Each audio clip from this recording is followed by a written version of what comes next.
all leading up to the playoffs. So where only one will rise and claim the victory. Seeded stage. 6 invited MPL Singapore teams will face off together in a best-of-3 round robin across 3 weekends. The top 4 teams will advance to the playoffs. The bottom 2 fall to the Challenger brackets. Challenger Qualifiers. At this stage, community teams are divided into 8 groups and fight each other in best-of-3 round robin. From each group, the top 2 teams will qualify for the Challenger brackets.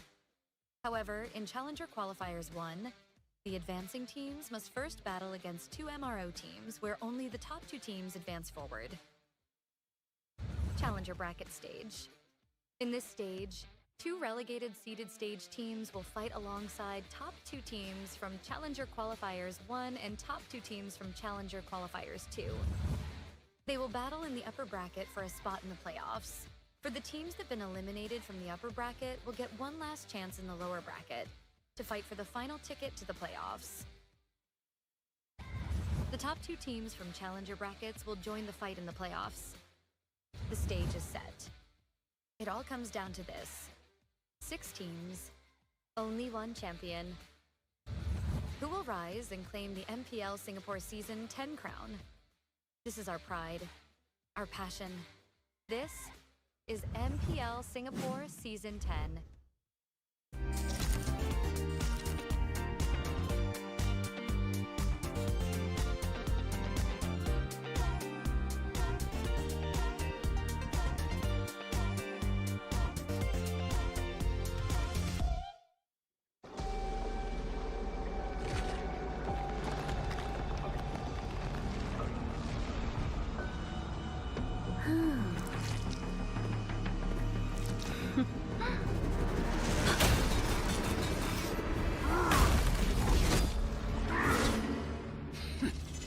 Does the Lord of Lava also crave the Sovereign's blood?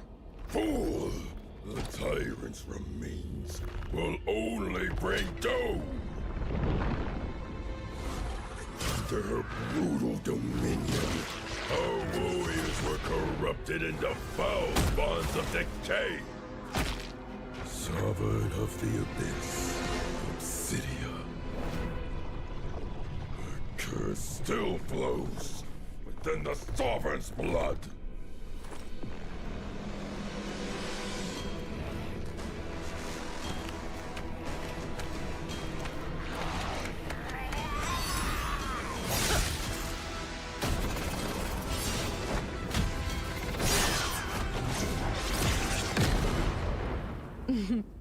Such loyal little puppets, aren't you?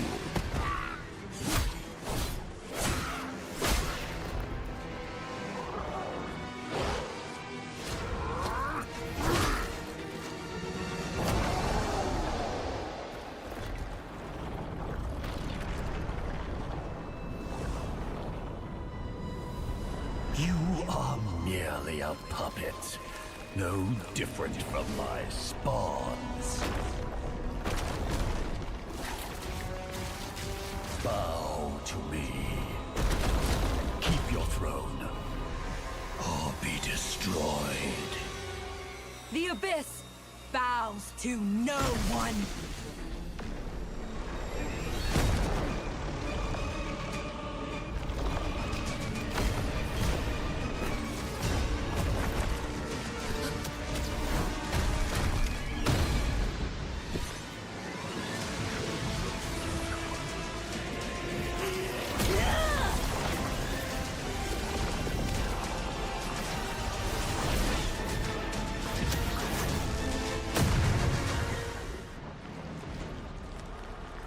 For the Abyss!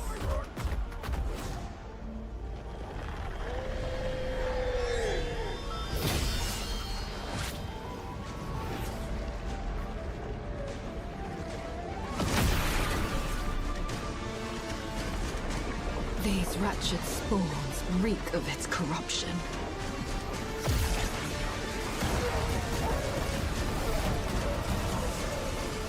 Your sovereign has a god to kill.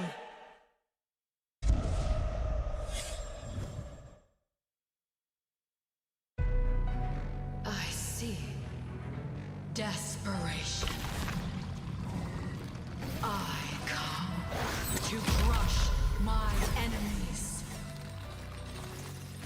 I reap. The strong rise. The weak crumble. My will is absolute. The abyss shall kneel.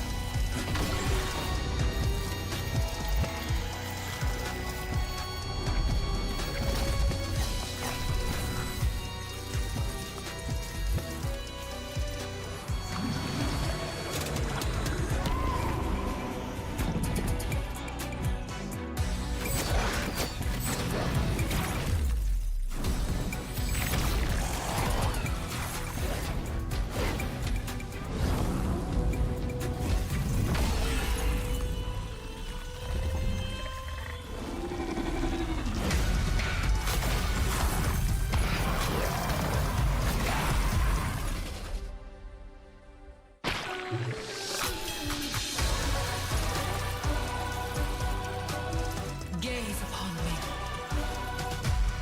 Become me.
Season 9 closed with Team Flash making history, achieving a record-breaking 4-peat. But legacies don't guarantee the future. This season, with a new format and new challenges, every team must fight harder than ever. This is MPL Singapore Season 10. The regular season has 3 key stages: seeded stage, Challenger Qualifier 1 and 2, and the Challenger Bracket stage, all leading up to the playoffs, where only one will rise and claim the victory. Seeded stage. 6 invited MPL Singapore teams will face off together in a best-of-3 round robin across 3 weekends. The top 4 teams will advance to the playoffs. The bottom 2 fall to the Challenger brackets. Challenger Qualifiers. At this stage, community teams are divided into 8 groups and fight each other in best-of-3 round robin. From each group, the top 2 teams will qualify for the Challenger brackets. However, in Challenger Qualifiers 1, the advancing teams must first battle against 2 MRO teams where only the top 2 teams advance forward. Challenger Bracket stage. In this stage, 2 relegated seeded stage teams will fight alongside top 2 teams from Challenger Qualifiers 1 and top 2 teams from Challenger Qualifiers 2. They will battle in the upper bracket for a spot in the playoffs. For the teams that have been eliminated from the upper bracket will get one last chance in the lower bracket to fight for the final ticket to the playoffs. The top 2 teams from Challenger brackets will join the fight in the playoffs. The stage is set. It all comes down to this: 6 teams, only one champion. Who will rise and claim the MPL Singapore Season 10 crown? This is our pride, our passion. This is MPL Singapore Season 10.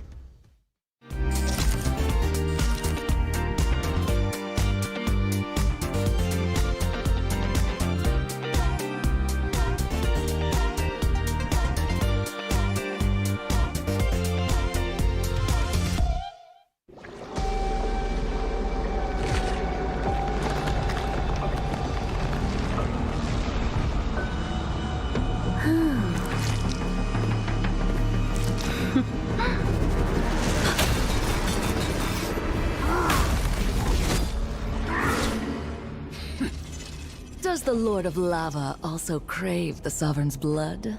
Fool! The tyrant's remains will only bring doom! Under her brutal dominion, our warriors were corrupted into foul bonds of decay! Sovereign of the Abyss, Obsidia. Her curse still flows within the Sovereign's blood!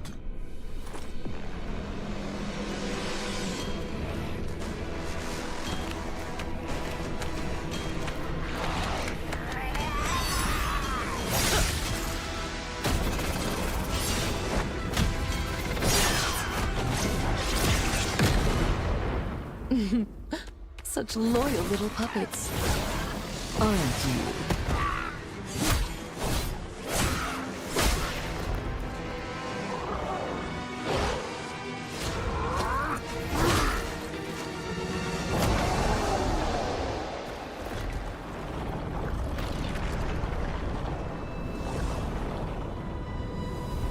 You are merely a puppet, no different from my spawns.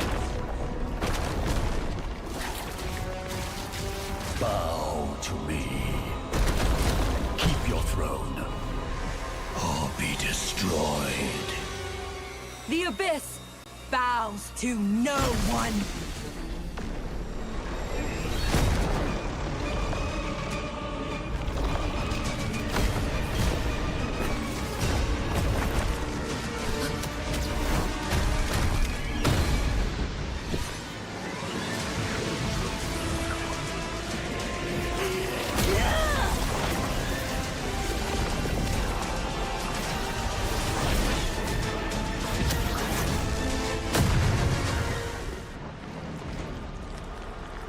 For the Abyss!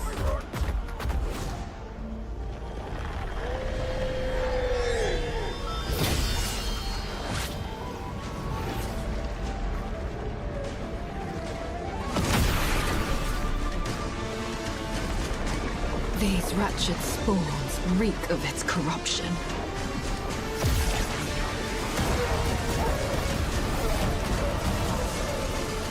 Your sovereign has a god to kill.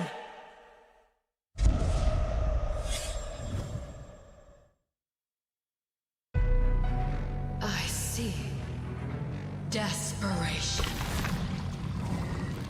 I come to crush my enemies. I reap. The strong rise. The weak crumble. My will is absolute. The abyss shall kneel.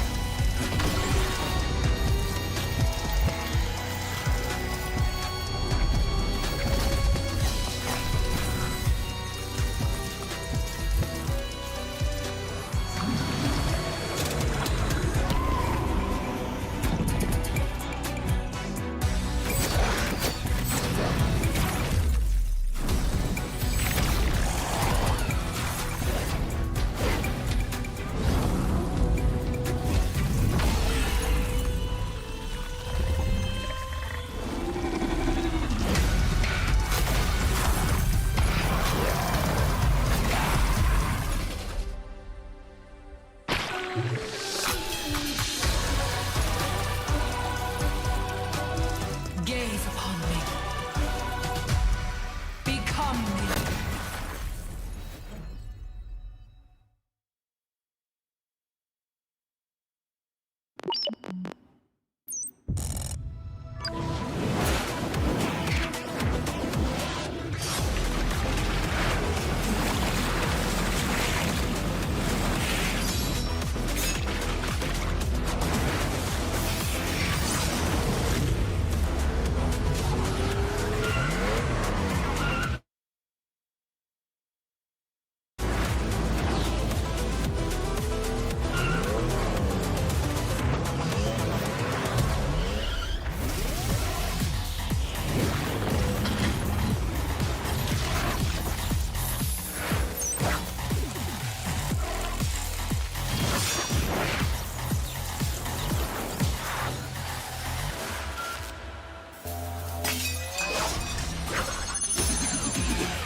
right, a very good afternoon. Morning to perhaps some of the gamers out there. Probably, or maybe It's if you're always watching morning. from Indonesia, good morning to you. Well, I mean, it's always morning somewhere else in the world. The first. Never mind. I realized that I ate my lunch already, so I can't. You know how they say that the first meal of the day, no matter what, is always the breakfast, even if it's eaten at 6 1 p.m. p.m. 6 p.m. Sure, that's your breakfast. Yeah. Yeah. Yeah, I sometimes, when I'm on my off days, I wake up at 6 p.m. Yeah. Anyways, welcome to MPL SG Season 10. My name is Abstract. Continue that conversation with me. is Jace. We have got pretty good games that is pretty much lined up for you guys today. So we'll talk to you and tell you guys about what the game is gonna be. But today is the week 2, day number 2 of MPL SG Season 10. But before we move on with the show, I'd like to give a moment of time to really give a huge shout out over to our sponsors and partner. Whereas MPL SG Season 10 is of course powered by Moonton and Pulse Nova Entertainment, with our presenting partner IT, as you can see down in the bottom lane. At the bottom, I mean, it is a lane. Down at the bottom, we do have a QR code that is flashed right there. Just go on over and scan with your IT app. Do note that right now, IT does have a total of 2 new collab drinks with Mobile Legends Bang Bang. We have the 1-1 as well as the Kadita. If you buy any one of these collab drinks, you will receive a scratch card, and this scratch card might be able to give you an opportunity and the ticket to go over to Jakarta to support the Singapore champions playing in the international stage. In the meantime, we also do have DX Racer, our official chair partner. As you can see right here, we do have DX Racer. Of course, we have been very snugly on this nice little chair. And let's not forget our partners in Esports, Future Living, as well as Singapore Esports Association. And now also don't forget that DX Racer is also having some sort of a giveaway, so you want to go and follow them on Instagram as well. But of course, thank you so much for all these partners for making sure that we are celebrating our season number 10. And my goodness me, Abstract, we've been here since double digit. Since season 1. Wow. Yeah. It has been a long time, and you guys can also be part of something new as well. All you have to do is to join the latest of esports as well. It is going to be MCGG. You want to join the Rising Star, and perhaps you will be one of the first players in the first season or something like that in the international competition. I was about to say conference. I mean, as much as I want to say, if you just my full-time job coming slipping in my head. Now, of course, when it comes down to MPL SG, we have already covered quite a bit of games, and we are more than halfway through. So a lot of these teams have already played quite a bit of games. That's right. And it's not only just the seeded games, the 6 teams playing against one another. In fact, we do have something a little bit more interesting that is actually happening concurrently today. So let me tell you guys a little bit more about the entirety of the regular seasons, at which the Challenger Qualifiers 1 is already done. We are right now looking at the seeded stage, where all 6 MPL invited teams were to be fighting one another, and the top 4 would then advance over the playoff. 5th and 6th of the regular seasons will then be relegated to the Challenger brackets. What exactly is the Challenger brackets? Well, exactly when I said about the Challenger Qualifiers 1, which is already over, today we do have another one of the Challenger Qualifiers. By the end of these 2 Challenger Qualifiers, we have a total of 4 teams that will then come together with that 2 other teams that has been relegated in the regular season seeded stage. All these 6 teams will then fight in the Challenger bracket stage. This serves as a last chance qualifiers for the MPL SG invited teams, where they gotta have to duke it out all over again for just one day. So don't worry, one day, all of which are very fast games, BO3 double elimination, and of that, the top 2 teams will then advance to playoff. That will net us with a total of 6 teams that will be fighting in the playoffs altogether. Yeah, you mentioned about last chance qualifier for the MPL Singapore teams. Well, technically speaking, it is the opportunity for the Challenger teams to basically be part of the seeded teams for the next season as well. In fact, in the current MPL Singapore seeded teams for this particular season, 2 of these teams are actually from the Challenger Qualifiers, namely Ignite Gaming and also Absolute Zero. So it is an opportunity for the community teams to basically showcase their talent and will find hidden gems in Singapore to be able to be part of the MPL Singapore family. Now, at the end of week 2, day 1, which was yesterday, this is the overall standings to give you guys a quick idea how it's gonna be like right now and how it would be like later on into day once all the games are done. Standing at the top of the leaderboard, we have Team Evil with a total of 8 points and never losing a single match, and only 1 game that they have conceded. So that's a total of 8 points. Flash currently comes in second with a total of 6 points. Kingdom Esports with 5 and Ignite Gaming at 4. All these 4 teams currently stands a chance to move on to the playoffs without it needing to go over to the last chance qualifiers. Well, not last chance stage, right? Which is the Challengers Qualifiers. Challenger stage, sorry. Now, Absolute Zero and RSG Singapore right now face relegation if they do not pick up their pants, and if they do not try to win, or not try to win, if they do not pick up a win against today's team games or next week's team's games, then they will go down. Well, unfortunately for Absolute Zero and RSG today, they are facing up against Team Flash and also Team Evil respectively, so it is going to be quite a bit of a climb for them. But of course, you know, Ignite Gaming as well, they're not out of the woods as of yet. Kingdom Esports, you could say the same, it's just 1 point difference, and you don't really want to give it up to chance, right? It's not exactly ideal, especially when, you know, tournament life is at stake. But here's today's schedule, Abstract. Right as you were mentioning, it does seem like RSG will be fighting against Evil at the last game of the day. Yep. Well, in the meantime, the second game of the day is going to be AZ versus Team Flash. That will be happening at 4 PM. I don't know why I'm going from backwards, but we also have Ignite that fights against Kingdom Esports 2 PM, which is right in 8 minutes while the lobby is setting up. Yep. Right now, I think. Of course, Ignite Gaming and Kingdom Esports is the one to watch, because I feel like both these 2 teams, they do have potential, but they have yet to show it all to us, right? Because Kingdom Esports, you've seen a lot of veterans in the scene as well. Ignite Gaming, on the other hand, they are comprised of community players that have really strong potential in the community showcases, and now they finally graced the MPL Singapore stage. We are expecting a lot more out of them. A lot more. Now, let's bring the narrative over to the first game of today, or rather first match of today. We gotta have to talk a little bit more about Ignite Gaming as they ignite their way.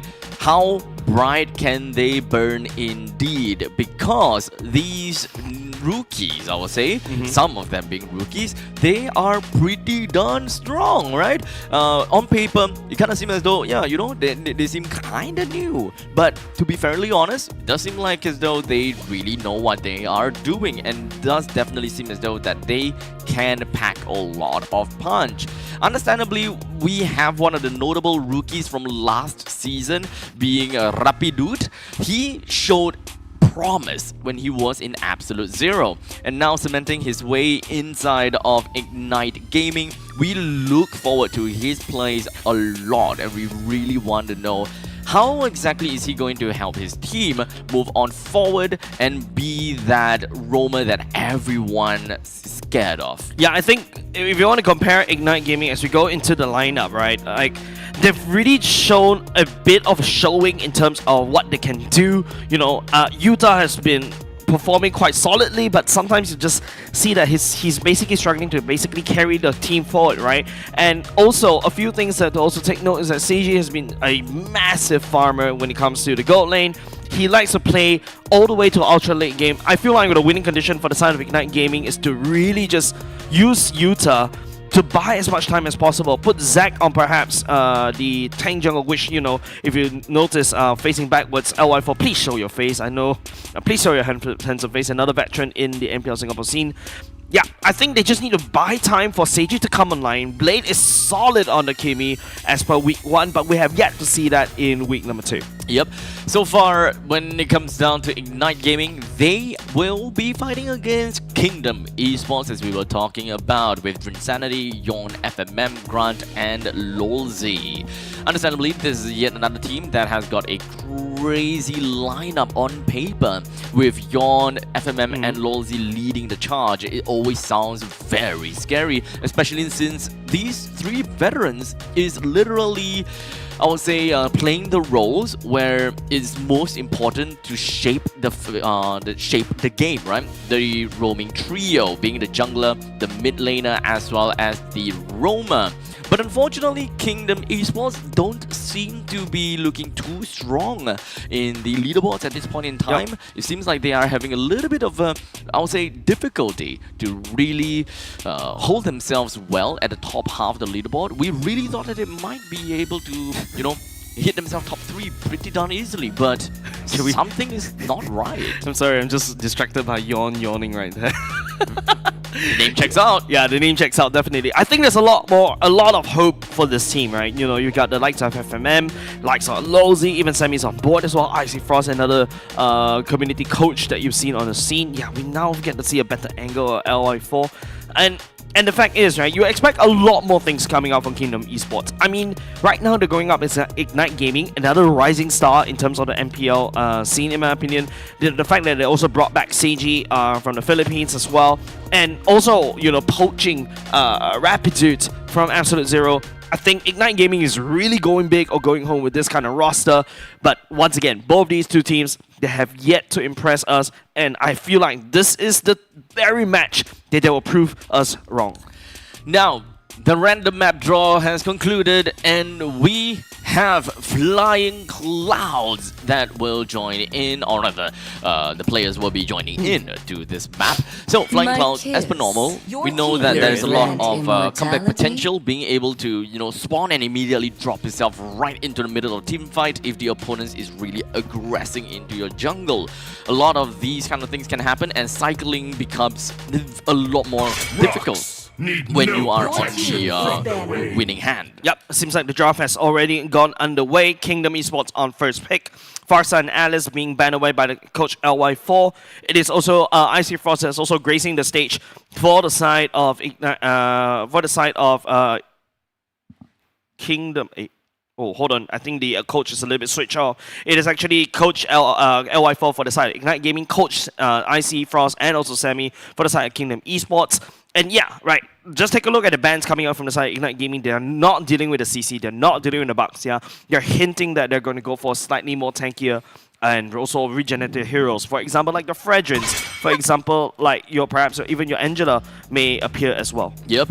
Understandably, I would say that based on yesterday's games, I would want to see Yawn back into these assassin junglers once again, right? Yishun, definitely we have seen a resurgence of Yishun through the past few weeks. He's definitely strong and enables the team to play a lot more early into the game by omitting a proper marksman in the gold lane. But perhaps a little bit of, you know, traditional way of playing might actually work a little bit better for Kingdom Esports. Which in this case, it doesn't seem like they are going to be snap-picking onto the Yishun. I would say good start, probably, because... Well, personally, I'm not a big fan of this first pick, Jack, right? Okay. Because Ignite Gaming, that's the reason why Kingdom Esports banned away the Alice, because Alice has always been one of the biggest counters against what Chip wants to do, but there's also other ways to deal with what the Chip wants to do in the ultimate, right? You draft a Minotaur, you draft a Lord E, or even go with like real world manipulation, like Eve as well, to basically counteract against when everybody comes out from the shortcut. Yeah, I think since yesterday's games, after looking at how Evil played against the Alice, they leaked the Alice twice with no problems dealing with it again. That's right. Wouldn't be too surprised if we'll start to see teams that just leaks Alice and just, hey, you know what, let's just try it out. Let's see whether Evil is right on the money. I think Kingdom Esports not taking that gamble though.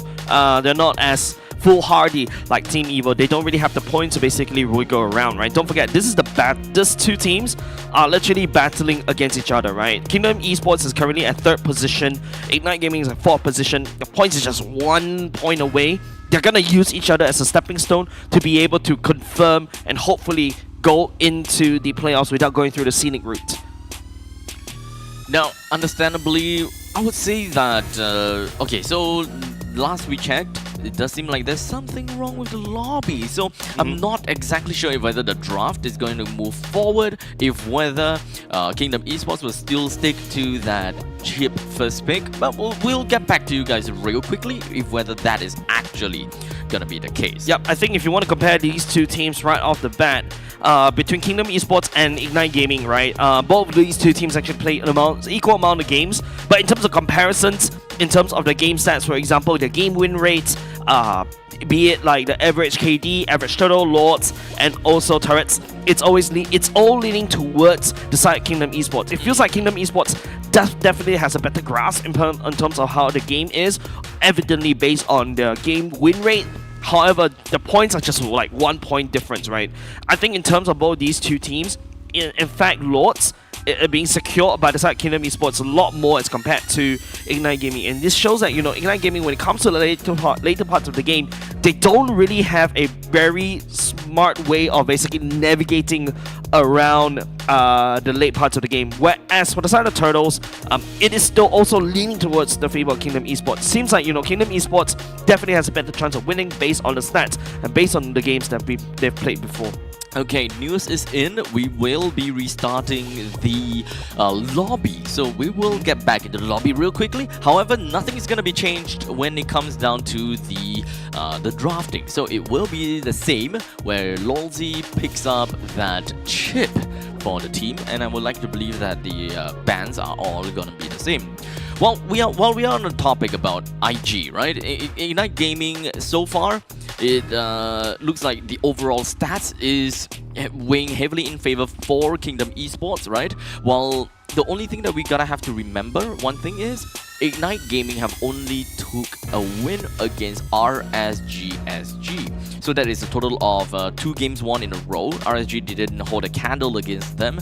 However, let's also remember that Ignite Gaming managed to take 1 game off of Flash. So I think that they are still a team that will be able to show quite a bit of promise. While on the other hand, Kingdom Esports, they won against AZ in a 2-0 sweep.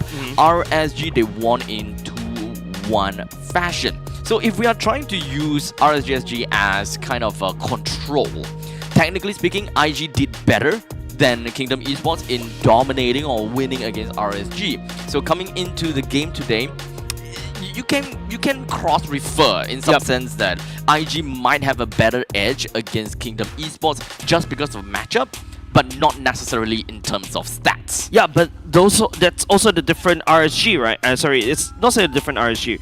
I think RSG in week 2 has shown some growth, and especially Hoki, right? Hoki on that Franco, it's just caused a lot of havoc against Kingdom Esports yesterday, and you know, it goes to show. And I think, of course, we shouldn't count RSG out as of yet. I feel like they still need a lot more time in training and basically work out the chemistry and also what they have to do in terms of the basics in MPL.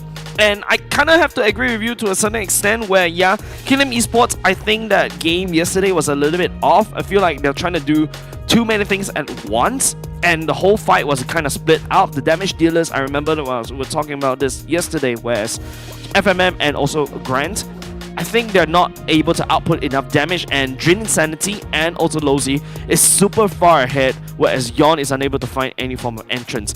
And I feel like I want to blame that Yishun because it's so hard for the Yishun to basically enter, especially when fights get super messy. Okay, so Yishun might actually be more is truly a double-edged sword. It is. In your opinion. When KE does pick that up. So we'll see if that's going to change anything, because one thing's for sure is KE first pick under the chip, so they are not going to be having that Yishun for themselves. IG then will have the opportunity to get there are no shortcuts in life. But if whether Zach will play that is the absolute question. Yep, based on Zach, what he's played before, he's played the Fredrin, he's played the Guinevere, he's played the Lancelot, and also Fanny. In fact, he played 2 rounds of Fanny and 1 round of Lancelot. Both these two heroes, he wasn't able to find any form of success. In fact, he's played Guinevere to 100% win rate. I mean, it's a very small sample size, right? He's only played it twice, and it seems like he's gonna go and lock that in for himself. I find it relatively interesting for them to prioritize Guinevere that early for Yeah. an R1, R2 pick. It sounds like they are locking themselves into a very specific strategy that we will probably only find out later on.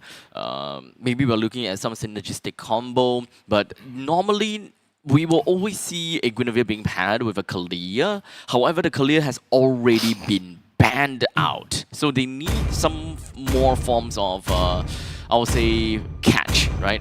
Because if we're looking at Kalia, Kalia will need looking at catch. So Yeah. IG needs to supplement for that. Phobius being selected by the side of Kingdom Esports. Phobius is really struggling in this particular patch due to the roam gold changes.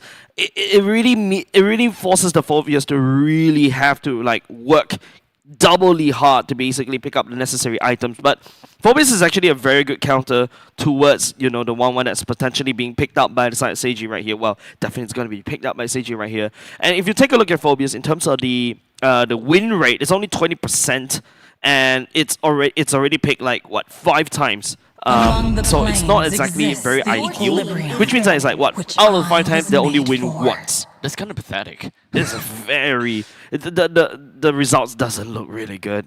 Now, in the meantime, it does seem like Yves has also been picked from the side of IG. So that also means that it does seem as though they really want to play Within the box. Yeah, number one within the box, and they do have some pretty good aerial denial. So it is definitely a counter pick against that chip, right? You drop a shortcut and the Yves can immediately box everyone in and create some havoc, right? The moment they come out, oh crap, I am in burning lands, my movement's being slowed, that kind of thing. Yeah, I think right now it just means that Lozi needs to try to catch the Yves as quickly as possible, so that if he gets caught, if the Yves gets caught, it's great because it's going to be awkward for her to really open up the real world manipulation, because it's a box. It's not like a far cell where it's a circle around you. This is a box that you need to aim to a certain direction, but then because if the chip decides to crash onto you, you are the center of attention. And for the side of Ignite Gaming, I kind of looking back at this 1-1 pick, and I was like, yeah, this is a not bad 1-1 pick, because Chip is definitely going to have a little bit of trouble, especially catching on to the 1-1. 1-1 could just purify herself with the second skill, and then move on and try to play something else. Now, understandably, as we slowly move on to the next phase of the bans, we already have the Akai and Irithel that have dropped in. Franco has also been taken away from the side of KE, not giving the opportunity for Rapidude for that Franco. In fact, I really like the ban on Franco. It fulfills the condition of needing that pick of potential, since that Kalia has already been taken away. But it does seem as though there is a pattern here from the side of KE, is to eliminate heroes that have burst potential as well as pick of potential. Yeah, definitely, right? And also another thing that Kingdom Esports was struggling against the Franco yesterday against RSG SG. So I think it's just, covering what they're weak at as of now. But we have yet to see the pick coming up from the side of Grant, from the side of be it a Yon as well, right? I don't know why I'm still hoping and wishing for a Bane, because this is a very good Bane pick, right? You need something to burst to follow up with the chip. And especially when Chip brings you the shortcut all the way close to somebody, you could just deadly catch somebody right in the face and basically push that Yves away. Terizla will be selected by Yuta from the side of Ignite Gaming. I find that Terizla to be pretty interesting. It keeps everybody inside the box. It does, yeah. So it does work within their condition. It is definitely not a XP laner that we see all the time. That means that one thing's for sure is that IG don't have someone that can play according to the current meta, such as going in, poking, and absorbing damage. Generally, Terizla is really good at tanking, so he can immediately pop in and initiate. So it does seem as though they want to use a Terizla as the initiator, which also leaves... Actually, now that you think about it, it also leaves a bit of room for us to be able to play an enchantment support. That's not selected by Yon. He's definitely going to be very happy about that one. Grandeur will be the preference for the side of Grand. You got a decent amount of damage coming out from the Grandeur because of the burst from the Rhapsody. There's also the Kimi, so these two really pair very well together. The Phobius will be the meat shield for the side of Kingdom Esports, and there's a load of damage packed inside Kingdom Esports side of the roster. I feel like right now, Ignite Gaming, since they're banned away the CC, I'm thinking about a high loss as well so that they could quickly go run down the Glorious Pathway to reinforce whoever that gets caught, the law in order to make sure that if somebody gets caught inside the real world manipulation, they get stuck right there. Sand rises when I Or get Khalid could also work as well. Okay, so they are locking doubly down onto ways to initiate, right? Yep. So Khalid being the roamer as well as the Terizla in the XP lane, this generally just means that, okay, we've got two ways of initiation, both of which are very similar in style and fashion. They continuously lock down in crowd control and plays for team fight. This is a very team fight oriented draft, but in terms of kill potential, it's more front to back because we are focused more onto that 1-1. Yeah, 1-1 definitely needs to be the main target for the side of Kingdom Esports. Ignite Gaming needs to get Seiji up and running as quickly as possible. Knowing his pattern is that he doesn't really like to venture out the map until he's confident in fighting. Usually, a 1-1 needs like what? Seeing what Seiji has been building for the past few weeks, he's been building a lot of the Hardcore to Windtalker kind of build, so it's gonna take a long time for her to really get up to speed. So I think Ignite Gaming needs to find ways to stall and hold. That's where the Khalid comes into play, that's why the Terizla come into play to basically elongate this fight as long as possible. With all said and done, ladies and gentlemen, into the Land of Dawn we go for the very first game of the day between Kingdom Esports and Ignite Gaming, with both of the junglers that will be starting in the top half of the map. So that means that they will finish off their jungle rotation down at the bottom.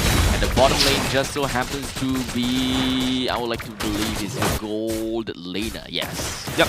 I would say definitely Grant in the early game is going to have a little bit of tougher time to basically aim down 1-1 because 1-1 can just jump around and do, 1-1 things.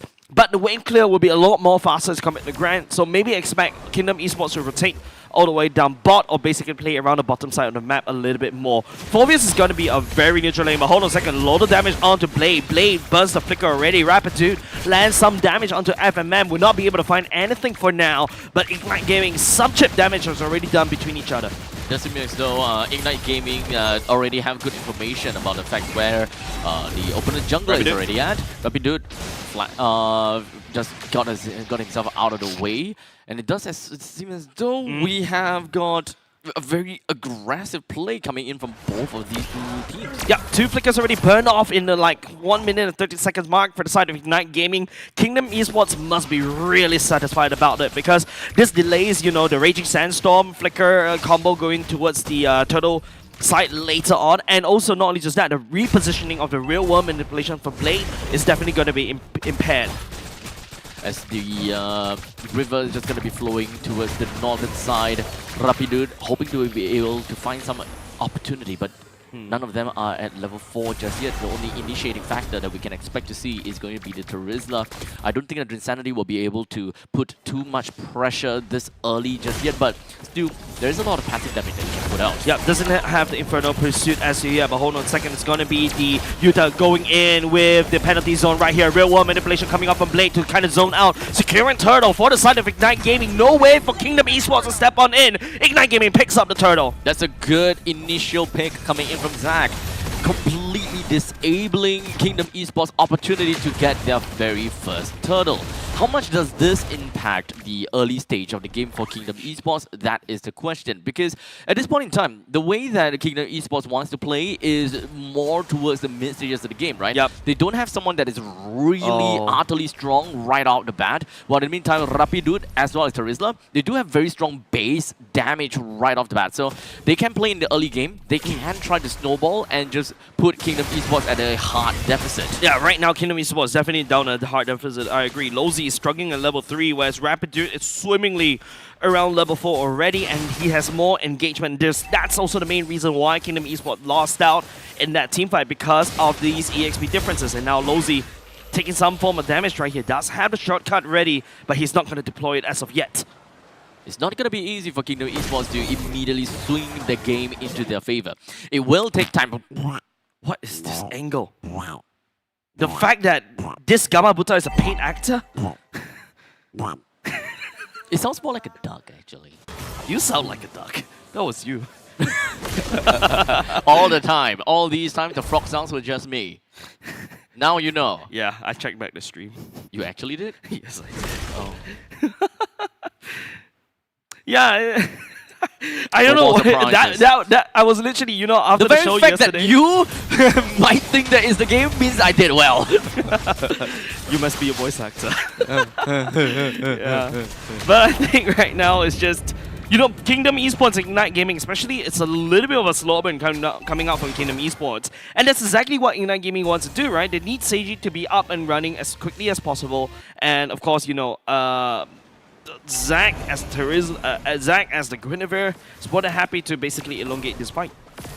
As now the turtle currently stays available for Ignite Gaming to get priority on. We do have the Rapidud that is going all crazy behind. Shortcut activated, but like what I mentioned, Blake, here comes a real war manipulation to kind of stall out just a little bit more. Yawn will be there to secure the turtle for himself as Seiji takes up into the air, tags onto Yawn, but not enough damage to secure the deal. Insanity goes down for the damage from the side of Blade, but Grant will trade for Yuta, and Grant stepping forward looking for more, but Rapidud is surfing on sand on the river, and he's just zooming out of there. Speaking about zooming, Yawn styling onto Blade as he goes in for a hard invade onto the purple buff of Ignite Gaming. Looks like that wouldn't be too big of a problem for Kingdom Esports to be able to yoink that purple buff away from Ignite Gaming's face. Now, understandably looking at that turtle fight, it seemed as though that Ignite Gaming is supposed to win in that fight in most situations because of the raw damage that they have that can put out over to Kingdom Esports. But it does seem as though that we cannot immediately take... Oh wait, hold on, hold. Yawn is starting to rack up a lot of damage, and I really echo with your Abstract, right? Ignite Gaming is doing everything right.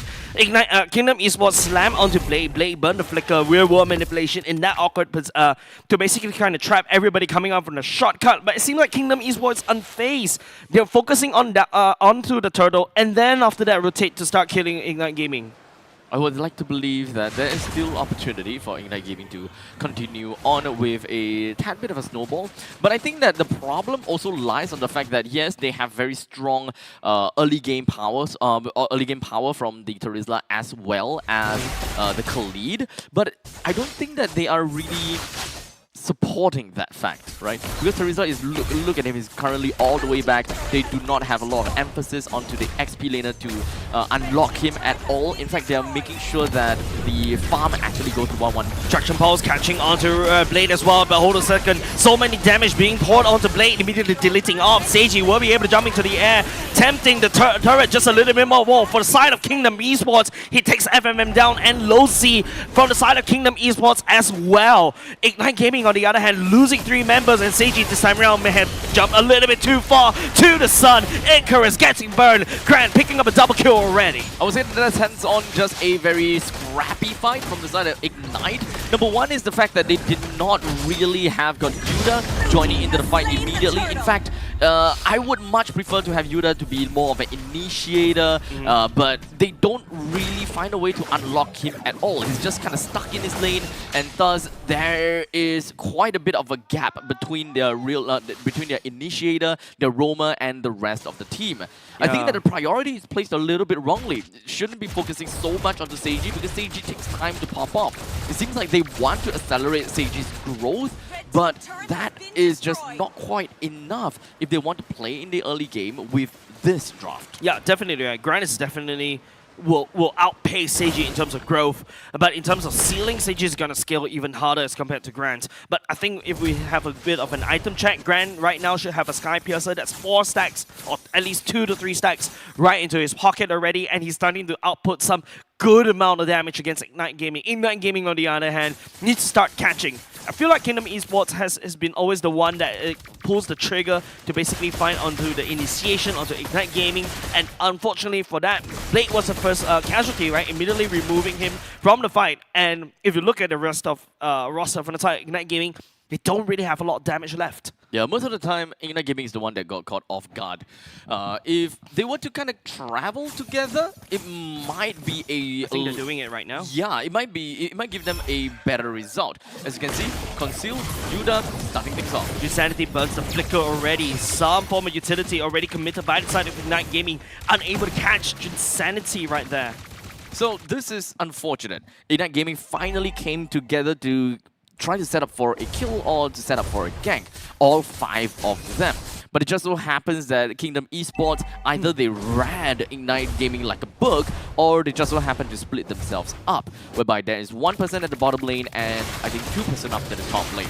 This means that there is quite a bit of lane pressure coming in from two sides of the map, and also good amount of economy that's distributed to everyone here in Kingdom Esports. The fact that Ignite Gaming, all 5 of them clumped together and didn't get a kill is going to be a very painful toll. It's going to put a painful toll onto their tempo.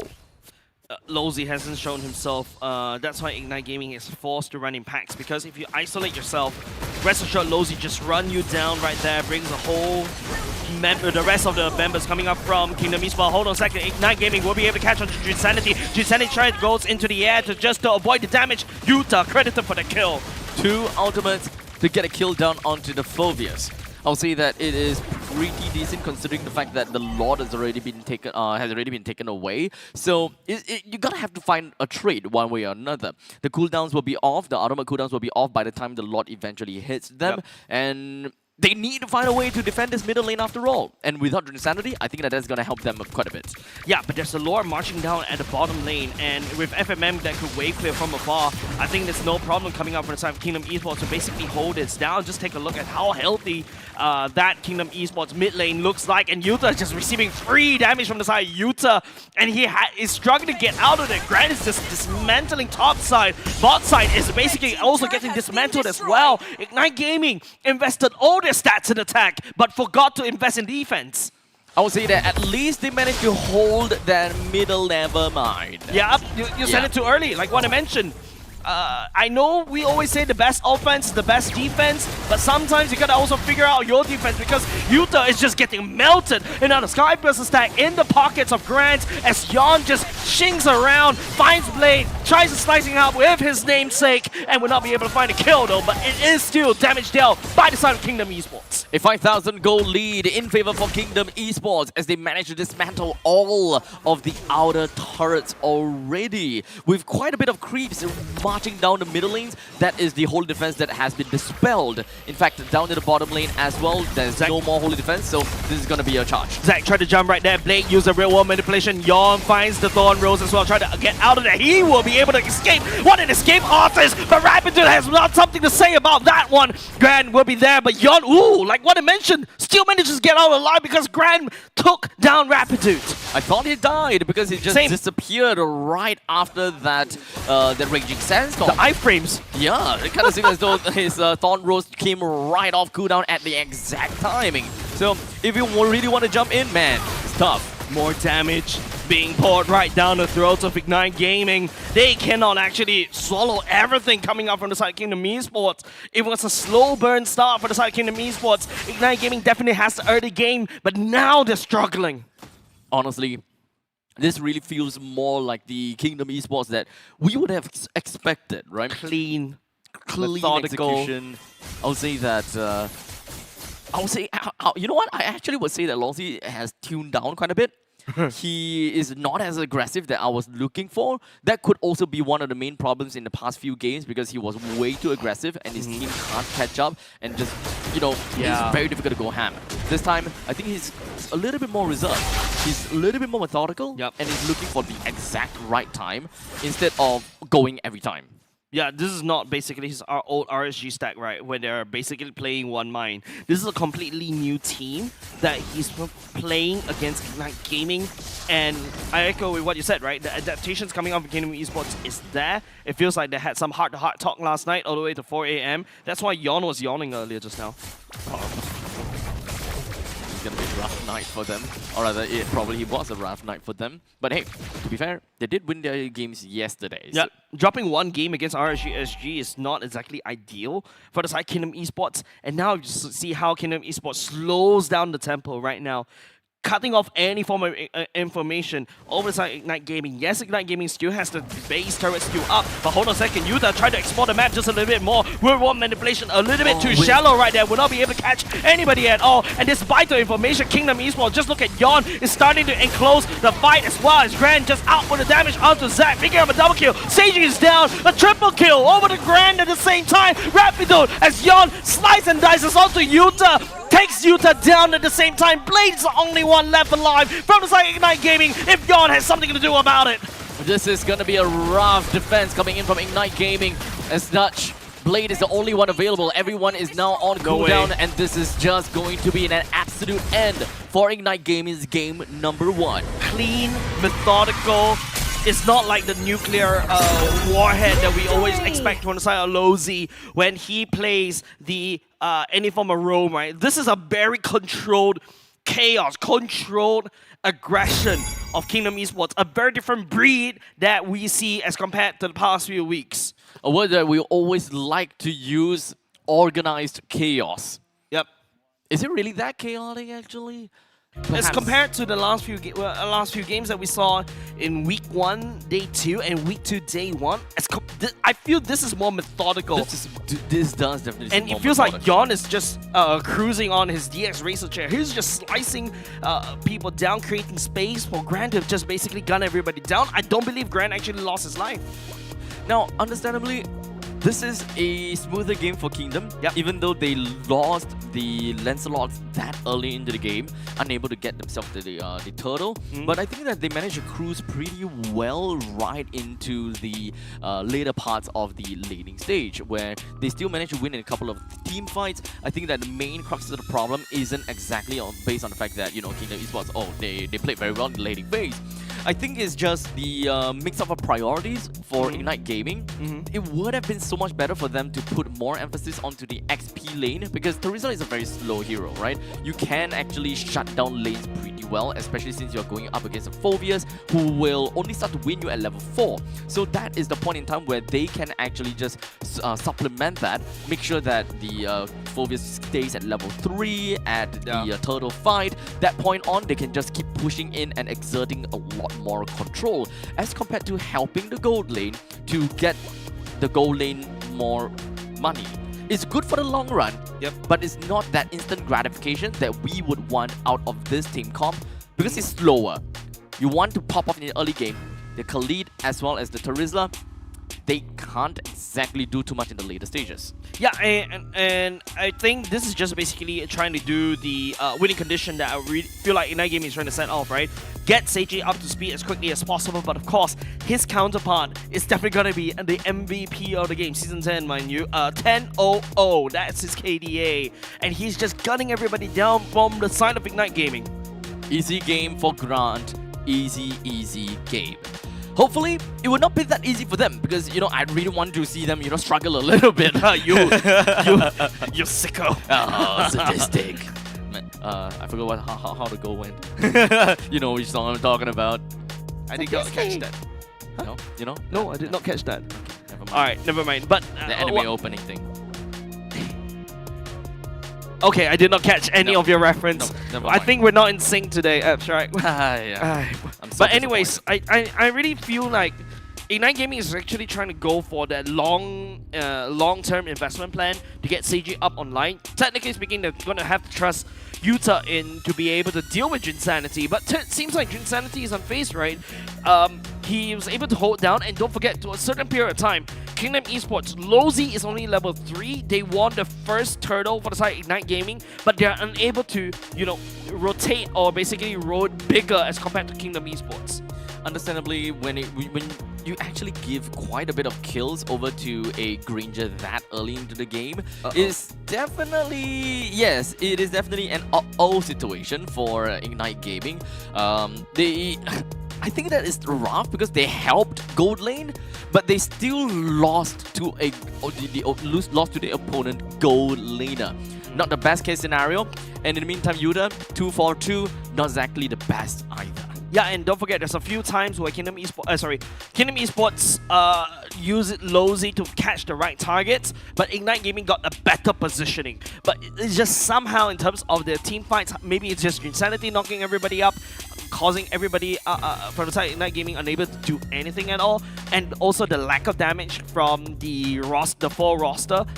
Technically, yes, Blade does decent damage, Zac as well, Yuta at the same time, but without Seiji, it's not like what Kingdom Esports have, right? They can basically send like the main four, which is like Lozy, FMM, and also Yon, and also to to a certain extent Insanity, these 4 players from side Kingdom Esports do a lot of damage as well as compared to Ignite Gaming's 4 players right there. Now, itemizations wise, honestly, I'm trying to look for something a little bit interesting for them, but not quite there. I mean, Khalid going for the Thunderbelts, looking to go for the long term, as what I mentioned as well. There is something interesting, and that is going to be the Terizla. He did build the War Axe onto himself. He also built that Queen's Wings, which is actually the problem, in my honest opinion, because he's one of the other heroes that can actually build up quite a bit of tanky items to be that to be that strong force that is very difficult to take away. Yep. In fact, just going for pure full defense is going to help the team a lot more rather than to rely on attacks to heal back. Yeah, but I think if you look at the 4 people that I was pointing out for the side Ignite Gaming minus Gold Laner, right, they're really running out of damage. So they're hoping that the Terizla could build even slightly more damage. That's why War Axe is the first item, because the tankiness definitely come from Zac and also Rapidude already. You don't really need another tanky boy. Whereas for the side of Kingdom Esports, Yon and FMM are just outputting damage as well. Lozi's damage in terms of just as numbers alone is also quite nutty as well. Insanity will be the one that's holding down the fort. So yeah, I think that's what Ignite Gaming's thinking, and that's why Yuta probably went for more damage items. That is actually where I would disagree, to be fairly honest. In the early stages of the game, if you are able to get a good amount of tankiness, you are generally going to be able to, you know, prolong the fight longer. I mean, you're able to prolong the fight longer and be able to basically attack your way to victory. Because Kingdom Esports lineup, let's be honest here, is actually not super tanky. We are looking at Insanity as well as Lozi only, and in the meantime, Yon is very dependent on skills and abilities. Grant, skills and abilities, FMM, basic attacks, right? So if you're able to whittle down and make them use of their cooldowns and you'll survive all that, that is a comeback mechanic, at least in the early stages. If they really do want damage, if they want to put more raw damage onto the Terizla, I think the Fury Hammer is more than enough. Yeah. Terizla has got very good passive when it comes down to damage. As well. Yes, very good numbers. So his raw damage on each of his swings actually deals a lot of damage. You don't really need to further supplement it except for using the Fury Hammer. And then you just build tank. The longer you stay alive, the more damage you deal. That is the idea of Terizla, to be fairly honest. And so having the Thunderbelt is something that would be okay, but personally I wouldn't go for that. But just go straight out for early game defensive items such as Dominance Eyes is one thing.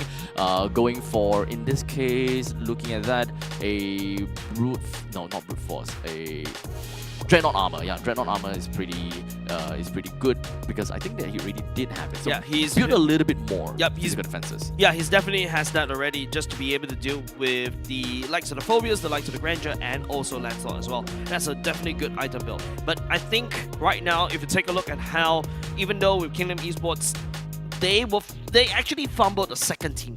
I want to call that out once again. They fumbled the second team fight. I hope that we will be able to see it during the highlights, whereas the Blade was able to catch them in a very good spot in the crossfire. And there's also a few times where I also want to point out Blade as well wasn't able to set up the real world manipulation properly because it was a little bit too premature. Because I think they're playing from behind. Ignite Gaming was already playing from behind.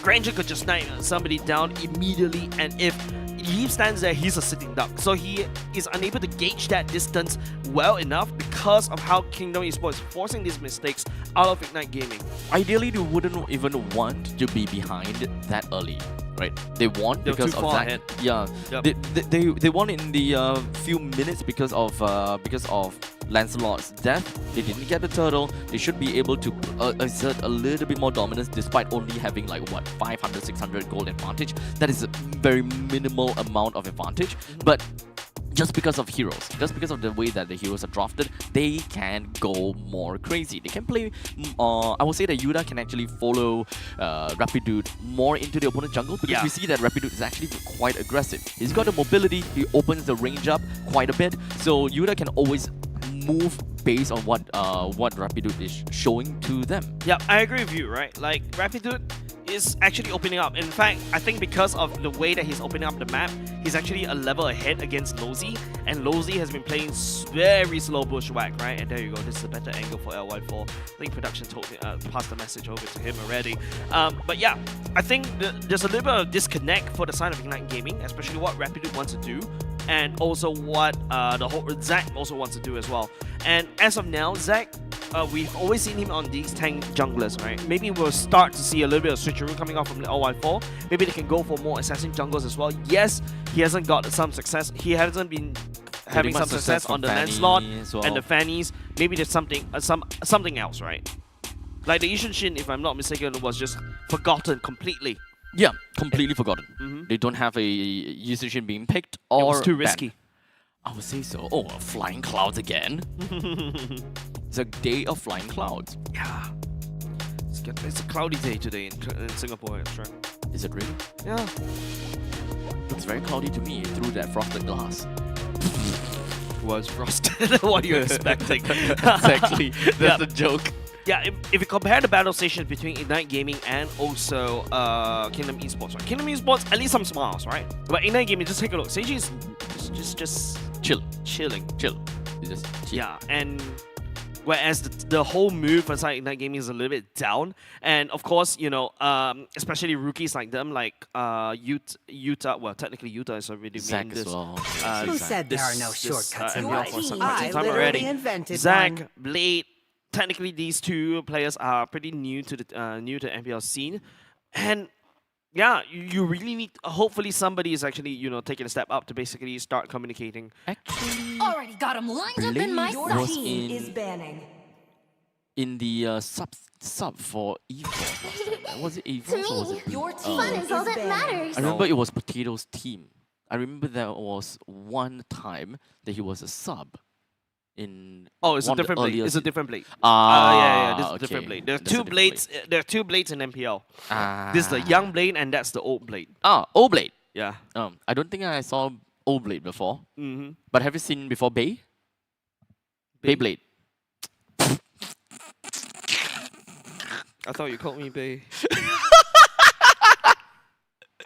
And I got confused a little bit as I blinked at you in your. I looked in your eyes and like, why are you trying to go there? Hey, baby. Anyways, Ignite Gaming going for the ban on CC chip and also the 1-1. Whereas Kingdom Esports bans away the Atlas once again. That's something that Utah loves to play. The Kimi and the Kalia also got taken away by the side of Kingdom Esports. First pick once again, Yishun Shin. Is it go big or go home time? Nope, it is not. It is going to go for the Boxia, which got leaked out from the banning phase. Is this actually the first Boxia that we see in terms of picks? No, it's not. It's not. It's the fourth. This is the fourth pick. Yep. Okay, I don't remember ever seeing a Boxia through the games that I've casted, and I've casted what? 2 days plus today, 3 days in a row. 3 days in a row. So that means all the Boxer games were literally just week 1, day 1. Yeah, I think so. They were experimenting it out, but especially right now, Boxia is just very strong, especially when it comes to your broken walls and also you're expanding rivers as well. That's why you don't see him very much. But Flying Cloud, you're not afraid of the Boxia, right? I don't think that they are too afraid of that for now. But I love myself some Arlots. It moves on to still quite a bit of differences. Arlot can still be a rather flexible hero. Could go Roam, could go XP. Have you seen Lozy on Arlot? I am not the only one bound by these Now that you mention it, no. Yeah. So definitely, I feel like it's a Jinsanity Arlot. Yeah. But right now, for the side of Ignite Gaming, goes for the Phobias, goes for the Lunox that Blade knows and that we know and love back in like what Campus Legends. Especially towards this kind of roster from the side of Kingdom Esports, there's a lot of shred that you can do, especially what the Arlot wants to kind of avoid, and this also eliminates out any form of tankiness that Kingdom Esports will want to go for. So maybe you start to see more. Lapu Lapu is already, they've already submitted the EXP later, but oh no, that's exactly why I don't want to see a Fredrin. Lunox was just shredded Fredrin apart. I'll still say that Ignite wants to play fast, but not necessarily too fast. I mean, they can be very invasive because of the Baxia in the mix. Having a Lunox as well as that Farsa can, I mean, or rather having a Lunox going up against a Farsa can be relatively equal in terms of lane prio. I think IG just needs someone that can be as fast as well. Can be fast, can wave clear again. Yep. Khalid still fits the bill pretty effectively. Got good early base damage from the Desert Sandstorm. Sorry, that's Tornado. You can see how Kingdom Esports is just afraid of Franco from Hookie. I would be too. Hoki, my bad. I keep calling him Hookie for now because it's Franco. Because Kingdom Esports has no answer to the Franco at all since yesterday. So with Franco gone, Moskov is gone, Granger currently is still available. I would like to believe that IG would want to take that Granger away for the final ban. KE likely want to focus fire onto Rapidude, right? Heroes such as the Cho, as is Kalia out? Yes. I would say that it's either Cho or it would be a Khalid. But is Khalid really that big of a problem for them? I don't think that. Welcome to Grok's But don't forget the Grok as well, right? The Tectonic Charge. Charging down the Farsa is definitely something that Kingdom Esports wants to protect. Make sure that FMM has a great game on this Farsa. It's a final pick. Or rather, final ban. Granger for sure. I'll say Granger for sure. Both of these two teams doesn't really show too much promise as to what they want to play. Okay, no. KE is very sure. They want to play team fight, front to back. Oh, this is Very a perfect game. oriented. This is a perfect game for Kingdom Esports to go for a carry, right? You could just shred the Phobias. You can shred the Baxia easily based on your true damage. I think they will want to see who the gold laner is first before they solidify that. iron. Garukacha. Yeah, I So was thinking Granger maybe can they be could continue to ban away the gold laners, since I already taken away 2 gold laners right there, and one on the Moskov. Yeah, so they will give that Granger away. In retrospect, IG Granger. can actually go for Irithel. Gives them a priority in the gold lane. It also plays very well into this area denial kind of thing, because explosive arrows kind of forces the opponents to not want to clump up together. Yep, and also avoids, cuts away the R-Lot, right? Like, you could just kite the R-Lot away. Experience the youth. Seems like Rangers Yep. will be the selection coming up from Kingdom Esports. I was thinking more on the carry because you could shred the Baxia, but if Grant is so confident and comfortable being the MVP earlier just now in game number 1, 10-0-0, but this time around now, your Rhapsody has to do with your Phobias, your Baxias. It's going to be a hard wall to punch through. If the Irithel and the Khalid does pop up from IG, I would like this lineup. They have an answer for the Fredrin, a thick Fredrin. They do have ways to really access into onto the Farsa with the Flicker plus Raging Sandstorm, or perhaps Baxter can just go make his way in. What else will we be looking out for? Yeah, Irithel just... Oh, Harif and Hellcurt. Double H right off the bat. IG was saving this strat. And remember what I was thinking, right? It's like there's a lot of tankiness in this roster already. They need some form of speed to be able to catch around and walk around the map. Hellcurt fits that exact bill and also provide even more damage. Okay, this is unorthodox. This is scary, but I don't know where this will go. Cho will be cut the Without selection all coming the out from injustice Lozi as in the well. world. This is something that, Lozi loves to play a lot as well. And yeah, and this Cho will be very pivotal, right? To be able to kick away the Hellcat that's encroaching onto the Farsa. Your map exploration will be there, and this all of a sudden it looks a very heavy displacement kind of wombo combo coming out from Kingdom Esports. Yeah, so now KE, they do have a pretty good combo. They can, of course, kick into the Feathered Airstrike. Very good way to slash somebody eliminate, just eliminate someone right off the bat. In the meantime, they also have huge AoE crowd control from the R-Lot. Fredrin constantly just goes in for tons and tons of crowd control, which will help that the R-Lot to just keep on dashing over and over again. Zaman Force is definitely going to be very important for the side of Seiji. Loads of magic damage. Most of your main damage dealers are mostly magical damage.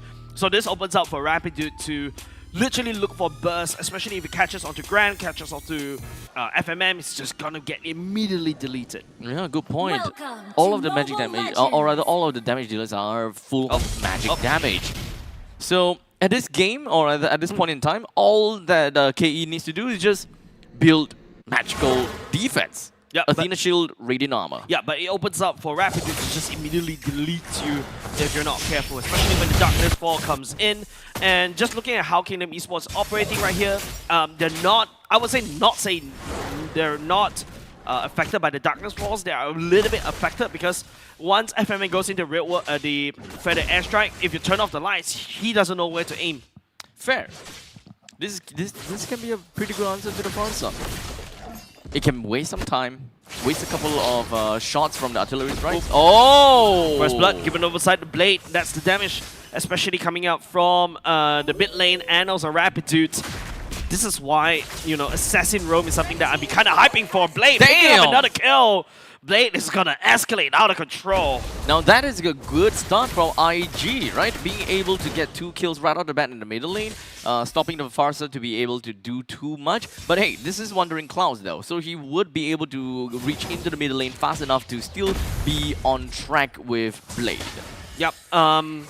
Also, another thing to take note is top side is definitely going to be, hold on a second, Jinsanity finds himself in spot of trouble. Rapid dude, ooh, nice dodge right here for the side of Jinsanity. Flickers as well, whereas enough time for the side, Kingdom Esports to reinforce down bot. Ignite Gaming also following suit just a little bit. The thoughts coming in, the Praise's Rev coming up from Yon, just dissuades everybody from side. Ignite Gaming, at the very least, Jinsanity is safe down bot. Now that is a surprise. I thought that the Jinsanity's outplay mechanic or outplay potential would have been able to net Kingdom Esports with a couple of kills or 2, just so that they will be able to, you know, equal up the amount of kills that they gave away to Ignite. So unfortunately, nothing happened out of that team fight, which means that Ignite Gaming still have the advantage. Lozy finds himself getting deleted by the side of Rapitude. FMN looking like he's following suit, goes into the wing by Wings. Yuta wrecking havoc onto Yon at the same time, cutting away the pathway all the way to the turtle pit at the same time. Rapitude takes down Jinsanity, and that's a Helker that's escalating. 2 kills for Rapidude as the Hellcut and 2 kills for Blade. That is a horrible start for Kingdom Esports. Is that really that horrible though? Well, technically no. I mean, laning Helker... phase, laning phase Kingdom Esports can't really do much. Helker's 2-0-2 in this early game as well. No kills from the side of Kingdom Esports on Lucy. Look at that, he's looking for trouble right there. Kicking Rapidude, finally that at the very least giving that annoying Hellcat a shutdown just a little bit. Yep, just a freestyle that you need in order to finally wipe someone out of the face of this earth. That's 1 kill for them, but it's not that big of a deal because this is a roamer after all. Or is it? Well, right now, Rapidude's definitely going to have a lot of gold in him, right? 2 kills and also 2 assists. And yeah, definitely that's going to be very helpful, giving some form of farm back into the pockets of the side of FMM. And now it's about how Kingdom Esports stabilizing this one and how Ignite Gaming, you know, escalate using the stepping stone that Rapidude has fought so hard to provide. I just find this relatively refreshing, right? This the fact that they have quite a lot of damage dealers and not that much of tank actually just thins out the potential of what Kingdom Esports can pick off. What I meant is that, yes, there are more people that they can kick and there's more people and potential to kill. It's so much easier to kill 1 person. Yep. But this does not solve the problem about eliminating damage dealers, because you eliminate 1, there's 3 other damage dealers can do quite a bit of a job against you, right? They don't have that big of an AoE to really deal with everyone else, because it's highly likely that they want to combo the Way of the Dragon into the Feathered Airstrike. That means that at least 2 or 3 of those artillery strikes are used onto 1 person, which leaves nothing for the other 3 damage dealers. Yeah, massive wave killer coming up from the mid. Kingdom Esports has to go there and fix the turtle already set up by the side of Ignite Gaming already. They're not really looking at securing these objectives, they're really looking for kills. With 5 minutes onto the clock in about 10 seconds time, we are, of course, getting ourselves out of the laning phase. The turtle is currently available too, but Yon is at level 7 as compared to Zack. Okay, the both of them are Another also kick. level 7. There we go. One kick, one kill for the side of Kingdom Esports. This is how they will be able to go back in terms of the main priority. Yuta trying to make a play right here, but then again gets slashed by the side of Jinsanity, picking up the kill onto Blade. The Turtles getting stolen away by the side of Yon as Kingdom Esports collapse against Overwatch, against Ignite Gaming, and Ignite Gaming ultimately getting burned by the Kingdom. Looks like that pickoff still worked out very well for them. I was just eyeing onto FMM this entire time because it already used that Feather Airstrike just to get a kill onto Rapidu. That means that he went into the fight with only one skill 1 and skill 2 to really work with the damage. Nothing else, and just full of basic attacks. FMM getting a lot of the damage coming out from Seiji. Seiji hops into Zaman Force, trying to hopping out of there, but Grant pick up that kill on top. It is a gold laner for a mid laner. Not a good trade as Kingdom Esports is slowly stabilizing themselves back into this game. Not too big of a deal anymore for what Ignite Gaming has managed to cement themselves in the laning stage. Yeah, like all of a sudden Ignite Gaming has got a great start in the early game, but now in 6-minute mark you lose your mid lane, and all of a sudden Rapid couldn't do much as a Hellcat anymore, right? You lose a lot of real estate, and Hellcat relies on a lot more real estate so that he could start hard invading, start coming from awkward angles that to catch FMM off guard. It's going to be a tough game for Ignite Gaming once again. They have lost that early game momentum that they could actually bring into the later stages, but they do want to focus more on the macro view, right? Finally being able to take down their T1 turret up in the top lane. Bottom lane has already been taken out, so no problem. So the next one that both teams want to look out for is actually the middle lane turrets. Fortunately for Kingdom Esports, they don't need to care too much about actually bringing down the T1 turret because it's already down. While Ignite Gaming, they need to. So it's very telegraphic as to what Ignite Gaming wants to do now. Lozy facing the brunt right here. FMM providing some for the cover, but has to get out of the real Feather Airstrike as well. Nice song coming up from Yon as well as Yuta takes to the sky just a little bit. Rapidu coming for the assassination on the ground, but will not be able to find it. Yon chasing Rapidu all the way down, whereas the main fight happening all the way around the Lord Pit as well. Seiji hopping into the Zaman Force at the same time. FMM couldn't do much, has to wait for the cooldown. Doesn't have the Feather Airstrike as well. Blade picks up Insanity and the double kill as well for the side Ignite Gaming as Kingdom Esports starting to run out of fuel just a little bit. The Princess Ram, it missed as Yuta jumps into the air, zoning it out, but Yon has still got more. The taunt will be able to find Yalta as well as Yuta kills it all the way back up. Seiji picking up a kill onto Yon. A lot of time has been bought just from Yuta, constantly just going up to the air again and again. He's dunking onto Kingdom Esports. Yeah, literal dunks. And there's just no damage that Yon is able to just bring out over to that Phobius. Good damage all across the board for Ignite Gaming. Complete win in that team fight. Lozy, okay, that's a pick-off. That's definitely worth it for the side of Kingdom Esports. And Grant perhaps this time around should already pick up a Sky Piercer as well. Any kills is definitely going to go into the pockets for that Sky Piercer stacks. Going to escalate Kingdom for now. Yeah, now based on, it's all truly based on how much damage they can realistically be able to apply over to each team fights now, right? Since Kingdom Esports now also do have the control and the priority of the lot, they want fights. Insanity getting slammed on, FMM set on the Feather Airstrike as well. The final slash coming up inside Insanity, but the brilliance from Blade will be there, but Grant picks up a double kill already, and as Kingdom Esports sets up stage around the Lord Pit, they secure it for themselves, and Yuta jumping in the air, trying to bait and buy time just a little bit more for Seiji to activate the Summon Force. He zooms around Insanity, but Insanity gets sniped down by Blade as there's a lot of casualties on both sides. The Lord ultimately secured by the side of Kingdom Esports. Mega kill in total for Grant already, and they definitely want to pick up a little bit more. But unfortunately, the Brilliance just gets her right out of the FMM and Grant's range. They do have the Lord that will be fighting for them down at the bottom lane. So hopefully be able to get all of the outer turrets down within a jiffy. With $800 gold to the name, perhaps with their Lord advantage, should be able to get them to about 2,000. Oh, Rapid Dude. I think his time to shine is already gone, right? Like, there's no way for him to basically do anything for the team but to split push and create pressure around the other side of the map. It's all about Ignite Gaming. How Seiji, I think it's the timing for the side of Zaman Force needs to be a little bit quicker to be able to output the damage against Kingdom Esports. What really worked for Kingdom Esports really just boils down to that pick-off that they know will work well.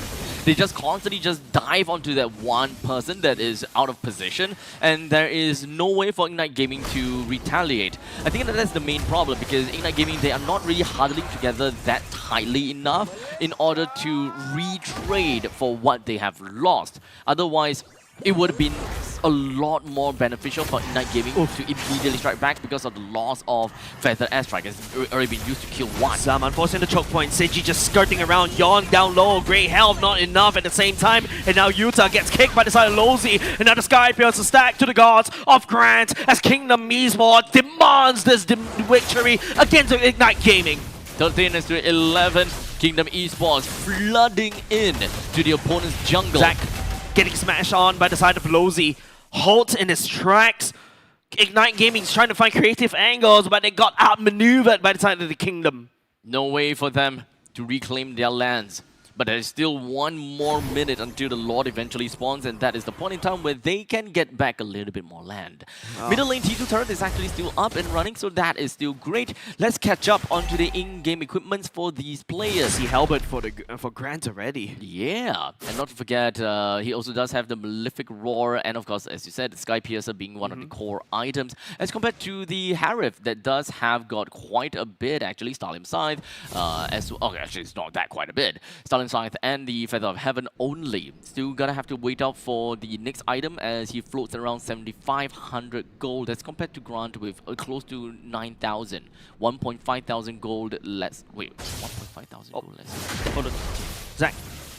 Getting dunk on just a little bit. The final slash will be able to catch on to Zach. Grant out for the damage. Another monster kill. Given over side. There's a monster already. Rapid turning off the light just a little bit. Trying to make up havoc all the way in the back line. But Grant is still be able to just shoot persons from the side of Ignite Gaming. One after another picks up a triple. Making a maniac. A shutdown as Seiji, the only one left for the side of Ignite Gaming, denies the Savage from Grant. That's a crazy amount of stacks that will be credited over to Grant, just to be able to stack up. So the amount of stacks that they have, okay, that's good for the Sky Piercer. Moving on forward, I think that Ignite Gaming will find themselves in a really tough spot. Initially, it was like 1.5 thousand gold difference between Grant and Seiji. I think that they have accelerated even more. Yeah. That's the snowball potential of the Grandeur, right? You feed him some kills, you feed him 11 kills. Your Sky Piercer stack, he starts gunning you down one after another. He could rack up the first Savage of MPL Singapore. I would like to believe he should have 7 kills. More than that, definitely. He's got 5, so 6, 5. Okay, should be 5. Should be actually 5 that's credited over to Sky Piercer's stacks as of about 9 minutes into the game. 9 minutes game, he got 5. So from that, 5 kills. So from that point onwards, all of the kills should be credited over to the Sky Piercer, which should be 60. This gamble coming out from side of Ignite Gaming, right? Rapitude on this Hellcat.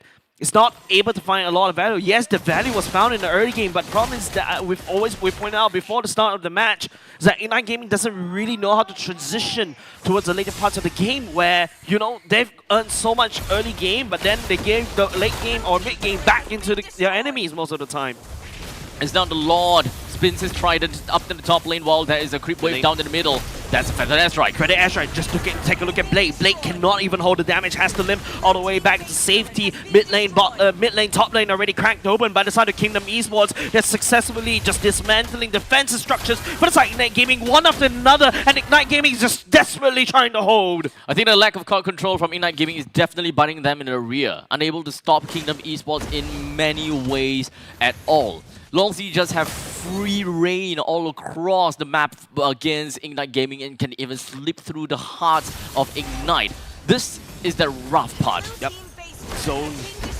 Zoning, but okay. Yuta flickers forward just a little bit, trying to tag onto somebody from the side of Kingdom Esports. Right now, he's basically the raid boss to buy some time just for Rapidude just coming back. But Grant just kites everybody all the way back. Rapidude misses the stingers as the members on the side of Grant will be able to deal with Rapidude down low just a little bit more. Zack and Blade on the chase right here as Grant trying to make a play, trying to defend his own Sky Piercer stack. Pox immortality, but the damage has been done. Ignite Gaming turns around, sacrificing Rapidude for 3. Finally a shutdown on the Grant that has a massive amount of kills already clocked into him. All that bounty will go over to Blade, one of the main damage dealers of the team. They're trying to, I think they may be able to crack this open though. I mean, they can crack this open, but they can't end the game just yet. FMM just came up online just in the nick of time. If FMM actually went down the later part, like where Grant is, I think Ignite Gaming could stand a chance to basically inflict even more damage against Kingdom Esports. Not too sure about how Ignite Gaming can continue on with this onslaught. That is a very good trample from Ignite all the way to Kingdom. They just rush it in, just exactly how this dive comp is supposed to work. They want to keep running and not stop. I guess that is also one of the reasons why they don't have a lot of crowd control, because, yeah, just let them run. It's fine. That way, the more they run, the more they split themselves up. Right now, it's just this Lord Dance, a bit of a scaffold, knife's edge for the side Ignite Gaming. I think they do have what it takes, right? They just need Rapid to find those creative angles like just now, but they have to repeat that once and over and over again. But Yon, starting out fight just a little bit more, will be able to find it. Taunt, he gets deleted by Blade. The feather airstrike for the side FMM, not good enough. And now all of a sudden, Ignite Gaming has Lord priority. This is gonna be rough, but there is still a wave that's just rushing all the way down to the bottom. Hey, never mind, they have Rapidu to do all of that. It is going to be 4v4, because Rapidu is just not around the vicinity. Yon is dead, so there is no way to use Retribution on this Lord. Yuta buying some time just a little bit, keeping Grant a little bit too busy right here. Gets peeled by the side of Lozi as well. He gets dealt with, but the Lord given over the side of Ignite Gaming. The concealed play, looking for more stragglers from the side of Ignite Gaming if they don't back off, but the timing is a little bit slow. They try to catch on to Seiji. FMN goes into the feather airstrike onto Zach, and Zach downs low just a little bit more. Turtles were poised by Blade, coming in for the fight. He gets shut down by the side Kingdom Esports as Rapidu turns it around. We'll be able to find Lozi, the Lord, marching across in the mid lane as Seiji goes into Summon Force,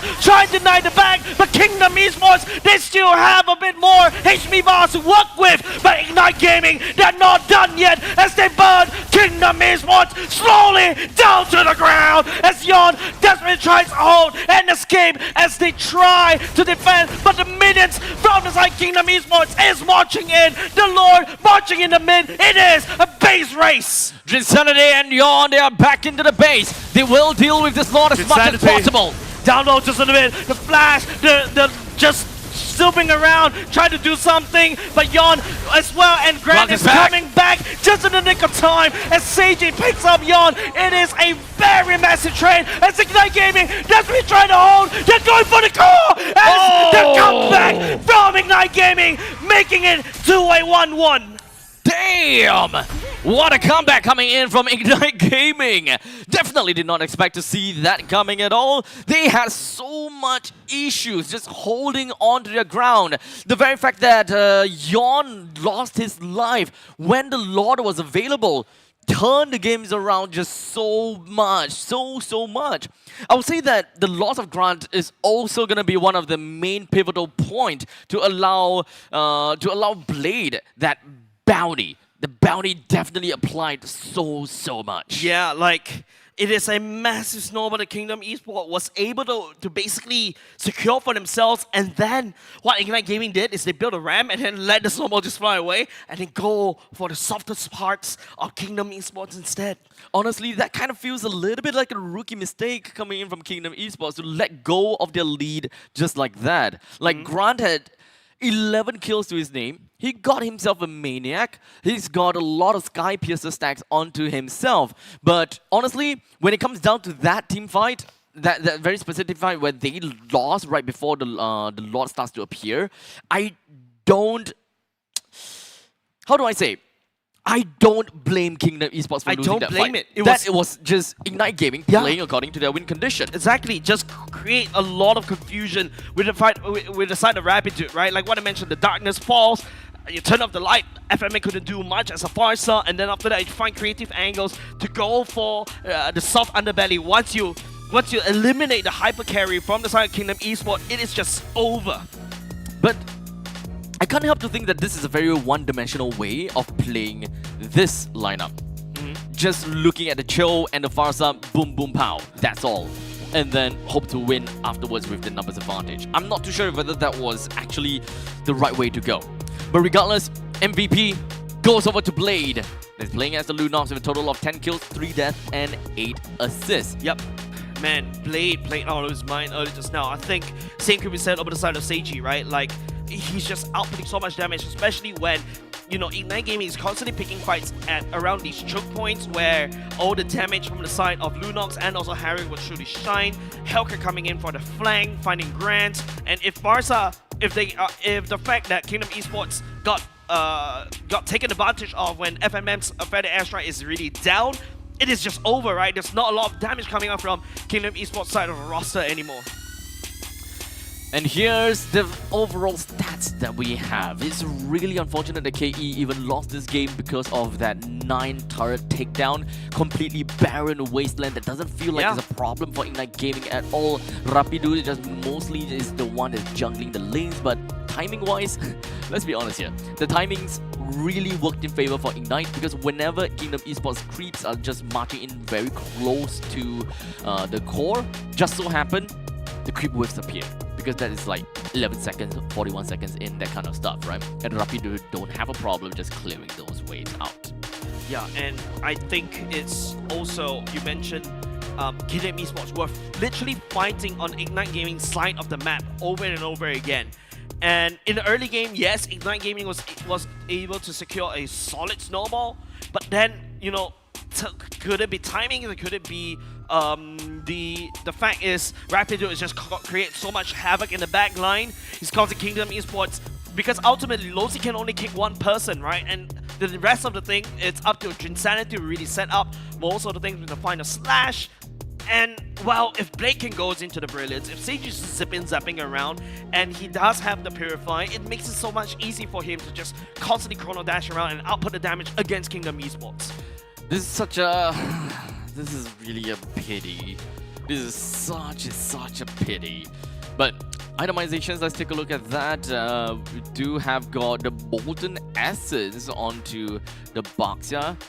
I would like to say that is definitely one way to help them in the mid stages of the game as well. But Seiji's item build, let's look at that. Okay, Wishing Lantern, Divine Glaive, Feather of Heaven. Of course, we also do have got the Holy Crystal and the Stallium Scythe. Yeah, I was thinking that he might go for the Blood Wings instead. That's because he was actually really far behind. But that Holy Crystal gave him so much oomph.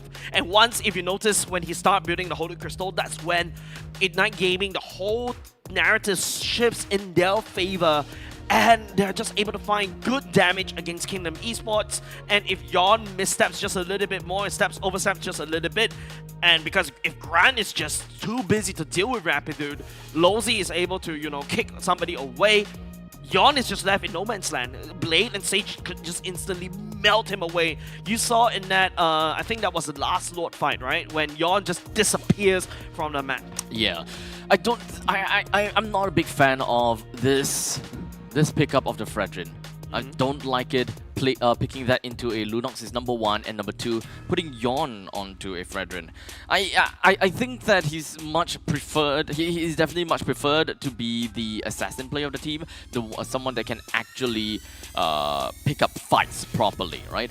To have him to tank, for him to do utility, I think that is a little bit out of his zone, right? 0 is to 6 is to 10. I think that is a very rough point as a Fredrin, because Fredrin can actually display quite a bit of brilliance in the early stages of the game. Constant cycling of your skills, and let's not forget, when it comes down to the Appraiser's Wrath, you can actually do quite a bit of damage with such a I would say with such a fragile lineup, right? Phobias, Lunox, Harry, Hellcat, Baxia. There's a lot more they could do. Yeah, ironically, right? Like, even in the previous game, the land slot was literally leaves open, right? I'm actually kind of really surprised that Yon didn't go for, you know, that kind of assassins as well. And I also feel like that's because of the Arlot pick coming up from Insanity, right? Like, you need something more frontliney as compared to just one Arlot to be able to deal with the roster coming up from Ignite Gaming. And ultimately, once the Lunox is up, I really disagree with the Fredrin already. I was thinking maybe like the likes of the Akai or even something else, but not the Fredrin. Or even an Alpha is a lot easier to deal with this one. You need pseudo tankiness to deal with the Lunox. You need more damage. Yeah, fair. In fact, the entire way that Kingdom Esports played was a lot more on the simpler side. And you know what they say? Having a simple win condition can win you the game a lot more because there's less complexity, less margin of error, right? And that is kind of the way that Kingdom Esports went, right? As long as you have a kick that warrants for a feathered airstrike, that is one person down, we move on to the next. And fortunately for Kingdom Esports, Ignite Gaming just kept giving these kills, right? Rapidu just keeps getting caught. There is no re-engage or re-initiates from Ignite Gaming to reclaim lost value. And Kingdom Esports could just grind it over and over and over again. Yep. I think with that said, we're going to go on short break. Don't go away. Game number 3. Who shall emerge up top? Would it be Ignite or would it be Kingdom Esports? Stay tuned for game number 3 coming up next after the break.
Season 9 closed with Team Flash making history, achieving a record-breaking 4-peat. But legacies don't guarantee the future. This season, with a new format and new challenges, every team must fight harder than ever. This is MPL Singapore Season 10. The regular season has 3 key stages: Seeded Stage, Challenger Qualifier 1 and 2, and the Challenger Bracket Stage, all leading up to the playoffs, where only one will rise and claim the victory. Seeded Stage. 6 invited MPL Singapore teams will face off together in a best-of-3 round robin across 3 weekends. The top 4 teams will advance to the playoffs. The bottom 2 fall to the Challenger brackets. Challenger Qualifiers. At this stage, community teams are divided into 8 groups and fight each other in best-of-3 round robin. From each group, the top 2 teams will qualify for the Challenger brackets. However, in Challenger Qualifiers 1, the advancing teams must first battle against 2 MRO teams where only the top 2 teams advance forward. Challenger Bracket Stage. In this stage, 2 relegated seeded stage teams will fight alongside top 2 teams from Challenger Qualifiers 1 and top 2 teams from Challenger Qualifiers 2. They will battle in the upper bracket for a spot in the playoffs. For the teams that've been eliminated from the upper bracket will get one last chance in the lower bracket to fight for the final ticket to the playoffs. The top 2 teams. All right, ladies and gentlemen, welcome back once again to the first match of the day. The first match. Yeah. Yeah, it feels like already half a day gone because like that game number 2 was absolutely entertaining. I mean, it's 3 p.m. That is like 15 hours from 24 from 0-0. So it's half a day. I see. Slightly more than half. I see. But I think immediately, right, reactions from the side of Ignite Gaming is that Ignite Gaming doesn't really look very strong against Kingdom Esports game number 1, but game number 2, Abstract, man, they are a different beast, especially when Rapid pulls out a Hellcurt. Honestly, I don't even know what to say about that previous game. That game is a game for Kingdom for it sure. It was supposed to be a 2-0. It was supposed to be a 2-0, and it baffles me that they lost that hard at the late stages of the game.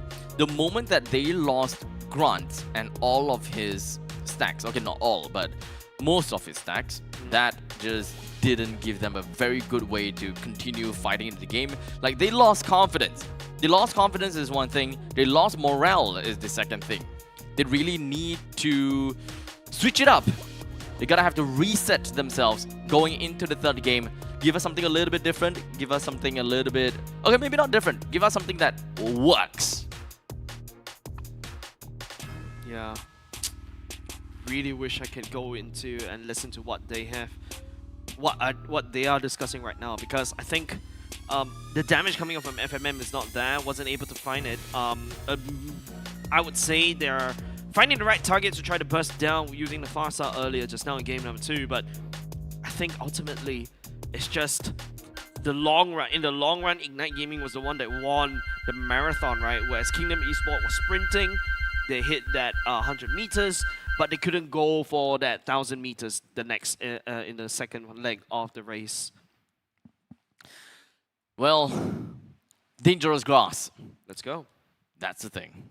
Dangerous grass is where Chip really shines, and not only just Chip, right? There's also like your even the Lunox even Hellcurt shines super brightly in this particular map. And if Rapid is able to bring the Hellcurt to great success in Flying Cloud, do you think that Kingdom Esports may go ahead and ban that Hellcurt away just as a reaction because they want to deny that repeat of game number 2? I don't want to repeat. If Kingdom Esports they lose a game like that again, Paper Tigers. My tail's been itching for a real fight. Tell me about it, right? Yon is a very emotional player, right? And he can really be one of the best junglers provided he wakes up in the right side of the bed. What can I say about this? We've got Farsa, Kalia, we've got we got the CC as well as Baxia that's been banned out. Yep, seems like we're going back to common suspects, right? Ignite Gaming banned away the 1-1 in the previous game. There's also the Kimi that Kingdom Esports took away because, the Blade was just so comfortable on it, and both Blade and also FMM are also really good at it. Farsa ban coming out from the side of Kingdom Esports as well. A similar ban coming up from Kingdom Esports in game number 1. Alice is definitely on that list. Same as game number 1, and they will also do so in game number 3, taking away the chip in for the side of Ignite Gaming, especially in this particular map. It's a great idea. You don't want to give it over to Lozy. With the Alice as well as the chip taken away, now KE have the opportunity if they want to go for the Yishun. I think Lancelot is definitely going to be a better pick for the side of Yon. Do they want to first pick that though? I don't think so, because Zach has shown that, well, he doesn't really have good track record on the assassin jungles as of yet, based on our stats here. But maybe other things like perhaps not say a Phobius, right? A CC. Oh, CC got banned away from the side of Ignite Gaming already. But Jin Sanity going to go back to his one of his signature Uranus. Okay. First pick Uranus. Mandala blossoms from the Okay, withered let's not Kiki. allow me. Yeah, they definitely have to counter that. I was thinking if Kingdom Esports go for something else apart from the Lancelot, Ignite Gaming definitely going to take that away. And now you go for you first pick a Uranus. Ignite Gaming is going to respond immediately with a Lunox. I don't know whether this is a bit of a LY for outdrafting Kingdom Esports right here. I think it's still a little bit too early for us to say that. They When it need some form of methods to deal with the Lunox. To deal with the Lunox, I think that there isn't a very specific hero that can really just outright deal with a Lunox. Time to drop the proper beat of scenario. fire upon the first blossom. Your team is picking. Joy and also the Angela. They need some form of burst to be able to deal with the Lunox, like what I mentioned. Joy definitely fits the bill. To be able to run it down and also fix the waves very quickly and also get out of dodge. So there's a bit more mobility. And if you're Ignite Gaming right here, if they need to be able to match with the EXP laner here against a Uranus, and Esmeralda perhaps looks really good right here, especially when an Angela is already selected by the side of Kingdom Esports. Yeah, I think that is relatively fair, especially since Esmeralda is a really good way to deal with their Uranus as well. I think that it is a missed opportunity not to pick up the Esmeralda here. They don't have any other reason to pick anyone else to just counter that immediately. Oh, that's exactly what. Yeah, that was exactly what Kingdom Esports was fearing since yesterday, right? The Franco ban, like what, 2 games in a row. Well, if you consider yesterday as well, that's what, 3 games in a row as well, because Hoki is just hooking up Kingdom Esports like they're literally iron hook magnets. Honestly, it's like fishing in a barrel. Like fishing in a barrel. No, shooting fish in a barrel. Yes. Shooting fish in a barrel. Yeah, that's right. I thought you invented another proverb right there. Fishing shoots in fishing in barrel. fishing shots in the barrel. Barreling in the fish. Welcome to Grok's Castle. Barreling shots in the fish. Anyways, Grok being banned away by the side of Ignite Gaming. Expect the Cho to be taken away by the side of Kingdom Esports. A bit of a knee-jerk reaction from the side of Coach Icy Frost from the side of Kingdom Esports, taking away that Harif already. Okay. Yeah. So they, at this point in time, IG, they have pick off. They have ways to really make full use of the pickoff because of, it's either the bloody hunt into good amount of combos coming in from the Lancelot, but most of the time it would be darkening from the Lunox that immediately kills that one person. That is also a Lunox that can deal with the Uranus pretty darn well. If KE don't ban the Esmeralda, I would find that to be a very difficult game for KE.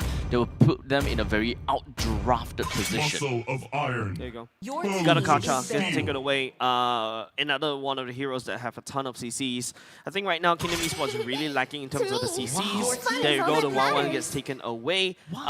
Definitely, right? Because Kingdom Esports, there's no point for them to go for the 1-1. Ignite Gaming, on the other hand, you take away the 1-1. Esmeralda pick, isn't it not? Yeah, I think 1-1 has more threat against Kingdom Esports, especially when they've got a Joy, they've got an Angela, they're a pseudo tank. 1-1 could just easily shred through them. I'm not too sure about that. There's always a secondary win condition that we can see out of the Lunox even. It doesn't necessarily have to put too much things into the gold laner. In fact, this is a game where they can go Bane. I mean, yes, you don't have a Yishun. Yes, that means that you don't have a proper marksman. But let's be honest here, Lunox can kinda be seen as a marksman because of the fact that you can keep on Chaos Assault your way through with your Darkening. So that can be a very good replacement for the gold laner. Yeah, there you go. Esmeralda selected by the side Ignite Gaming. Kingdom Esports really lacking in terms of the CCs, right? Gold laner wise, unless they go for a Ruby gold lane to be able to make up for the lack of CCs, but then they're sacrificed in a lot of damage. I would say Uranus does a lot of damage as well, hidden damage, but I'm not going to rely on that Uranus just to deal the damage. Maybe even Lunox in the gold lane, to be honest. The last pick can be so flexible depending on who is going to be going to mid. Is it okay? So now we know for sure. Okay, now we know for sure that Angela's going to go to mid. We have an early game centric marksman coming from the from KE. This gives IG even more reason to not fill in a proper marksman into the gold lane. They can still, of course, put the Lunox into the mid and put the Bane into the gold, but they can definitely put more early game centric burst damage to deal with that kind of regenerative properties, or rather the regenerative properties plus the shield from Angela by putting a very strong mid laner for the burst potential. Number one, number two. A hero that naturally loses in terms of lane prio. Rapidude. No, not Rapidude. It's definitely going to be carry Seiji. Now all of a sudden, you know, both these two teams are put on a timer. It is Kingdom Esports. It is their prerogative to basically try to end the game as ASAP, right? Like, you send a joint to literally run down the carry. If not, once carry hits a critical mass, that's it. IG has a lot of iframes to work with. And there's also another thing, right? Like, if you're sending Joy down to run it down against Ignite Gaming, you're gonna potentially run down right into a bloody hunt for the side of Rapidude. So yeah, there's a lot of things that Ignite Gaming can do against Kingdom Esports, but I personally feel, Bruno, this is also the first time that Grant brings it up in MPL Singapore stage. There's definitely other choices. I was thinking maybe even the Beatrix, right? Something that's good in the early, good in the late, good in the mid. Because right now, Kingdom Esports is just saying that, hey, if I don't win before the 12 minutes mark, that's it. I'm definitely going to lose the game. Ignite Gaming is just going to win it. Yeah. Very early game centric for Kingdom. They have a very good peeling from Uranus. They have good ways of locking people down with the Cho. They have early game centric power spike on damage coming from the Joy, and not to forget the Bruno.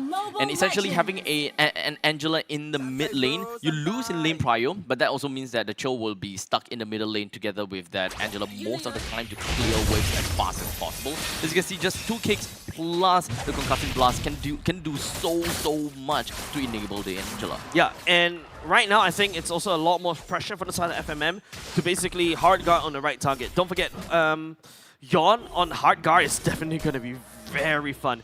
And now you're playing on a map of dangerous grass, right? Yeah. Who's going to open the map for the side of Kingdom Esports? Lolzy. I think that Lolzy is still going to be the main guy, since as long as he's able to find the right person, he's just going to go straight for the kick. And they can, of course, supplement that by getting Yon to be able to go for 2 dashes, right? Just within the point in time, you have already bought in, just within that Way of the Dragon, you bought enough time for Yon to double dash, and can pop off into the ultimate into the main ranks of the Ignite really early. And you even have the... Seiji! Oh! A trade up top! It is still Seiji picking out first blood though. Yep, it's still there. In the end of the day, Carry still won in that fight. He still managed to get more gold, more XP because he's around to get the kill credit. Oh, Iron Hook whizzing by just a little bit. Lowzy comes with the knockup, try to catch onto Zac.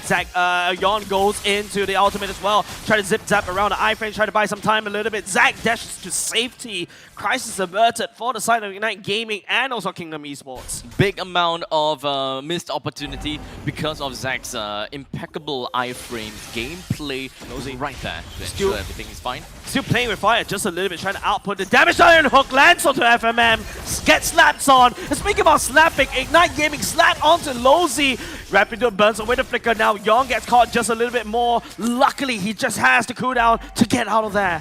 Shouldn't be too much of a problem. Yon, although he doesn't have a lot of HP to work with, he gotta have to go back home before he can make his way over to the turtle. KE, as much as we want to see them strong in the laning phase, they're not exactly doing too well with a couple of mistakes as well as good plays from Ignite Gaming. This puts Ignite Gaming having the priority over the turtle. Goes into the ultimate with a hard guard, steals away the turtle for now. Try to ring around the roses just a little bit. Hold on to the Rapidude, gets deleted by the side of Kingdom Esports. Yuta looking like he's next. Insanity to slow, but Lowzy follows up with a dash over the wall, and also a wave clear. Kingdom Esports snags a turtle and also a couple kills. Yep, that's what we want to see from Kingdom Esports. The way that the team is supposed to get these kind of crazy damage over to Ignite. Now, they can of course put more priority into the gold lane this time so that they can further accentuate these farm over to Grant to get him running together with the team. However, there's no right or wrong positions here because they can of course help Drinsanity down in the bottom lane and the XP knock down this turret fast so that Drinsanity is actually open to start running the rest of the team, proxying lane, getting all these Radiant stacks without having to constantly go back into the lane just to clear waves. Insanity level difference versus Utah. Oh, Iron Hook. That will miss for now. Lozy gets out of there. Or maybe because of the Shimpo CC immunity, right? But look at the level gap between your EXP laners. That's massive. Huge, man. And surprisingly, it is still an Esmeralda that's supposed to do relatively well in this overall lineup. You have a lot of shields that you will be able to steal. Understandably, this is going to be a pull noodle fight between the XP laners. But once the fight comes together in a macro view, it's going to be good. Well, unless you bring Yon as well. Here comes the ultimate coming up from Utah to try to make a play out of it. But the turret targets onto Yon instead. The hard guard, it wasn't even committed as of yet. That's just Yon's shield, purely tanking as much damage coming out from Utah. That's a lot of healing right off the bat. My goodness. But regardless, that's 4 minutes and 30 seconds. The energy shield will be gone very soon. And unfortunately, that Bruno did not even take a single chunk of the energy shield away. So no acceleration of farm for this Bruno, unfortunately. That will mean that Grant might not pop off as early as we wanted him to. This is exactly what I was talking about, right? Lozy walks into a bush, opens out the map, gets stunned by Rapidude at the same time. Utah jumps all the way in. We'll be able to attack onto Yon as well. Here comes a hard guard trying to stay alive just a little bit more, but don't forget, Esmeralda don't care about your shields. He's just going to slice through your HP bars instead. The heartstrings will be able to catch onto Utah as well. Drinsanity step forward, and Utah will be able to flicker all the way back out to safety, providing some time just a little bit. Zac down low as well, and it's going to be Zac securing the turtle. Drinsanity leading the charge. He's a Uranus. He is massive. The heartstrings will be able to land onto Blade. Doesn't have the brilliance to get out of there. There is so much value that Esmeralda has managed to bring for the team with all the amount of peeling that she has done just by just 5 minutes into this game. This game could have been a lot easier for Kingdom Esports if not for the Esmeralda. There has been time and time again where Ignite Gaming's Esmeralda just got away with just a sliver of health, which is completely unacceptable for Kingdom Esports that has a team that can actually do a lot in the early. Yep, and right now, don't forget, Seiji has already secured the corrosive side. We call him Farmer for a reason. And once carry hits that critical mass, it's going to slice through Drinsanity like it's nothing. And also everybody from the side Kingdom Esports, right? So I echo what you're saying, right? Kingdom Esports needs to start playing around the gold lane, and they're trying to do so right now. Yep, finally moving up to the top lane. At least there is... Okay. There's a suppression. Grand immediately gets deleted, and that's not exactly ideal for the side of Kingdom Esports as Ignite getting collapsing onto Grand and Lozy as well. No safety net for the side Kingdom Esports anymore up top. The top lane could very likely be completely pushed out, but luckily we do have Drinsanity that joined up to the fray to wave clear real quickly, but he also gotta have to be real careful. Even though the Bloody Hunt has already been used, it could go off cooldown anytime from here, while Yon doesn't seem to want to engage in that. It doesn't seem like very interested, right? There's only just a Uranus. Yes, the Uranus was able to slow down, deals quite a few damage using the auto attacks, especially with the stack. But we're entering a mid-game phase right now. First turret on the way, down bot is already cracked. They send Bruno, start to unlock him just a little bit more. Don't forget, Bruno does come online a lot faster as compared to the carry, but Seiji seems like he's already online. Yeah, that's the whole thing. Grant did not get any energy shield points. Seiji did manage to get a couple of those. The very fact that Bruno and the carry goes lane to lane, but that's nothing that is bad to Seiji. That just shows the gold lane did not work in favor for Kingdom. Yep, Utah is dangerously deep in the enemy line, providing some vision over the side of Kingdom Gaming.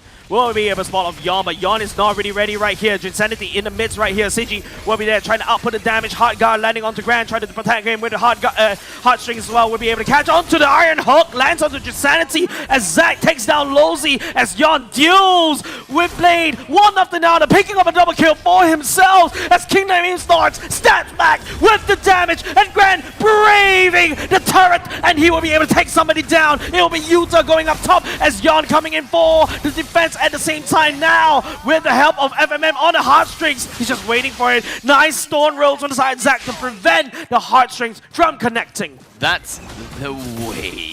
8 minutes and 16 seconds. Kingdom Esports finally won a pretty big and massive team fight that allows them to be able to take a very accelerated Lord, because both teams missed the third turtle, which is actually playing in favor for Kingdom. Yeah, it's basically mid-game power spike coming in from the side of Kingdom Esports, right? And now this is a very awkward position for the side of Ignite Gaming. It's very hard for them to basically handshake any form of fight. Insanity right here, he's a tanky boy. But Ignite Gaming, they're not exactly out of the game just yet. And so is Kingdom, they're not out of the woods. There are still a lot of ways that Ignite Gaming can come back.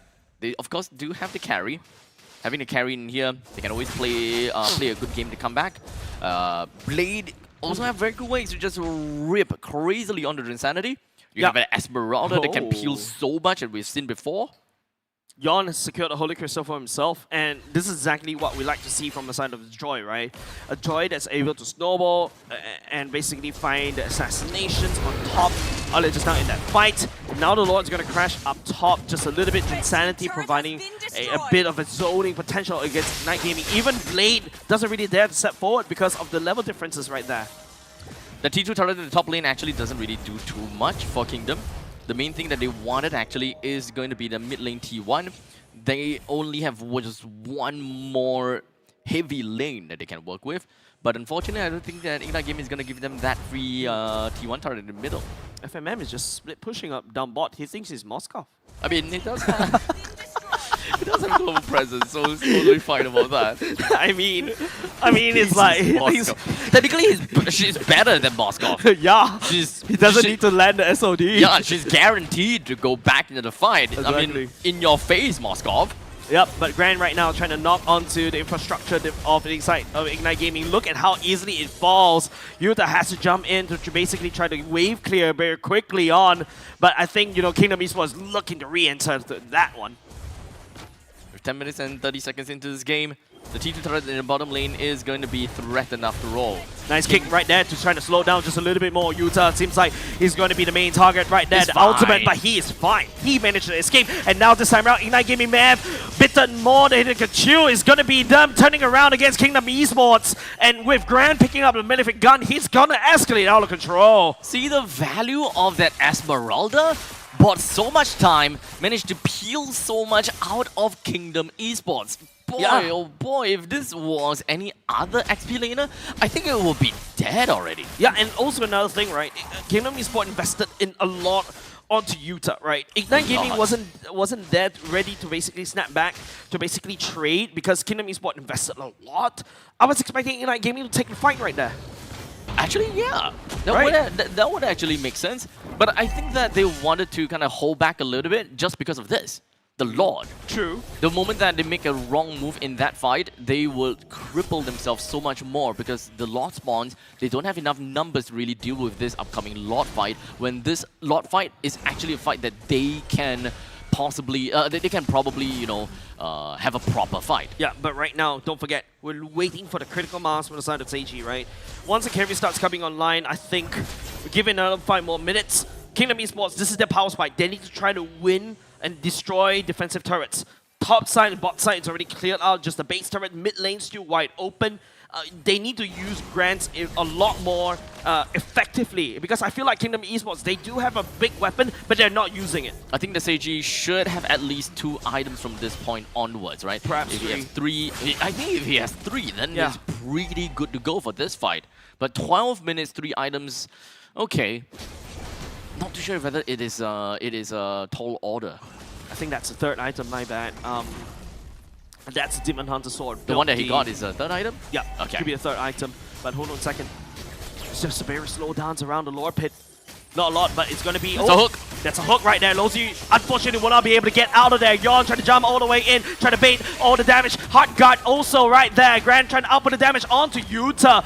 Look at the balls literally smacking his face over and over again, and Yuta couldn't hold. With the Lord now down to 1/3 of HP. Ignite Gaming has got all 5 members remaining, and Zack takes the Lord. Zack taking the Lord is massive for the side of Ignite Gaming. They bought some time for themselves, and not only just that, they take 3 members for the side of Kingdom Esports, and that's exactly what I was talking about, right? The critical mass that they have managed to conserve for themselves. This momentum, it's unstoppable. With the Lord now marching up to the top lane, they can finally, at least for Ignite Gaming, be able to take down all of these outer turrets. Does Kingdom Esports even have any opportunity to defend this? Well, let's talk about wave clear here, right? Yon can wave clear, Drinsanity can wave clear, FMM can't, Grant can't, Lolzy, kinda. Yeah, right now the only way for Kingdom Esports to defend is basically playing on Ignite Gaming side of the map. The Lloyd's being sent all the way down bot as Zack deals with the bottom lane turret as well. Yon being sent to deal with it. I think he's going to activate the ultimate just to try to wave clear as much as possible. But don't forget, that hook coming up from Rapid Dude is just what earned Ignite Gaming back into this position. And they're looking to crack open even more and output the damage onto Kingdom Esports. The 2.5k goalie for Ignite Gaming is definitely a lot bigger than you expected. Because Ignite Gaming's draft right now, they are more geared towards the mid to the late stages of the game, while Kingdom Esports is more for the early mid game, right? So as long as Ignite Gaming have got a good amount of gold for themselves and have managed to reach this point in time with an advantage, inherently they start winning in team fights. It balances out the fight a little bit more because Kingdom Esports is under the protection of their own turret. There will be more pot shots that will be dealt over to the front liners. So Yuda as well as Rapidu, they have to be really careful with the way that they dive, but I'm actually not too concerned for Yuda because he's got 2 additional sources of healing, which is, well, Uranus and the Angela. Yeah, and mid lane, right? For the side Ignite Gaming is still standing strong. They still have the first tier turret, and it's something that allows them to basically constantly push against Kingdom Esports, right? Right now, Kingdom Esports has to play in the vicinity of the base. Top side looks really battered, and I think they're, like what I mentioned earlier just now, 5 minutes ago, Kingdom Esports needs to start using Grant to basically lay siege onto the turrets. Right now, especially when he's secured the Malefic Gun already, forced to build a Wind of Nature, by the way, and, you know, attack speed is not exactly ideal for Bruno. 15 minutes and 34 seconds with the Lord that will be popping out in 30 seconds from now. That is 16 minutes and 4 seconds in. That means that Ignite Gaming would have a massive lead. They have the priority of the Lord. Kingdom Esports, once again, they don't have a very good way to initiate. You can expect that Lolzy goes in and pick one person off, but as I mentioned before, if you go in and pick one person off, you better expect and hope that Ignite Gaming will fight back. Imagine you see the Iron Hook going in. That's a nice kick onto Zack as well. Zack goes into iframes, the Phantom Execution all the way to the back. Grant tried to do something right there, but Lolzy will be there. But hold on a second, the damage coming up on the side of Kingdom Esports. It's a little bit too much, and Drinsanity just taking most of it. Running down against Seiji. Seiji getting eliminated as Yuta tries to hold just a little bit more alongside with Rapitude. But Kingdom Esports have the wrath, the fury, the damage from the side of the defensiveness, and they will strike against Ignite Gaming. Kingdom Esports down, they finally completely ignored Yuda. They don't care about Yuda, just let him, you know, spin for days, no problem. I guess this is the idea that Kingdom Esports is looking for in the later stages, because just give the Esmeralda, she's not gonna do anything to us when we manage to take one after another after another. I am genuinely surprised that they managed to get the right target prioritization from the start all the way to the end. Yeah, and not just that, right? Like, if you notice how Kingdom Esports played that intelligently, right? They see the Iron Hook going out immediately. Drinsanity and Lolzy just speed runs right there, bursts a flicker, and everybody just go in and strike. Zack made a good play to try to go in the way to the back, but Grant and also Lolzy held their ground right there as Yon just goes in and kill. Finds Seiji, finds Blade, and it just melts them down with the ultimate. Honestly, I commend Kingdom Esports on the fact that they took advantage, yes, patience as well. They took advantage of the animation lock of that iron hook. The moment that you miss the iron hook, you're actually locked down in animation for a very long time. This is where Lolzy slipped himself in between to get himself a very perfect initiation. Without coming for the flank, but Grand down low just a little bit more. But then again, will not be able to find the damage from the side of Zac onto Grand. He gets healed all the way back up. Good effort coming up from Utah, but Kingdom Esports now knocking on Ignite Gaming's doors. 18 minutes in, with waves from the bottom lane and the middle lane. Middle lane has already been cleared, so not a big issue at all. Ignite Gaming can clear this, no problems at all, but this is still 18 minutes into the game. Yes, Bruno can pop off pretty well in the late stages once he's got full items, but I think that both... Helbert. Carry and Bruno both serves a very different purpose in the team. Yeah, if you notice what Carry is going to go for eventually, right? Skips the Malefic Gun, goes for the Rose Gold Meteor because of the potential threat of the Joy. But once, you know, the Carry starts building up the Malefic Gun, it's going to have the extended range, it's going to shred. But I think main thing that he has to deal with is to survive the onslaught coming off from Yawn. As long as Yawn finds the avenue to just slip between the gaps. Technically he can, with the lack of control from Ignite Gaming. There's only number 1, a counter initiation Falling Star Moon, on number 2, the Bloody Hunt. So it really depends on how Rapidut uses his Bloody Hunt, if whether they want to continue on with the Iron Hook into the Bloody Hunt or flicker into the Bloody Hunt until the target that they want. I think right now you just go in, right? Like, Insanity is more than happy to receive any form of CCs. I don't think, well, I think right now, I stand corrected. I think right now Ignite Gaming should have the damage to basically deal with Insanity, right? But what Insanity could do is just activate the Vengeance and also pop Consecration and then run away. And all of a sudden, Seiji may find himself in a spot of trouble, running out of HP bars because of the Vengeance damage. He does have Brave Smite. And of course, Radiant Stacks that keeps healing him over and over again. Yep. In terms of draft, it's still and always going to lean towards the side of Ignite. Why are we looking at Bob versus Bob? To be fair, this is the most entertaining OV I've ever watched. To be fair, that Ballista fight is probably more exciting than Esmeralda versus Uranus. True. I agree. You know how they clock whoever the OV was that, give him a cookie, man. 20 minutes in, the long and extended game length that Kingdom Esports does not want to be in at all. This is an Evolve Lord abstract. Yep, one mistake is going to cost them the game. And do note, Kingdom Esports, they also lost the inhibitor turret in the top lane. Not having a T3 up top, while the Lord pops up in the bottom lane, that is a macro nightmare. Yeah, that's why FMM is there, right? Yeah, FMM is playing this like Moskov, haha. Literally, better right? Moskov. Yeah. It's going to be Ignite Gaming starting up the Lord Pit. Insanity will scout that out. Activations coming up for Kingdom Esports. You can see them starting to move on just a little bit. Right now, the Lord down low just a little bit. Zac secures it instead as Yawn gets deleted by Seiji. And that's a massive mistake coming up for Kingdom Esports. And Ignite Gaming is going to step back. Blade stepping forward right here. Lolzy down low. Thorn Rose too slow. Everman takes out Seiji though, but Seiji takes down Drin at the same time. Zac deals with the rest remaining person for the side Kingdom Esports. And it's a total wipeout. Kingdom Esports. Nobody left in the base to defend as Ignite Gaming burns the kingdom down to the ground.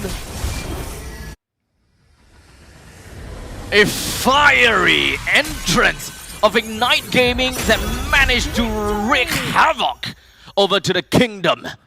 Not exactly the results that Kingdom is looking out for. Celebrating right there.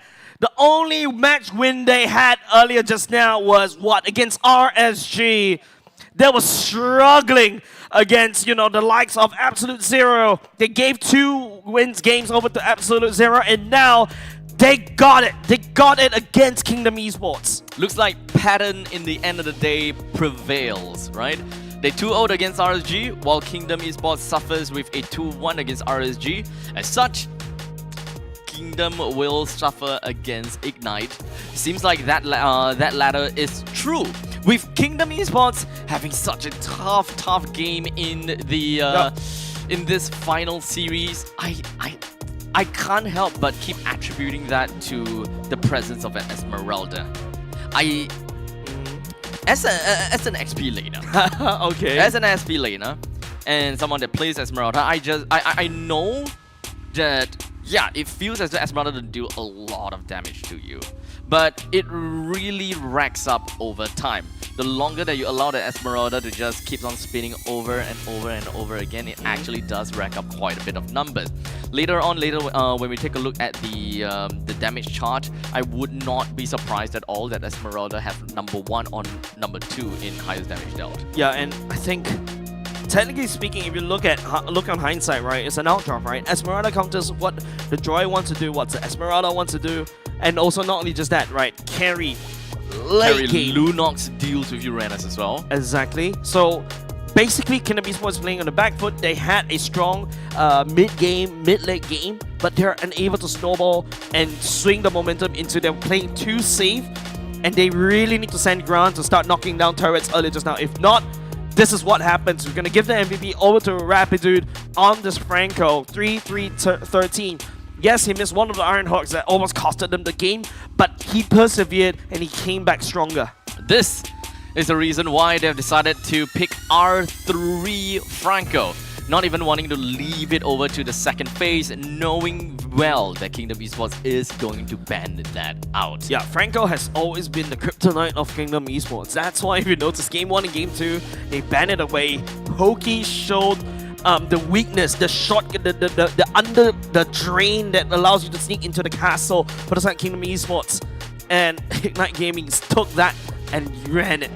The Vikings prevail. Man, oh man. I think that Kingdom Esports, they are definitely going to have a lot of difficulty trying to swallow this truth that they could have just won Game 2 and not needing to go to Game 3 and suffer an even bigger loss. Yeah, not giving up a chance, right? Because even though it was Yon that had an absolutely fun of a game, and you know, you see FMM cosplaying as a Moskov. Ultimately, once the Esmeralda starts coming in, the shields just gives you false what's that called? False confidence, right? It seems like you do have a lot of shields, but then Esmeralda just slices through you, absorbs all of that, and then he's just absorbing all that damage into himself, and Seiji late game is just shredding everybody to pieces. I didn't think that it was entirely necessary for them to even need a carry for their game at all, but hey, in the end of the day, it does serve as a very good insurance policy for Ignite as they move on over to the late game to have a proper win condition. To be fair, if we look at the very early game matchup, I will say that yes, Ignite do have a little bit more problem as compared to Kingdom Esports, solely because of the fact that there is an assassin jungler in the name of Yon, quite easy to pop off as long as he lands kicks, and FMM, you know, we know that Angela is always crowned as the queen of first blood, right? So with this roaming trio from Kingdom Esports, early game and laning phase should naturally prevail for Kingdom Esports, but Ignite Gaming actually gave them a really tough time, which moves on to the mid stages of the game, where Lancelot starts to get scary, good amount of damage, the versatility of the Lunox starts to pop off, and Yuda as the Esmeralda becomes such a huge sink of time, resource, and skills. Oh, you're right? Both FMM and Seiji are literally one of the highest. Take a look, damage dealt. Yeah. 100k. 100k. What did I say? Man, he's just absorbing all the damage and also just dishing out all the damage. Yeah. Right? He's just literally hard carrying that one in terms of the statistics. But you're right? It's the invisible pressure from Esmeralda. You think that you are not receiving that much. You feel that it doesn't do anything too much as long as we just ignore him. But sometimes ignorance is bliss, only to a certain extent. Yep, and by the way, Seiji and FMM also has the highest count of first blood as well in MPL Singapore, right? Both of them played 10 games in total, and they've already racked up 3 first bloods respectively. Damage taken, damage dealt. Esmeralda just doubles in everything, almost doubling the entire team by a massive amount. Yep, Drinsanity also did quite an amount of well, no, damage taken as well. As we take a look at the highlights in game number 1, you can see that it is just Kingdom Esports just was able to convincingly prove that, hey, I'm definitely going to be the best team against Ignite Gaming. Of course, we gave Yon that Lancelot. He was able to use a great success. Grant on that. Grant just absolutely crazy, earning himself a Maniac right there. I believe this is the berry sequence that did that. Seiji wasn't... sorry, I believe it was Blade that wasn't there to... sorry, Seiji wasn't there to basically give him the Savage. Oh, Savage. If only there was actually a Savage. But the Maniac, it's always going to weigh such a heavy part in me, right? Grant has such a good game. They managed to put so much into Grant, and in the end, yeah, but it feels like, yeah, this is the exact fight, right? They literally run it in. They played according to their condition. Yes, they kind of missed that that deadly stingers, but hey, it's fine. That still gave them the confidence boost that Kingdom Esports entirely needed, and it helped them to snowball to the latter parts of the game, and just goes a little bit crazier from that point on. Yeah, and right now, unfortunately, in this particular sequence, if you notice, Kingdom Esports lost ground right there, and they don't really have enough pushing power to start penetrating all the way.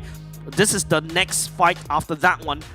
They are unable to crack open the mid lane turret. I think that's one of the biggest problems. Kingdom Esports wasn't able to prioritize onto these main objectives and allowing Ignite Gaming to... Why does this go into the highlights?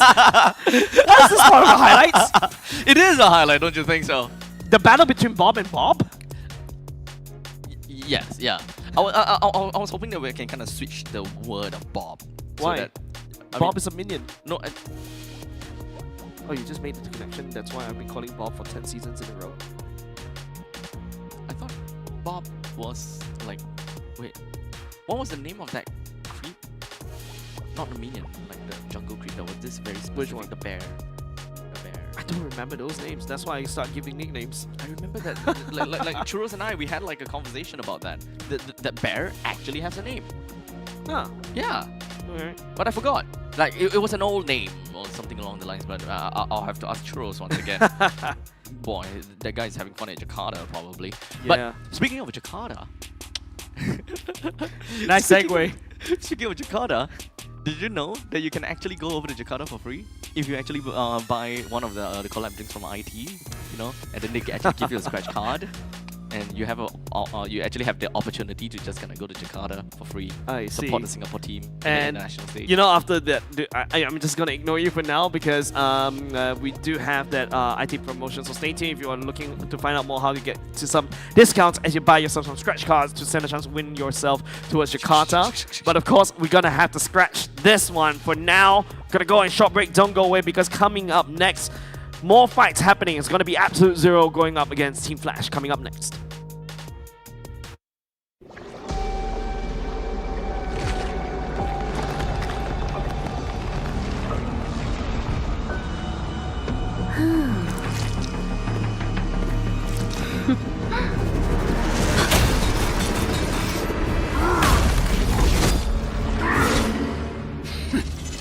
Does the Lord of Lava also crave the Sovereign's blood? Fool! The tyrant's remains will only bring doom! Under her brutal dominion, our warriors were corrupted into foul bonds of decay. Sovereign of the Abyss, Obsidia. Her curse still flows within the Sovereign's blood.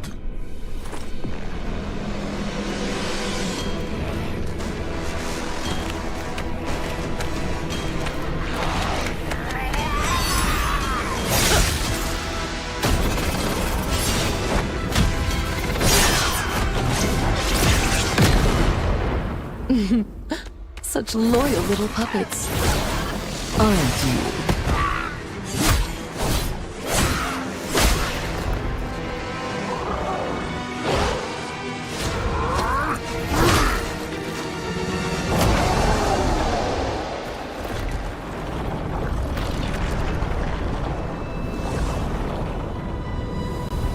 You are merely a puppet, no different from my spawns. Bow to me. Keep your throne, be destroyed. The abyss bows to no one.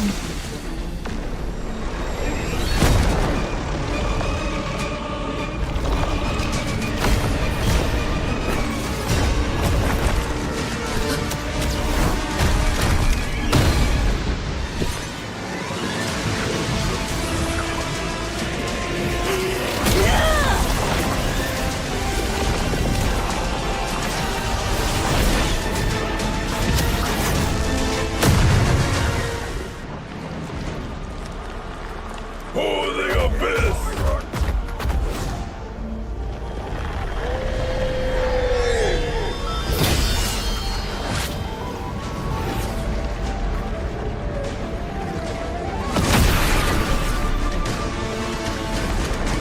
These wretched spawns reek of its corruption.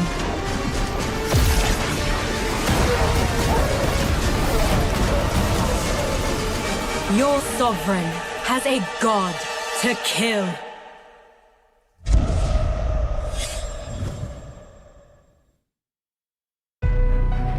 I see desperation. I come to crush my enemies. I reap the strong rise, the weak crumble. My will is absolute. The abyss shall kneel.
Season 9 closed with Team Flash making history, achieving a record-breaking 4-peat. But legacies don't guarantee the future. This season, with a new format and new challenges, every team must fight harder than ever. This is MPL Singapore Season 10. The regular season has 3 key stages: Seeded Stage, Challenger Qualifier 1 and 2, and the Challenger Bracket Stage, all leading up to the playoffs, where only one will rise and claim the victory. Seeded Stage. 6 invited MPL Singapore teams will face off together in a best-of-3 round robin across 3 weekends. The top 4 teams will advance to the playoffs. The bottom 2 fall to the Challenger brackets. Challenger Qualifiers. At this stage, community teams are divided into 8 groups and fight each other in best-of-3 round robin. From each group, the top 2 teams will qualify for the Challenger brackets. However, in Challenger Qualifiers 1, the advancing teams must first battle against 2 MRO teams where only the top 2 teams advance forward. Challenger Bracket Stage. In this stage, 2 relegated seeded stage teams will fight alongside top 2 teams from Challenger Qualifiers 1 and top 2 teams from Challenger Qualifiers 2. They will battle in the upper bracket for a spot in the playoffs. For the teams that have been eliminated from the upper bracket will get one last chance in the lower bracket to fight for the final ticket to the playoffs. The top 2 teams from Challenger brackets will join the fight in the playoffs. The stage is set. It all comes down to this: 6 teams, only one champion. Who will rise and claim the MPL Singapore Season 10 crown? This is our pride, our passion. This is MPL Singapore Season 10.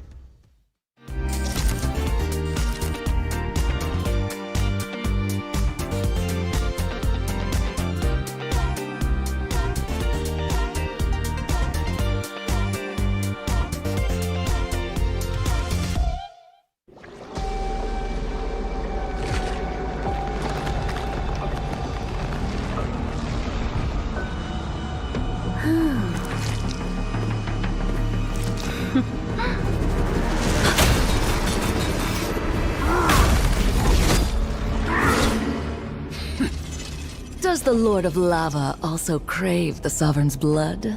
Fool! The tyrant's remains will only bring doom!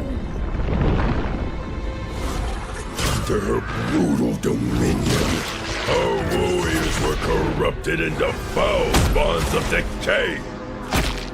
Sovereign of the Abyss, Obsidia. Her curse still flows within the Sovereign's blood!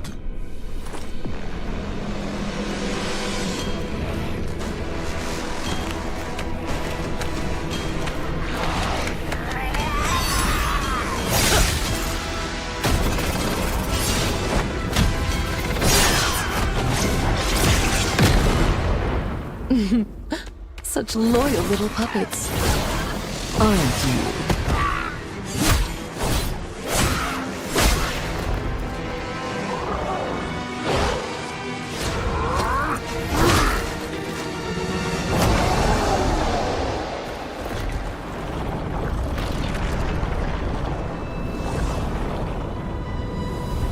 You are merely a puppet, no different from my spawns. Bow to me. Keep your throne, or be destroyed. The Abyss bows to no one.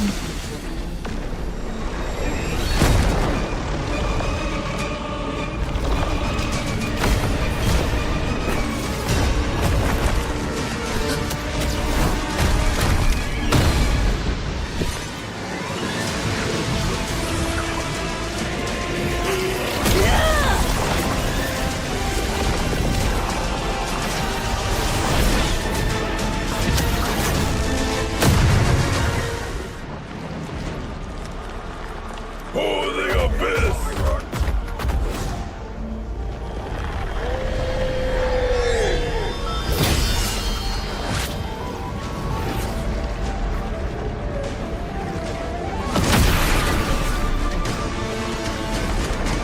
These wretched spawns reek of its corruption.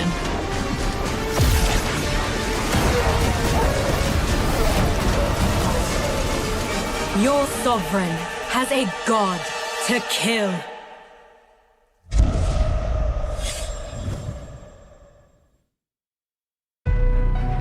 I see desperation. I come to crush my enemies. I reap. The strong rise. The weak crumble. My will is absolute. The abyss shall kneel.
Alright, ladies and gentlemen, welcome back to match number 2 of week 2, day 2 of MPL SG Season 10. My name is Abstract. With me here is Jace, who is clearly very sick of me screwing up my openings. No, I'm never sick of you. Liar. No, I haven't. Come on. Lies. If I'm sick, I would have left my the place right now. That's true. Yeah, true, right? You've left me a few times already, remember? Let's not talk about all of that. If you're gonna continue talking about that, I'm living. No, I don't think you can. I don't think you can. You can't. You physically can't. Anyways, we're gonna go in. I'm tall because that's a good thing. Many people. Okay, never mind. He's Anyways, actually very short in real life. Shut up. Anyways, we're going to be looking at match number 2 of today, and that's going to be AZ that's going up against Team Flash Singapore. At this moment in time, when we are talking about these two teams, we definitely do have quite a bit that we would definitely want to talk about them, because so far, when it comes down to the regular season results, when it comes down to Absolute Zero, they have managed to win only 1 series out of their 3 series. While in the meantime, for Team Flash, they won 2 out of 3. But let's talk about AZ. Yeah, I mean, Absolute Zero, right? Like last season, they were actually having a very good run as well, right? Hailing from the Challenger team, and now and in season 9, they're all the way top 3, right? Which is actually reminds me of the old Team Evil as per last time.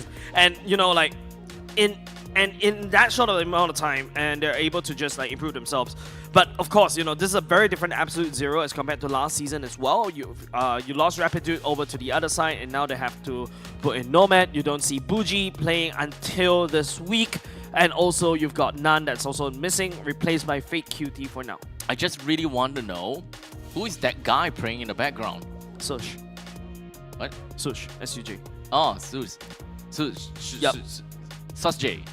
Yeah. Sujay? Yeah, I he's I just call him Sus J. Yeah, he's a sub, if I'm not... Yeah, he's actually being put as a sub.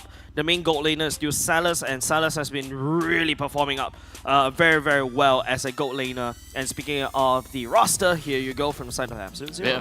Vendetta is going to be on the XP lane, Fake Cutie that is on 2 jungle, Bougie in mid, Salas in gold, and Nomad in the roam position. As I mentioned, the lineup of Absolute Zero, they managed to 2-0 against Ignite Gaming. And unfortunately, against Kingdom Esports as well as Team Evil, they lost 0-2 to them respectively. And so far, it does seem as though the regular season results does definitely look a little bit iffy in some sense, because there are teams that are kryptonites of each other. For example, after the conclusion of the previous game, it is clear that Kingdom Esports is above of Ignite Gaming, while in the meantime, Absolute Zero is also above of Ignite Gaming. Let me see. Yeah, I think, I'm sorry, if you're struggling right there, that's because the kind of power, or the ranking, or the power ranking of all these teams right now, especially the middle of the pack, is kind of wonky. Yeah, like... I think because Team Evo is definitely comfortable on the top in the regular season, right? Whereas the middle of the pack, speaking of Flash SG right now, as you're going to take a look at the roster, their performance has been really shaky. And if you notice, every day when we see them, they're always switching in and out between closer and back. Day 1's back, day 2 is closer, because don't forget they've lost, you know, both Diablo and Ken as well. So, audition is happening for the XP laners. So Closer joining into the mix, and of course Jay is playing as the roamer. So once again, no JPL to be seen. Even though I would really love to see JPL, as this is kind of you can really see him actually. like, you just walk out. He's actually right here. I mean that's kind of fair. JPL. Yep, of course, one of the legends in MPL Singapore, and I would say argue the fact that he's also quite a legendary figure in the Mobile Legends Bang Bang scene.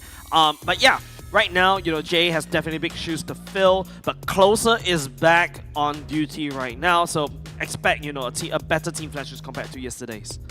Perhaps on paper, it does seem as though that Closer did manage to get some pretty good games so far. But to be fair, Bear's game yesterday against Ignite Gaming did net them the victory, although it was a 2-1 game. So maybe we'll be able to see a little bit of a pattern, because so far day ones are all 3-game series, and day 2 with only 1 sample size is a 2-game series. Yep, it seems like we're going to go back into Broken Walls Abstract in terms of our random map draw. Because of this Project Next, right, we've already also started to see some of the teams adapting not just the hero picks, right? Of course, you start to see how valuable Chip can be in your Dangerous Grass. And to a certain extent, I feel personally in the previous game, when there's Dangerous Grass between Kingdom Esports and Ignite Gaming, the Cho is struggling to open the map. And remember, that was also one of the things I was talking about. So now we have to see how Absolute Zero and Flash plays around Broken Walls. Broken Walls, in my opinion, really favors the Joy, and which is something that Hades play as well. Now, so far we have the first 3 bands coming out all the way. So it is going to be Angela, Baxia, Chip, Alice, Yesushin, and Jusin. Well, AZ snap-picked on over to the CC, allowing them to have a very strong XP lane right off the bat. Yeah, Vendetta opening up with the CC pick is absolutely wonderful. It eliminates everything, like no more tanky EXP laners. We've seen what Gear could do on the CC against the likes of your high losses, against the likes of your... Even to a certain extent, Kalia is also not really safe. Speaking of Kalia, Flash will pick that up for themselves, could also go into the hands of Jay, and the Lunox really becoming one of our top favorites mage in MPL Singapore. Yep. With the second pick coming in from AZ, they have decided to take that Lancelot for Fate QD himself, so no potential for Hades to snap pick that. Yep. However, there is still the Joy that's currently available for the picking. Let's not forget about what else. Okay, so Yushin has been taken out, so that is all fine. Baxia is also taken out, so now we are kind of left with those assassin junglers plus Fredrin. Although I don't really think that that's something that we might see. Yep, seems like we're going to be Absolute Zero picking the far side for Bougie, denying that away from Curtizi. Well, technically Curtizi has already selected a Lunox. Lunox is really strong in this particular patch because you may potentially face up against like the likes of the Fredrin, to a certain extent, the tanky frontliners. Now, because of the Lunox immediately, that's already gone. The Brilliance definitely work wonders against the Farsa, but Farsa definitely has better mobility with the wing by wings going around the map.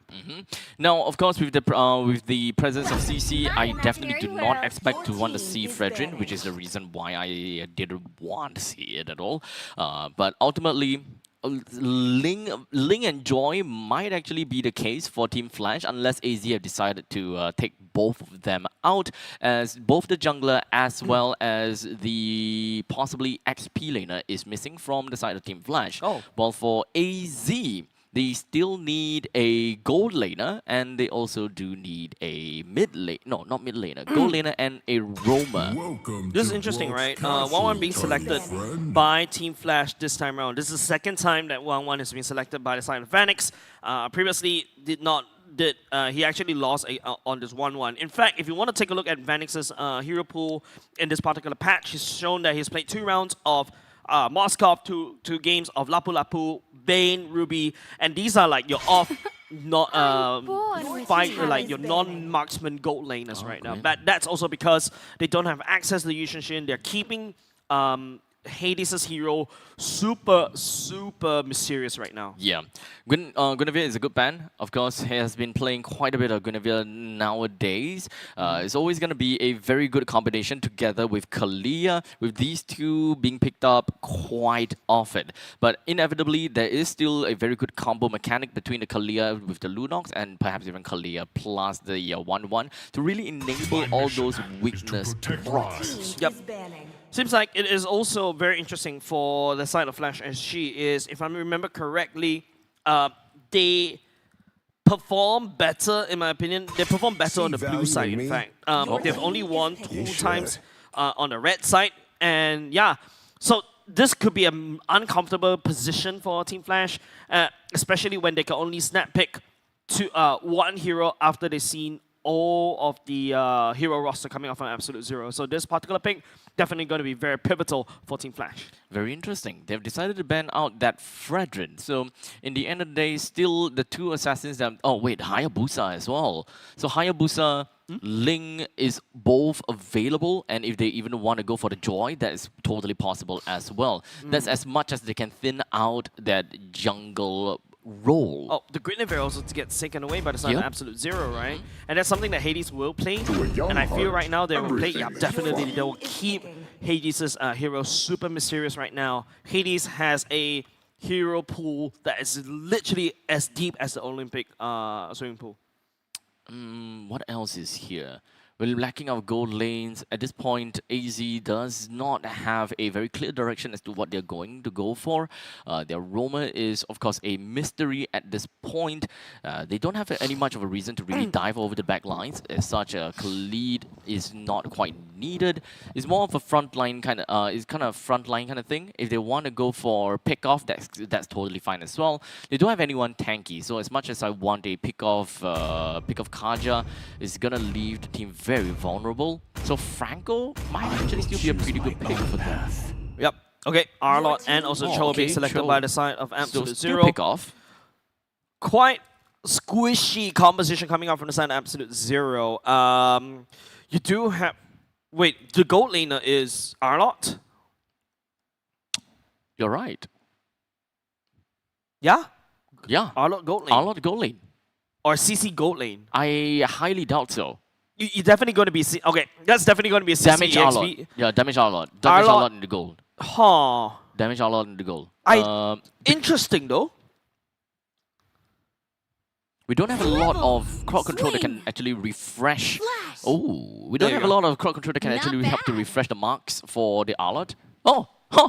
Hey, never mind. CC gold. Huh. Yeah. Because you would have thought that, you know, the CC will be sent all the way to deal with the Uranus down at the bottom lane. But this is pretty interesting, right? You don't expect a CC gold lane. You expect an Arlott to go perhaps down at the bottom. You try to neutralize it. But why would you go for an Arlott? This is a little bit confusing for me, Abstract. It is actually kind of confusing for me as well. So what exactly are they looking out for here? They have crowd control. Okay, I think they just want to dip their toes in every way possible. They want to make full use of Farsa. They can they want to make full use of Farsa, right? So Farsa's Feathered Airstrike does give pretty good zoning, allows for siege. While in the meantime, it also does do very good burst. So if you do have someone that can, you know, pick off coming into the Cho, that's great. That's why I was looking out for a Franco, so that you can have a tough body in the front. But for them to pick up an Arlott just means that they want to have a wider AoE to really just deal with the main front lines, having Kalia, Lunox, Uranus. Yeah, so it's a little bit confusing, right? I think right now, if you take a look at the whole roster on a bigger picture right now, it's just that you're sending Arlott, you're sending CC to a technically losing lane. Yes, there's a little bit of a range incorporated into CC. Maybe they're also afraid of the fact that your 1-1 crossbow, a tank, could literally just melt through every person from the side of Absolute Zero. But at the same time, rather than going for an Arlott, you can also, or a CC, you could go for even a Harif, right? Because they've already went for a Lancelot in the jungle, so they do have decent amount of physical damage. And yeah, I think Harif fits a bill right here. Zaman falls laying down to slow down everybody, whereas the Feather Airstrike goes in and bursts everybody down. And all of a sudden, you have a bursty composition to be able to burst down the Lunox, burst down the 1-1 to zone deny. Zaman Force is actually a very good counter. Harif is a very good counter against a 1-1, and even to a certain extent, deal with the Uranus. I can see that they are trying to play more of a divey kind of composition for their team, right? And if they were to play the Harif for themselves, that would mean that they lack a crowd control in a macro point of view. Perhaps they want to find more ways to disrupt the Uranus, but I don't see a reason why they would throw their late game insurance right over to an Arlott just so that they have a AoE crowd control, or rather double stuns coming in from a single hero. That would just mean that you don't want the Cho. You just pick up an Arlot just for that pick of potential, and put the Arlot over to roam instead. But having Arlot and Cho... Yeah, I think there's a lot of... I mean, Arlot and Cho makes sense. If you're sending Arlot to the XP, Nomad as Nomad as Cho. But now Silas is on the CC. I think CC is going to be a little bit awkward right here. How does he deal with 1-1? That's my question. Yeah, so they have two losing lanes in the sides. Yeah, you're definitely going to get kited. Arlot should be... No, Arlot can't deal against a Uranus, right? No, can't. It is a very committal hero. You just run straight into a Uranus, and that's exactly what Uranus wants. He wants you close so that he can Ionic this to death. Oh, Courtesy down low just a little bit already right off the bat. Should be able to heal everything all the way up. Jay as the Kalia is just healing it. Fake Cutie down low as well. Thorn Rails right there, but if you notice, you know, the onslaught is starting as well. Vanix already triggered the Inspire already. Nomad outputting a lot of knockouts right here, but Jay is actually knocking Nomad up sky high, limping all the way back to turret, back to safety for Absolute Zero. The definite sustainability coming in from a Kalia, they're chained up with a lot of these combo mechanics and crowd control is definitely so much more difficult for Absolute Zero's mid laners to really deal with that. Even if it's a Farsa plus a Cho, the both of them can wipe out the waves way faster than a Lunox plus Kalia combo. So honestly, the main part of the game for AZ is to not play mid. They want to wave clear mid and try to put more offensive behaviors elsewhere. It really doesn't matter if whether it's XP or gold because both of them are actually fighters. Hades will be able to scare Bougie right into the wings by wings. Das has level 4 to play around with that. Jay will tag onto Cho for now. But you talk about, you know, losing lanes for Absolute Zero. Take a look at Benedicta's definitely losing lane, but bottom lane, Silence is actually pushing Vanix all the way back into safety. That's actually a very interesting interaction. But hold on a second, Jay down low already. Damage coming out from Bougie does connect onto Jay. And Vendetta using the final slash just to be able to dodge back to safety. The damage from closer is there, but the turtle will be secured by the side of Fake Cutie. Looks like they have no issues at all taking down that turtle. They Absolute Zero totally understand that, okay, they gotta have to go Hades at level 4 so Hades don't get level 5 and go straight to the turtle. Nomad on the chase, flicker small and First Blood right in the face as Jay down low already, and that's when they try to heal. The Thorn Rose will be able to find the damage onto the Kalia from the side of Team Flash, and Absolute Zero picking up 2 kills, and the turtle, they are feeling it.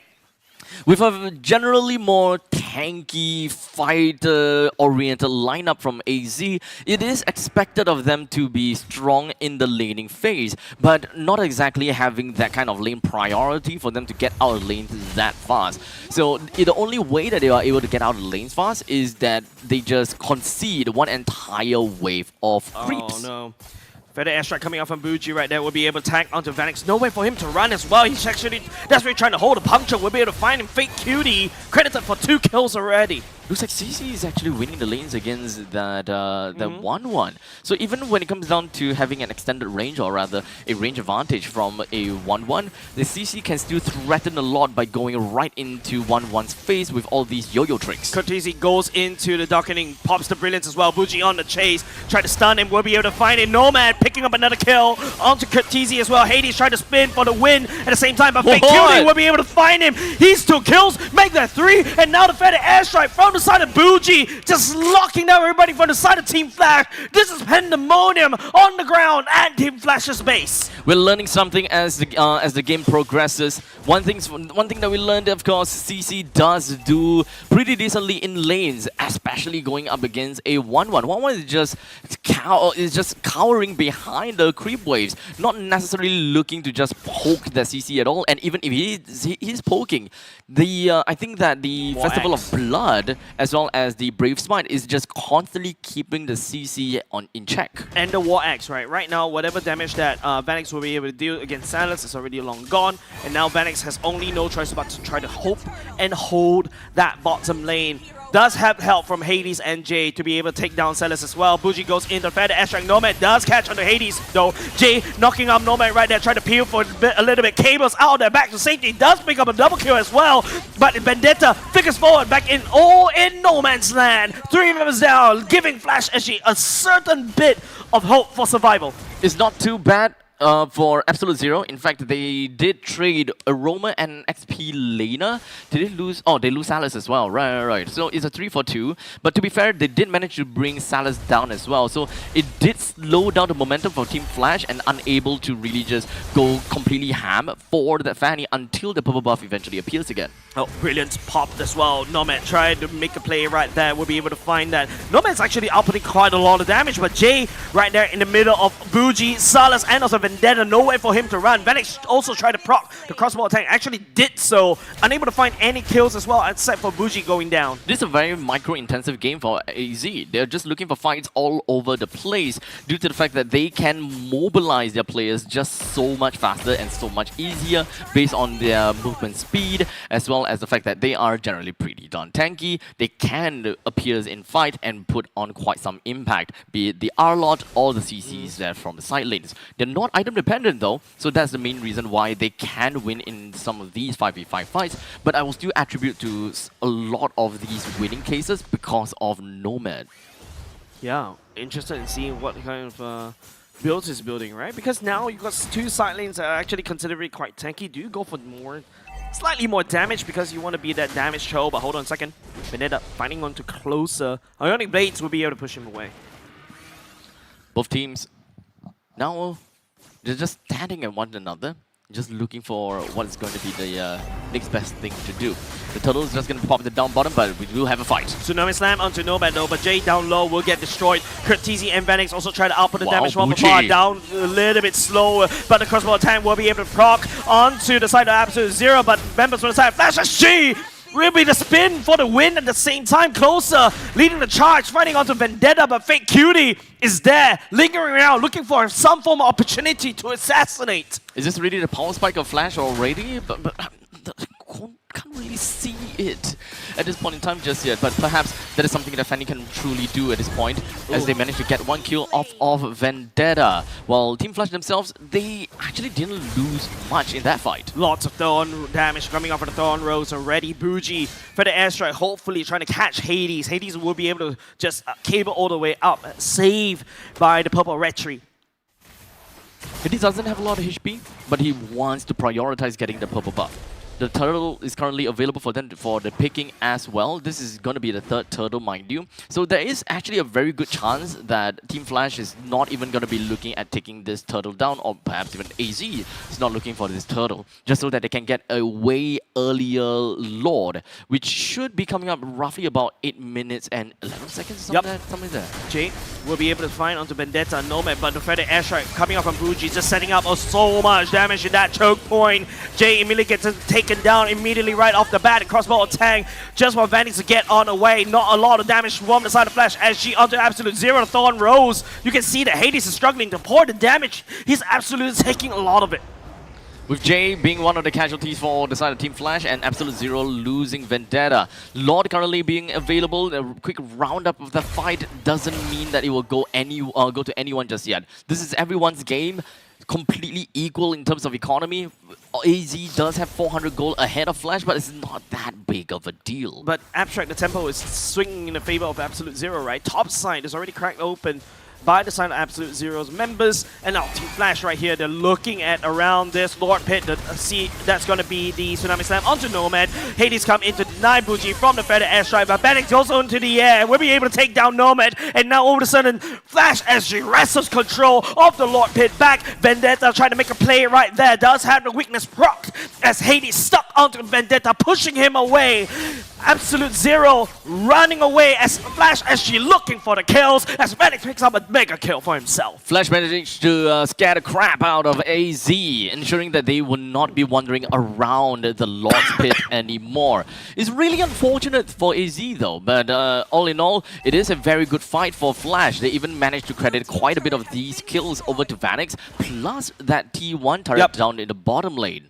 Bannock slowly building up a load of gold and also skills, right? Now just take a look. 416. I believe he's already secured his own Heart's Claw, so he's gonna start just shooting and outputting quite a bit of damage as well. Once he secures a Benefic Gun, he's gonna output and also out-kite everybody from side Absolute Zero.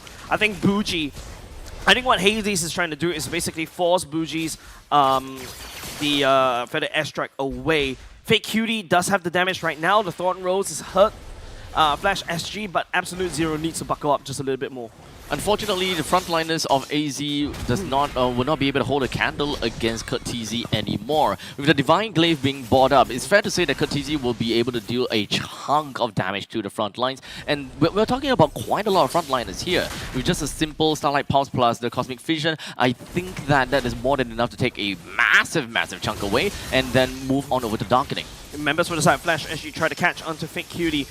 Pops the ultimate, the Brilliant's already gone and ready, and maybe Tsunami Slam right into the feather airstrike from the side of Bougie, unable to turn it off, but Flash SG is just working onto Nomad, but the members from the side of Absolute Zero is just literally running against Flash SG down. 3 members, the main damage dealers from the side, Flash SG is already gone. A very good fight that Absolute Zero managed to pick for themselves, especially since they realized that Hades is all the way down to the bottom lane trying to create some diversion and split push. AZ with the winning 5v4 fight, taking 3 members off of Team Flash, will now be able to get themselves a massive value out of taking the Lord down too. And now Absolute Zero is literally fighting on the side of Flash SG's map.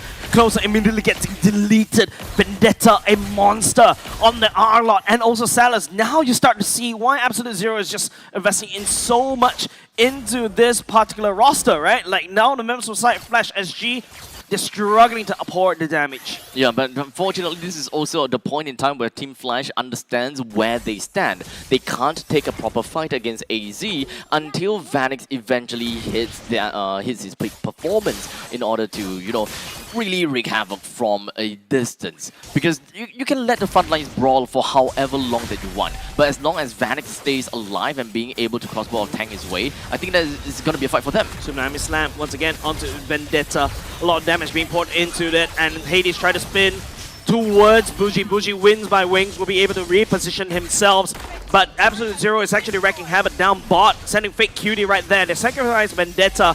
The Lord will be slowly dealt with by the side of Flash SG for now. Good amount of kills, good amount of turret kills so far for AZ. They've managed to wipe out almost every single one of these outer turrets except for the one at the bottom lane. Flash does want to look for an angle though. Hades will be able to shut down Fake Cutie right there. A 1v1 versus a jungler, and Vendetta still down right here. Flash SG is going to take this advantage. They will actually handshake the fight, and now Absolute Zero will find themselves in a bit of a deficit in terms of manpower. The Consecration being popped more closer. Just gonna buy a little bit more time plus zone plus the Radiant stacks. Loads of standing gold there, Abstract. A lot. And so 16 is to 16. Completely neck and neck in terms of kills. Let's take a look at itemizations to really understand how the state of the game is at this point in time with the 1-1. Wow. Oh wow. Wow. That's literally artillery strike. Even force a brilliance out of Kurt TZ. He knows he actually cannot deal with the damage coming out from Bougie. And that's a power of Bougie in the pockets of Absolute Zero, right? He's able to just find all these angles and just slap them with tons of damage. Flash SG cannot hold. 4 items for the 1-1. Malefic Gun, Corrosion Scythe, the Windtalker, as well as the Heart's Claws. Well, in the meantime, if you look at Absolute Zero, every single one of the players is actually not building damage except for Bougie. Even for Fate Cutie, he does have the Endless Battle, but he decided to build that Brute Force Breastplate. Vanix has to hop out of there, but members from the side Absolute Zero hold on to him like it is nothing as Fake Cutie picks up that kill, and now Flash SG, they're starting to lose ground. The AoE coming up from Fake Cutie. Tremendous damage against Flash SG as Hades has no choice but to sneak a turret down bot. This is an interesting road that Fake Cutie has went for himself. That is a Bruiser Lancelot that we are looking out for from the side of AZ, which would explain why it's actually kind of difficult to bring Fate Cutie down at this point as we speak. For all the crowd control that is going to be applied to him, it will be reduced because of the Brute Force Breastplate. As he continues to move on forward, he can actually pick up quite a bit of kills like that. Hades coming in. Okay, Fake Cutie still secures the Lord for themselves though. Bougie does land down the feather airstrike, picks up Hades as a kill. Jay has to try to run away right now. The concealed play coming off from Salas. The broken walls almost be able to help Jay to be able, almost help Absolute Zero to pick up Jay right there. But Absolute Zero secures the Lord for themselves as Flash SG now to go for the defense. 300 gold in favor for AZ with the Lord marching down in the middle lane. The amount of economy for both of these teams is massive, so it's definitely going to be bringing some of these main damage dealers already at top form. Vanix already picked up that Wind of Nature. That should be more than enough to deter a lot of these attacks. A bit of a damage coming in, but once again, it's another choke point that Absolute Zero forced Flash SG into a fight. Hades missing that spin right here. Finally picks up Bougie though, and that's A-okay. And now the rest of the members from the side of Flash SG will be able to deal with the Lord and then subsequently deal with the members of Absolute Zero. And now with the crossbow attack does have it, he will be able to jump into the air, finds onto Salas, and there will be another member down for the side Absolute Zero. It is a bloodbath in the Land of Dawn right here between these two teams. Great defense from Team Flash. They also managed to find the very big ticket kill down over to Bougie. Bougie does have got the Queen's wings, so blood wings. So even with the blood wings, he still wasn't able to really stop the onslaught from Fanny. Understandably, it is a Fanny after all. Fanny has picked up quite a bit of items with that Full damage. Oh yeah, full items ready. So we've got Sea Halberd, we've got Blade of Despair, Hunter Strike, Malefic Gun, as well as the Blade of the Heptases. Look, if Fake Cutie is able to output so much damage based on his skills, just with like even a brute force breastplate, and now just completed a Malefic Gun, I actually fear for Flash SG. Flash SG cannot afford to basically stack like that because Bougie could just easily do this, and Vanix needs to hop away. Shouldn't be too big of a problem still. Flash SG still have got one main win con, and that is just to take down Bougie. That's the main burst damage from AZ, which makes things so much more difficult for Closer to sustain in this entire team fight. Salas, yes, is going to be able to bruise Closer a lot because of the fact that he can reap through those shields and reap through all those HP bars. But the number one threat undoubtedly is still going to be Bougie. Right now, I think Flash SG, like what we've been pointing out for some other teams, right? The way they've been engaging is just a very single dimensional, right? Jay, jump in, flicker, maybe, then Tsunami Slam somebody. But if you notice how Absolute Zero plays this, whenever Jay Tsunami Slam somebody, Bougie is there, opening up the feather airstrike and then start blasting wherever Jay lands. Jay has died 7 times, and he should be none the wiser regarding picking these people up. Perhaps not a full bruiser build for Fate Cutie. His HP bar doesn't seem thick enough for him to actually be going bruiser build, so it's more of like a hybrid kind of thing. A little bit more sustainability and defenses in the early stages, but now he should have the damage items that he needs in order to really snipe down the backlines. You should have full build right now. In fact, the only defensive item, will you consider Brute Force Breastplate defensive? Because sometimes it's actually quite an offensive defensive item. To be fair, yeah, you're right, true. It does have the new, it's not really new, but it does have the stack mechanic that's now. a massive pickup from the side of Flash SG. Hades picking up that kill right there onto Bougie. They've got around 30 seconds before they could do anything, and now if you notice, this is a time where Flash SG will strike, conceal play, catching onto Salas. Salas hops into Vengeance, immediately get destroyed by the side of Curtisi, and now 2 members down. Flash SG is looking to cycle. They could either convert this into more turret takedowns, or at the same time work on the Evolved Lord. This is the big break that Team Flash is looking for. Being able to put 40 seconds on the Salas and subsequently like 30 seconds on the Bougie because of an early death. It's gonna net them this Lord take, which will be coming out in plus minus 5 seconds coming in. So, all of these waves coming out, that's gonna give Team Flash a mega creep in the middle and the bottom. Yeah, Jay's ultimate's already up. Doesn't have the flicker to work with that one, but this is, like what he mentioned, a big break. I want to see how Flash SG utilize that one, but unfortunately the timing's not on Flash SG sides. Absolute Zero, by the time the Lord actually marches all the way down bot, Absolute Zero has full members online, and Bougie, especially Bougie, is online. But to be fair, this is still an evolved Lord. And they don't have a marksman over to the side of AZ. True. So this is still going to be a very difficult Lord for them to handle. A very early feather airstrike will be started out by the side of Bougie as well. The Lord's actually working on the core. A little bit distracted right here. Nomad goes in for the kick. Hades will be able to deal with that one with the cutthroat. Curtisi in the middle right here. Goes into the brilliance as well as the Lord pummels onto the core of Absolute Zero. As Flash SG shows who is boss. They take down Absolute Zero in game number 1. A very unfortunate and segmented fight for the last one. Cho, Nomad managed to land a very good way to dragon over to Hades, but unfortunately no follow-ups because the rest of the team were a little bit too preoccupied in the front lines and the Lord. So it's not about a chase to kill people, but it's really just a chase to survive. The Lord is huge, and as I mentioned, with no marksman, super difficult to bring that Lord down. And ultimately, you're just gonna have to slowly make your way, clear out these waves. And to be honest, it is just a farsa for the wave clear. Yep. Already lost the feathered airstrike, so you actually have got no proper tool to wave clear. Right? We're talking about CC, we're talking about Arlot, and yeah, you can't wave clear. That's it, right? The lack of the marksman really ultimately hurt Absolute Zero.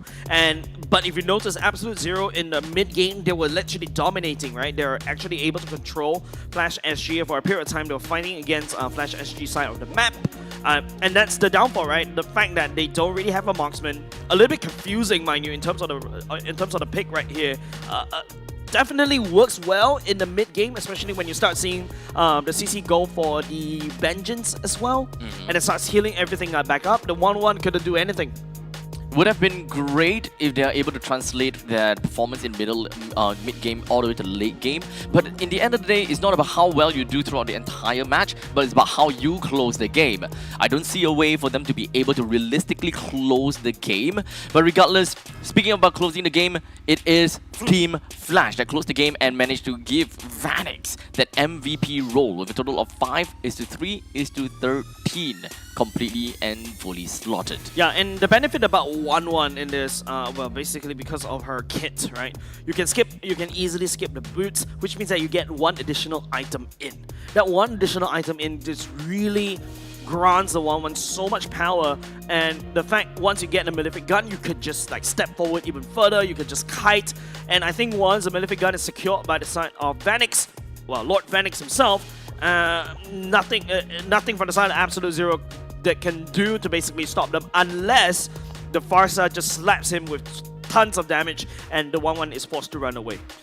And here we go. Throughout the entire game, it does seem as though Absolute Zero, with 2 Turtle and 2 Lord, there is definitely some form of dominance, and we can see just how difficult is it to deal with when Bougie just goes completely online. The burst potential is crazy, paired together with Nomad's very aggressive play. And right off the bat, Nomad even managed to get quite a bit of kills. However, those kills, unfortunately, kind of misplaced because it's onto Nomad, not onto anyone else. It could have been so much better, but sometimes, it is what it is. Yeah, but Absolute Zero is like, everybody is like mostly fighters, right? You put in kills all the way to the side of Bougie, okay, not too bad, not too shabby either, but well, Bougie really output a lot of damage near the later parts of the game. The Winter Trunkin definitely helps.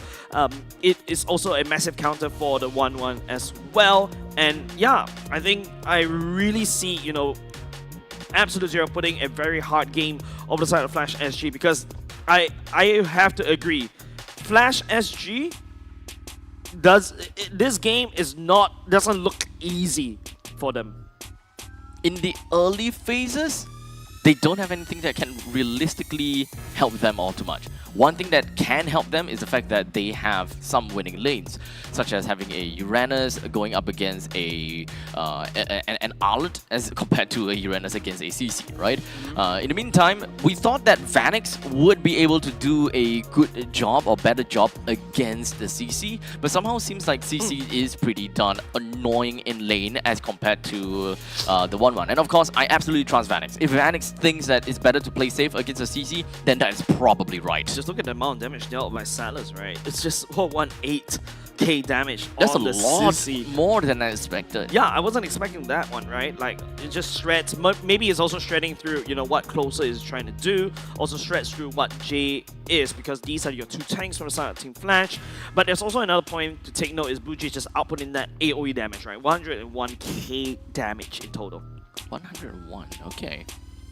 It's pretty fair with the artillery strikes here and there. Fate QD though, 63,000 damage dealt, but it's a pretty respectable amount of damage taken. So yeah, it's not bruiser at all. probably would have been a bruiser. It would definitely be more of a bruiser style if it's a thunder belt, right? So moving on to the direction, it would be nice to see, but they need some burst potential other than Bougie. So having 2 win conditions in the team is understandably going to be the better way to go, but without the late game insurance of the marksman, puts them in a really tough spot because this is a 19 minutes game. Yeah, and you talk about damage, right? If you take a look at Salus's item build, which is pretty interesting, right? It's a War Axe into a Hunter Strike. Well, not into, but like I think the order is not very important. Hunter Strike, War Axe, and also a Brute Force Breastplate. These are your 3 core items for the side of Salus. And then after that, he starts to strike. The Hunter Strike will allow you to continuously chase on top of the absurd movement speed that you get from the penetration too. And the penetration that you get from the Brute Force Breastplate as well, in terms of the movement speed and adaptability in terms of the movement, in terms of your CC immunity, not say CC immunity, CC resistance. That's right.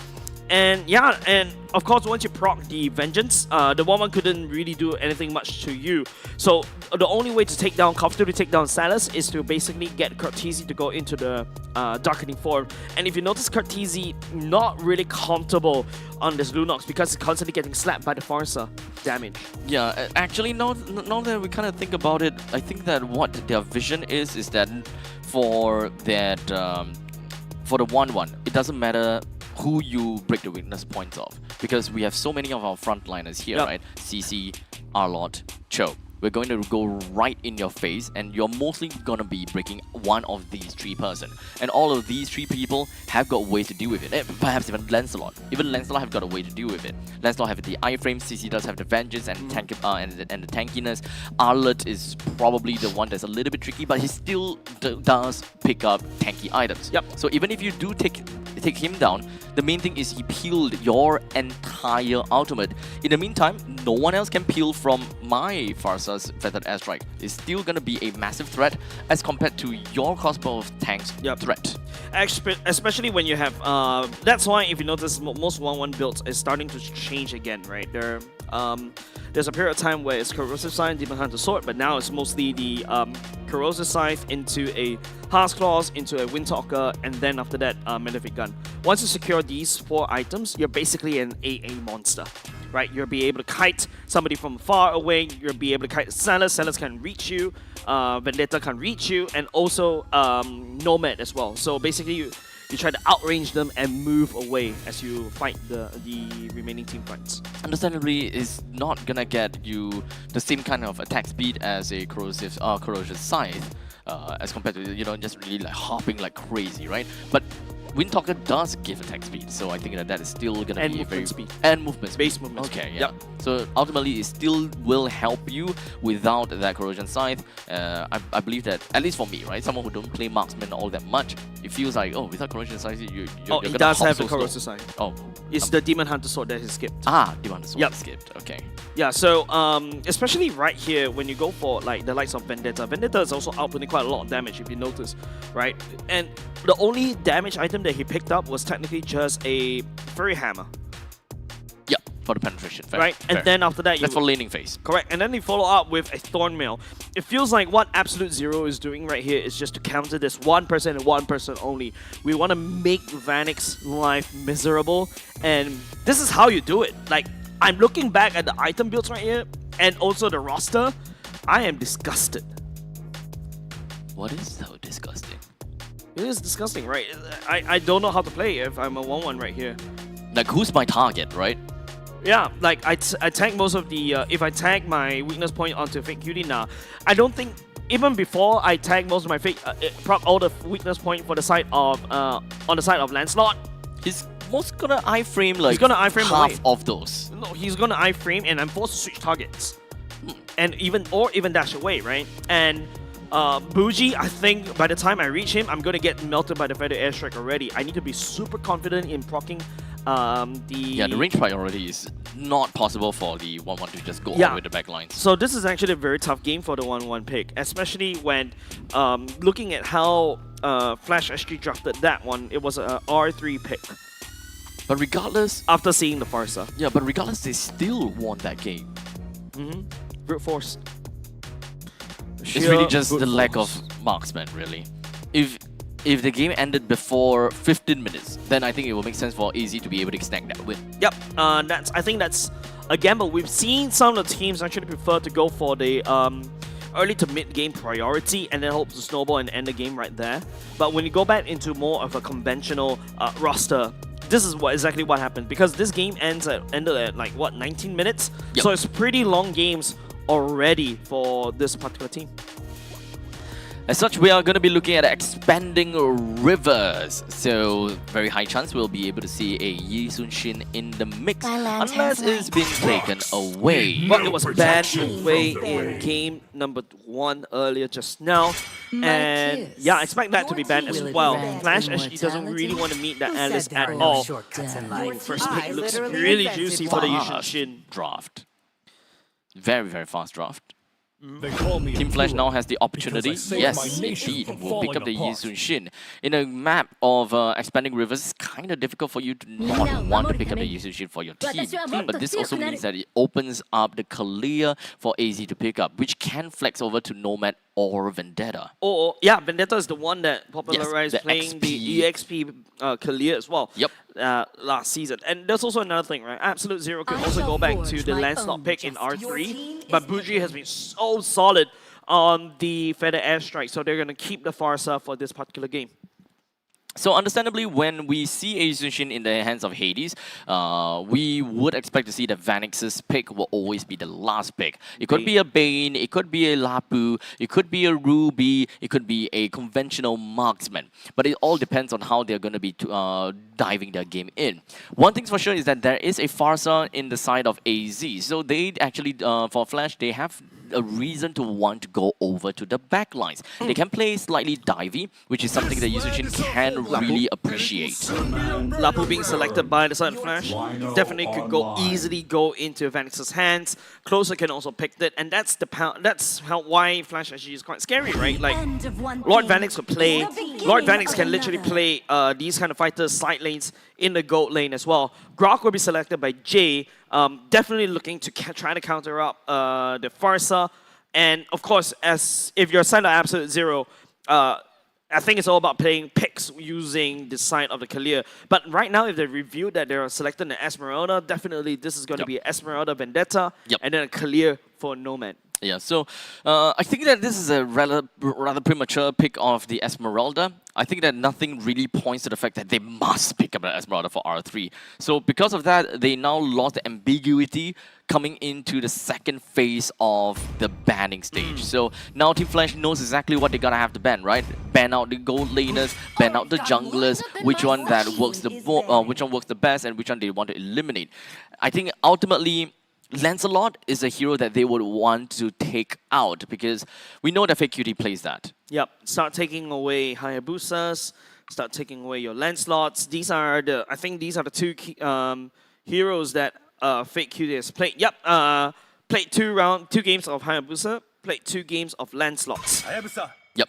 So it does make sense now. It's easier for them to go for the bans because ultimately I think if Esmeralda did not appear, Team Flash will still probably focus on banning out XP laners or the roamers because let's be honest here, there's so many junglers available and in the original banning pool, there's only 1 jungle being banned out. So it's very difficult to bring down the amount of hero pool of Fake Cutie, so might as well just move away from the direction if the XP laners is easier to target. I think you take away the Lancelot right here, but I think if you're Flash SG, you showed that you're already about to play the Lapu Lapu. Lapu Lapu is easily snap the Lancelot easy. I love this Absolute Zero ban onto the Bane. This is something that their roster is definitely very weak at because the Tsunami Slam makes you very predictable where you're going to go, and then after that you got your Farsa to go into the Feather Airstrike. You're basically a sitting duck for the Deadly Catch. Exactly. Deadly Catch is a very good answer for the Farsa, and it's understandably what should be taken away. Carry, That's telling. Okay. Flash SG maybe Tanky maybe front going lines. into a very tanky side lanes as well, right? Now, understandable, yes. Now it's like, what, 80% chance of raining meatballs? No, 80% chance of basically Vanix going to go for your side lane fighters. The 1-1 will be selected by Salus. Okay, so this is going to be a little bit of a switcheroo, right? The 1-1 onto the side of AZ instead of Flash now. So Flash now has the opportunity to play, I would say, Ruby, right? Ruby still is still a hero that have very good mobility. You still have got poking potential against the 1-1 in lane. And let's not forget, you can reach very deep in to deal with that Farsa with a flicker plus I'm offended combo. Yeah, and you're not afraid of being catched by the Kalir, right? You get caught by the Kalir. In fact, you want to go in. Yeah, basically it's a free gap closer. If you use Kalir to catch the Lapu Lapu, it's also another gap closer. So yeah, I echo what you say. Even Tigra looks really good right here, but hold on a second. Oh, okay. Oh, okay. What? Okay. So I can understand that burst potential that they needed out of the mid laner, just so that they can deal with an Esmeralda. Something that sustain heroes really scared of is those bursts. That's going to be a Vanix Uranus. As a 1-1. No. Oh no. Oh man, I want to watch that one. No way, no way. That would be funny though. That will be kind of dumb. Hey, come on. I come up with good ideas. I mean, it's gonna spice things up for sure. Exactly. I love watching spicy stuff, but I can't take spicy. Oh. Yeah. Weak. I am. Same. Both have very weak stomachs. Yeah. In fact, it's better to not have spicy stuff before a cast. Yeah.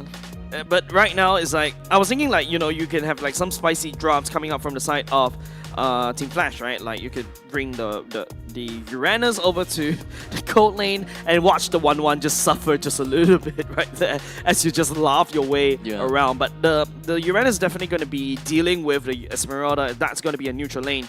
But definitely a lot more pressure on Kurtizi, right? Kurtizi, game number 1's a little bit awkward on Lunox. This is my first time seeing Kurtizi on the Kagura.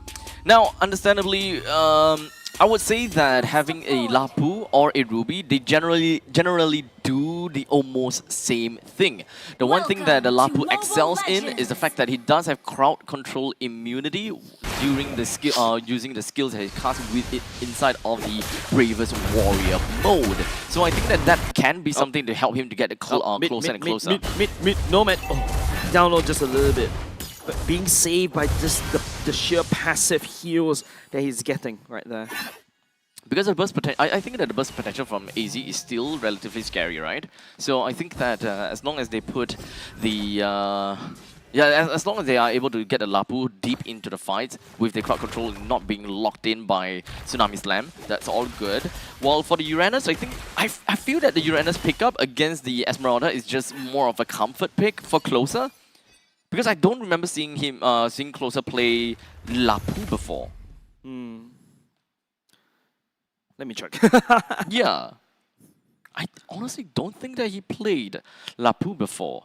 So, I mean, I no, understand. he hasn't. Yeah. He's played Esmeralda in 3 games of Uranus as well. Yeah. So, definitely sounds like comfort. Otherwise, in most cases, I wouldn't recommend picking up a Uranus. Not just because of the fact that he is just, well, he does nothing against an Esmeralda, but altogether, it's just a sitting duck for both of these two teams. Just leave them alone, let them do the passive damage. Or maybe that's what they're trying to do, right? Here comes an expanding rivers. Have definitely a lot of eyes on Closer to really wreak some havoc in the backline. Hopefully we'll be able to just catch onto the Farsa. Because I've seen, I think, was Uranus kind of nerfed before? Can't exactly remember, because I remember there's a period of time when it was a Uranus jungle patch, and then everybody is just like running the Uranus around, and it's absolutely hilarious. Yes, correct. There was a patch whereby the Radiant Armor stacks will skill the damage of your Ionic Discs, and in the meantime, oh, hold on. Kurtizi finding onto Fake Cutie, blows him up with help also of the Mount of Shocker. Vanix also takes down Bougie all the way off screen as well, pushing Absolute Zero all the way back to the base, giving Flash SG that turtle. So, to answer your question, Uranus used to have this thing whereby his Ionic Disc have 2 ways of stacking, right? The more you hit the enemy's heroes, the more damage they receive. So just by itself, in XP lane, he already deals a lot of damage.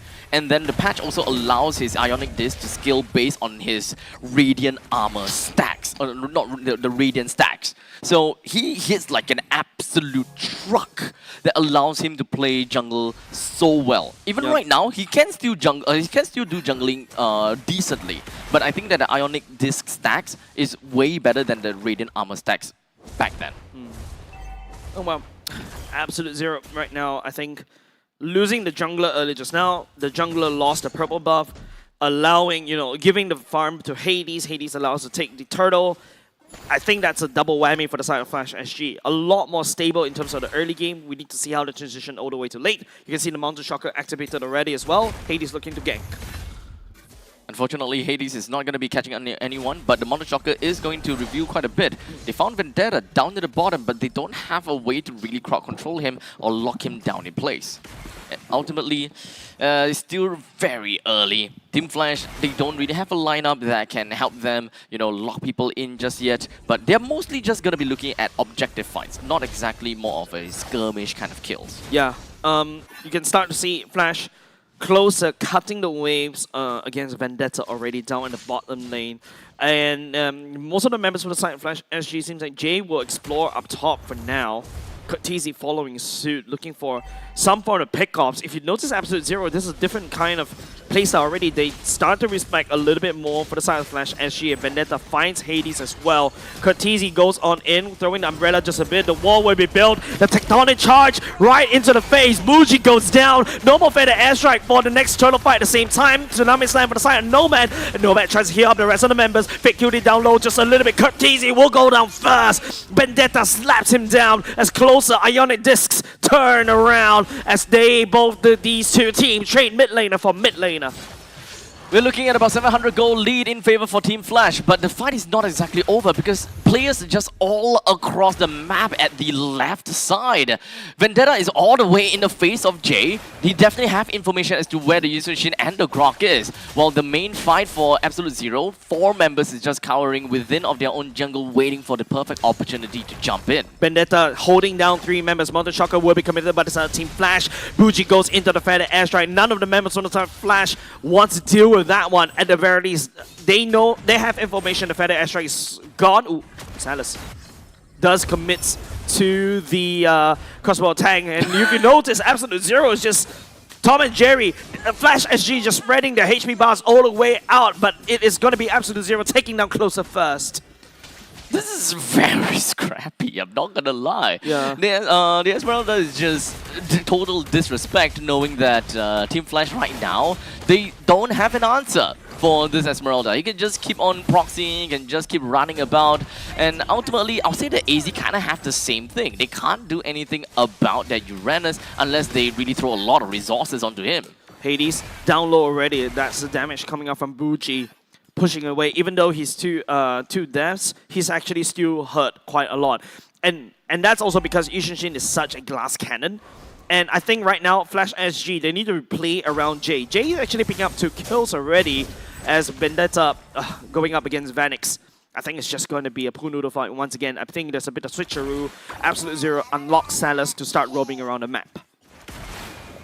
As we slowly move on from this, 6 minutes and 30 seconds in.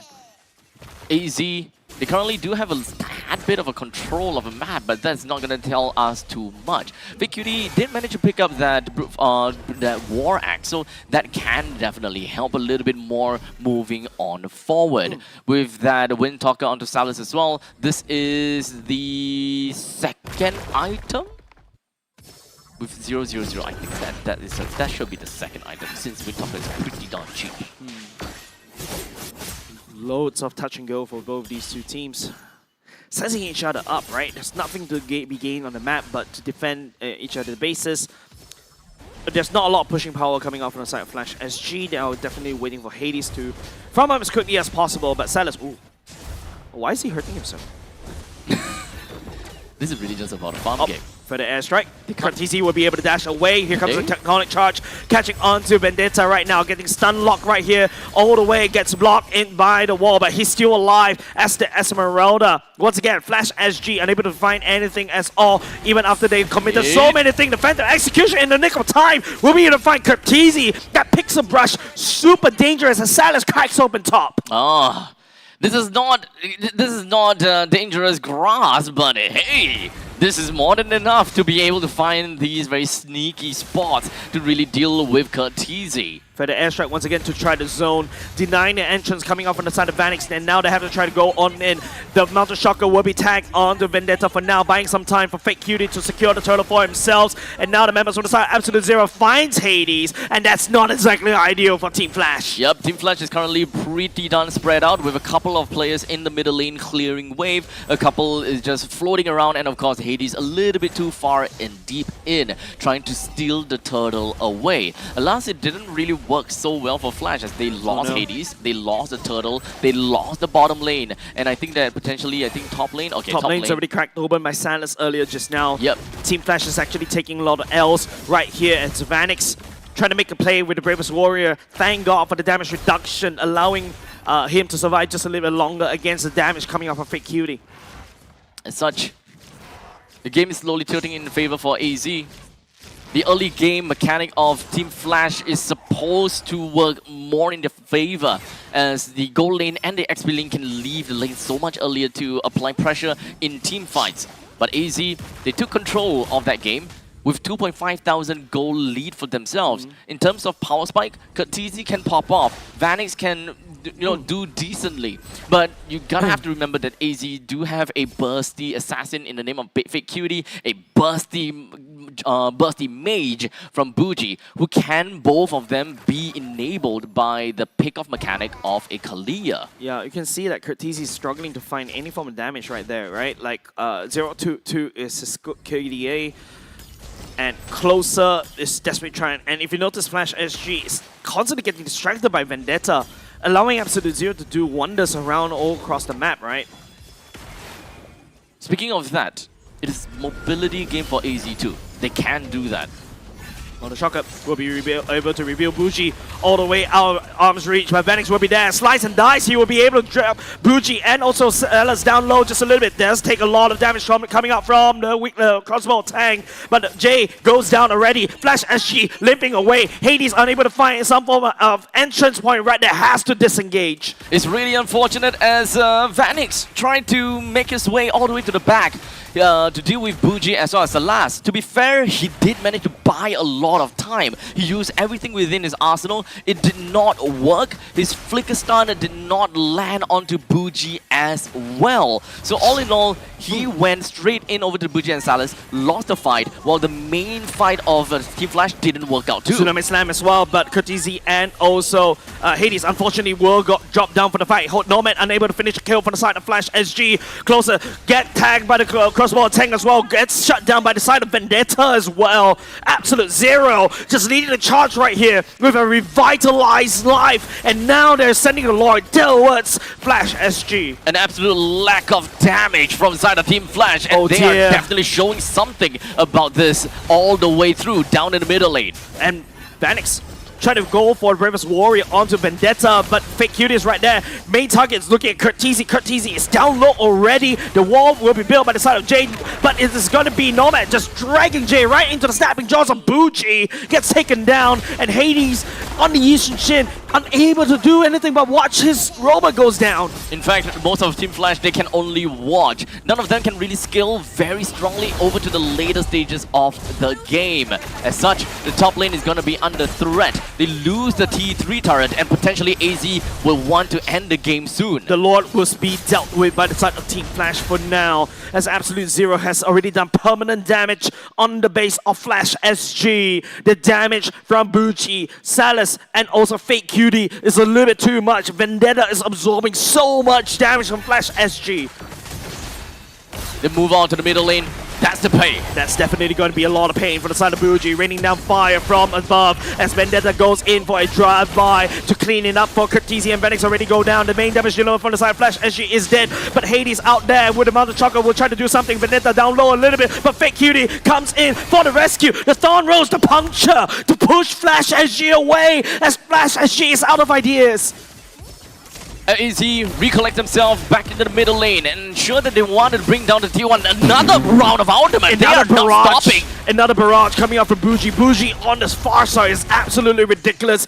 His angles, his damage He doesn't really need to kill, he just needs to push Flash SG away, allow Salas to go in and hit turrets, and Absolute Zero dismantle bot lane. They're not caring about anything right now for AZ. They have the firepower and they are not afraid to use it. With the top lane and the bottom lane T3 currently destroyed, this is a very painful take for Flash, because no matter where the Lord is going to spawn, there will be a natural heavy lane on the opposite side. Now, the Lord down to the bottom, top lane is naturally pushing. Team Flash did not take a lot of turrets. In fact, the only turret that they took is a T1 turret down to the bottom lane. Yeah, because they cannot go past Vendetta, right? Vendetta is always constantly zoning the members on the side of Flash SG. There's not enough damage from Hades right now. There's not a lot of opportunity for them because Bougie sets up a feather airstrike, nobody goes in, and it's very hard. Even though Vanix does have the Flicker, Bravest Warrior, yes, he's able to output some damage against Bougie and perhaps to Salas, but Salas can easily go up into the air. Doesn't seem like the game is going to end just yet, but Flash is going in. Courtesy can't able to find anything though, but now Vendetta will be able to find him instead, picking up a killing spree. Vanix can find Bougie as Salas picks up Hades as well. The jungler for the side. Flash SG is already down. Vanix trying to spin for the win. Bravest Warrior is already activated across the tank. Will be able to tag onto them as well. He's left alone against the members on the side of Absolute Zero, and he gets slain as Flash SG limps all the way back as Fake Cutie will be in the base threatening to aim it, and Closer will be there to pull Absolute Zero away. It doesn't really matter as Flash SG losing their lives and also potentially, and no, it is the base that they lost as well. Looks like it's not a pattern after all. We were thinking maybe maybe day one of the game, but day one of the week is, you know, 3-game series. Day 2 of the week is a 2-game series, but no, not gonna be the case at all. Looks like Team Flash in this season starting to tremble a little bit and cower in this rising level of competition here in MPL SG. Yeah, definitely. It's not easy for us to say that, hey, why is Flash SG in the middle of the pack? Right? Yeah. Usually they're supposed to be the one that is like above everybody, maybe going up against Team Evil, but right now, you know, losing games like this is gonna be costing them in the regular season. This is probably one of the most entertaining MPL SG, I'm gonna have to say, because it's very difficult for you to be able to just look at the teams and be like, okay, they are definitely gonna win kind of thing, right? Yep. Curveballs all along the way, games that goes all the way to game 3, tough run and tough plays for everyone. Team Flash, I think that this is not the ideal outcome for a draft like this, especially since this is not the first time that they executed a Yishun Shin for themselves, putting Vanix with the Lapu, but evidently in this game, we don't feel the pressure out of the entire team, and even individually from Vanix as the Lapu. Yeah, but look at that. Yishun Shin is played by Hades 5 times, right? Only won 3 times. And it's such a... Even though he's Yishun Shin is priced as a top tier pick, he's not exactly super top tier in my opinion right now, because like it takes so much for the Yishun Shin to basically come online. There's a lot of conditions, there's a lot of things that needs to go right, need a lot of engagements that can go right before the Yishun Shin's damage can be felt. As such, ladies and gentlemen, here we have the MVP of the game goes to Nomad, playing as the Kalia coming in.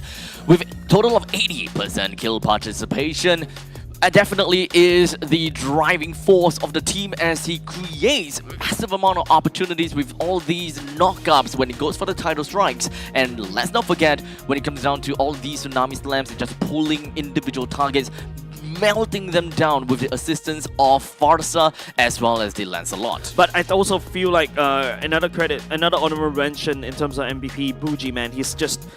Whenever a lot of pressure. A lot of pressure, right? Even though he doesn't really need to kill, right? He just needs to slap down the damage. Not only just the Uranus, but also Yishun Shin. The pressure is felt. The main damage dealer for the side of Flash is definitely going to be Yishun Shin. And once the Yishun Shin is not confident in stepping into that artillery strike, that's it. That's really hard for Flash as you to scrounge up any form of damage. Just take a look. Earlier just now, Vendetta on the Esmeralda.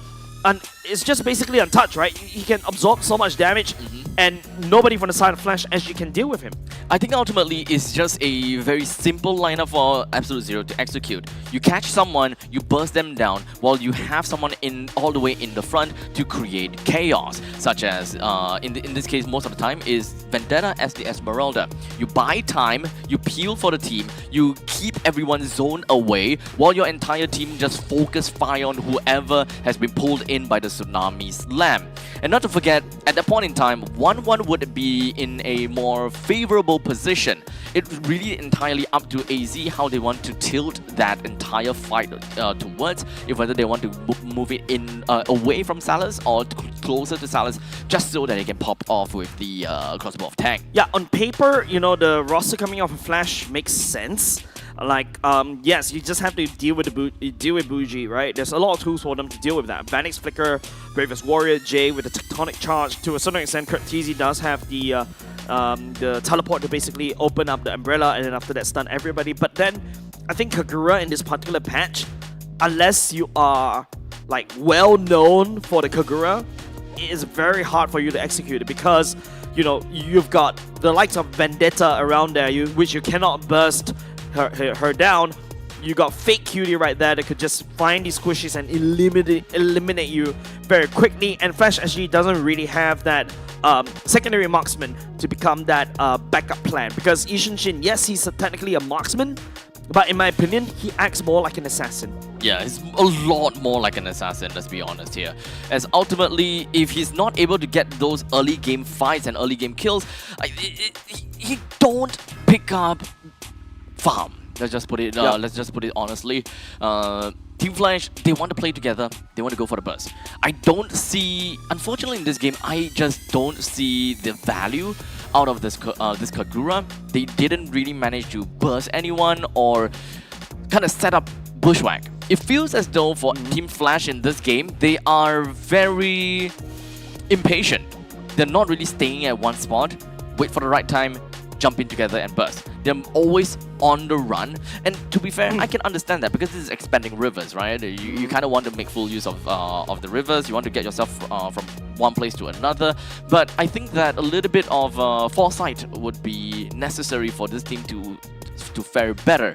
Understand where Absolute Zero wants to go to, and then spring into action before they even get there, or rather intercept them right before the reach. Yeah, I mean, just looking back at this particular matchup right here, it's just really hard to watch, especially when you're cheering for Flash SG, right? Absolute Zero, don't forget, this is a team that what we set up this team before we start the match for this particular match, right?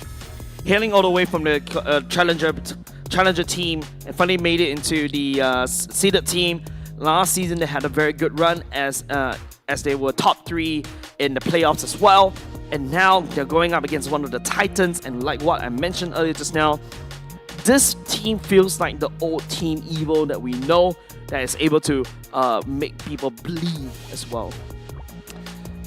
Maybe we'll be able to see a little bit of surprise as we slowly move on to week 3 of MPL SG, because Team Flash right now, shaky.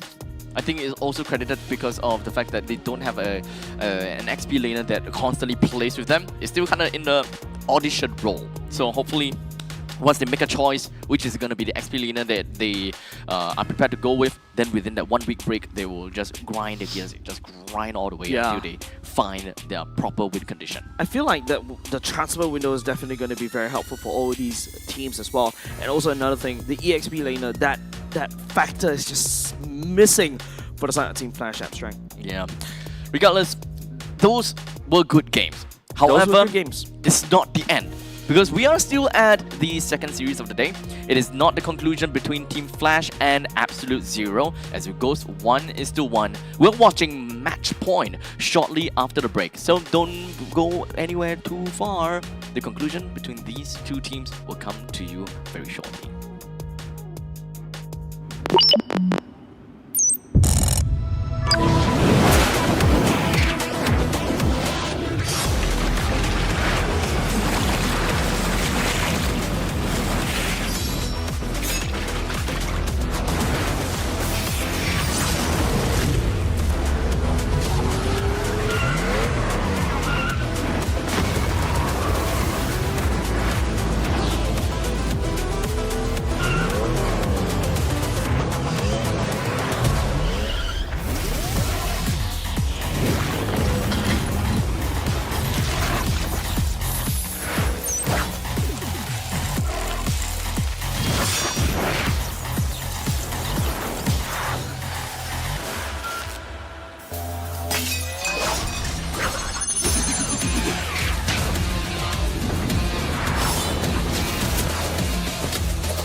Season 9 closed with Team Flash making history, achieving a record-breaking 4-peat. But legacies don't guarantee the future. This season, with a new format and new challenges, every team must fight harder than ever. This is MPL Singapore Season 10. The regular season has 3 key stages: Seeded Stage, Challenger Qualifier 1 and 2, and the Challenger Bracket Stage, all leading up to the playoffs, where only one will rise and claim the victory. Seeded Stage. 6 invited MPL Singapore teams will face off together in a best-of-3 round robin across 3 weekends. The top 4 teams will advance to the playoffs. The bottom 2 fall to the Challenger brackets. Challenger Qualifiers. At this stage, community teams are divided into 8 groups and fight each other in best-of-3 round robin. From each group, the top 2 teams will qualify for the Challenger brackets. However, in Challenger Qualifiers 1, the advancing teams must first battle against 2 MRO teams where only the top 2 teams advance forward. Challenger Bracket Stage. In this stage, 2 relegated seeded stage teams will fight alongside top 2 teams from Challenger Qualifiers 1 and top 2 teams from Challenger Qualifiers 2. They will battle in the upper bracket for a spot in the playoffs. For the teams that have been eliminated from the upper bracket will get one last chance in the lower bracket to fight for the final ticket to the playoffs. The top 2 teams from Challenger brackets will join the fight in the playoffs. The stage is set. It all comes down to this: 6 teams, only one champion. Who will rise and claim the MPL Singapore Season 10 crown? This is our pride, our passion. This is MPL Singapore Season 10.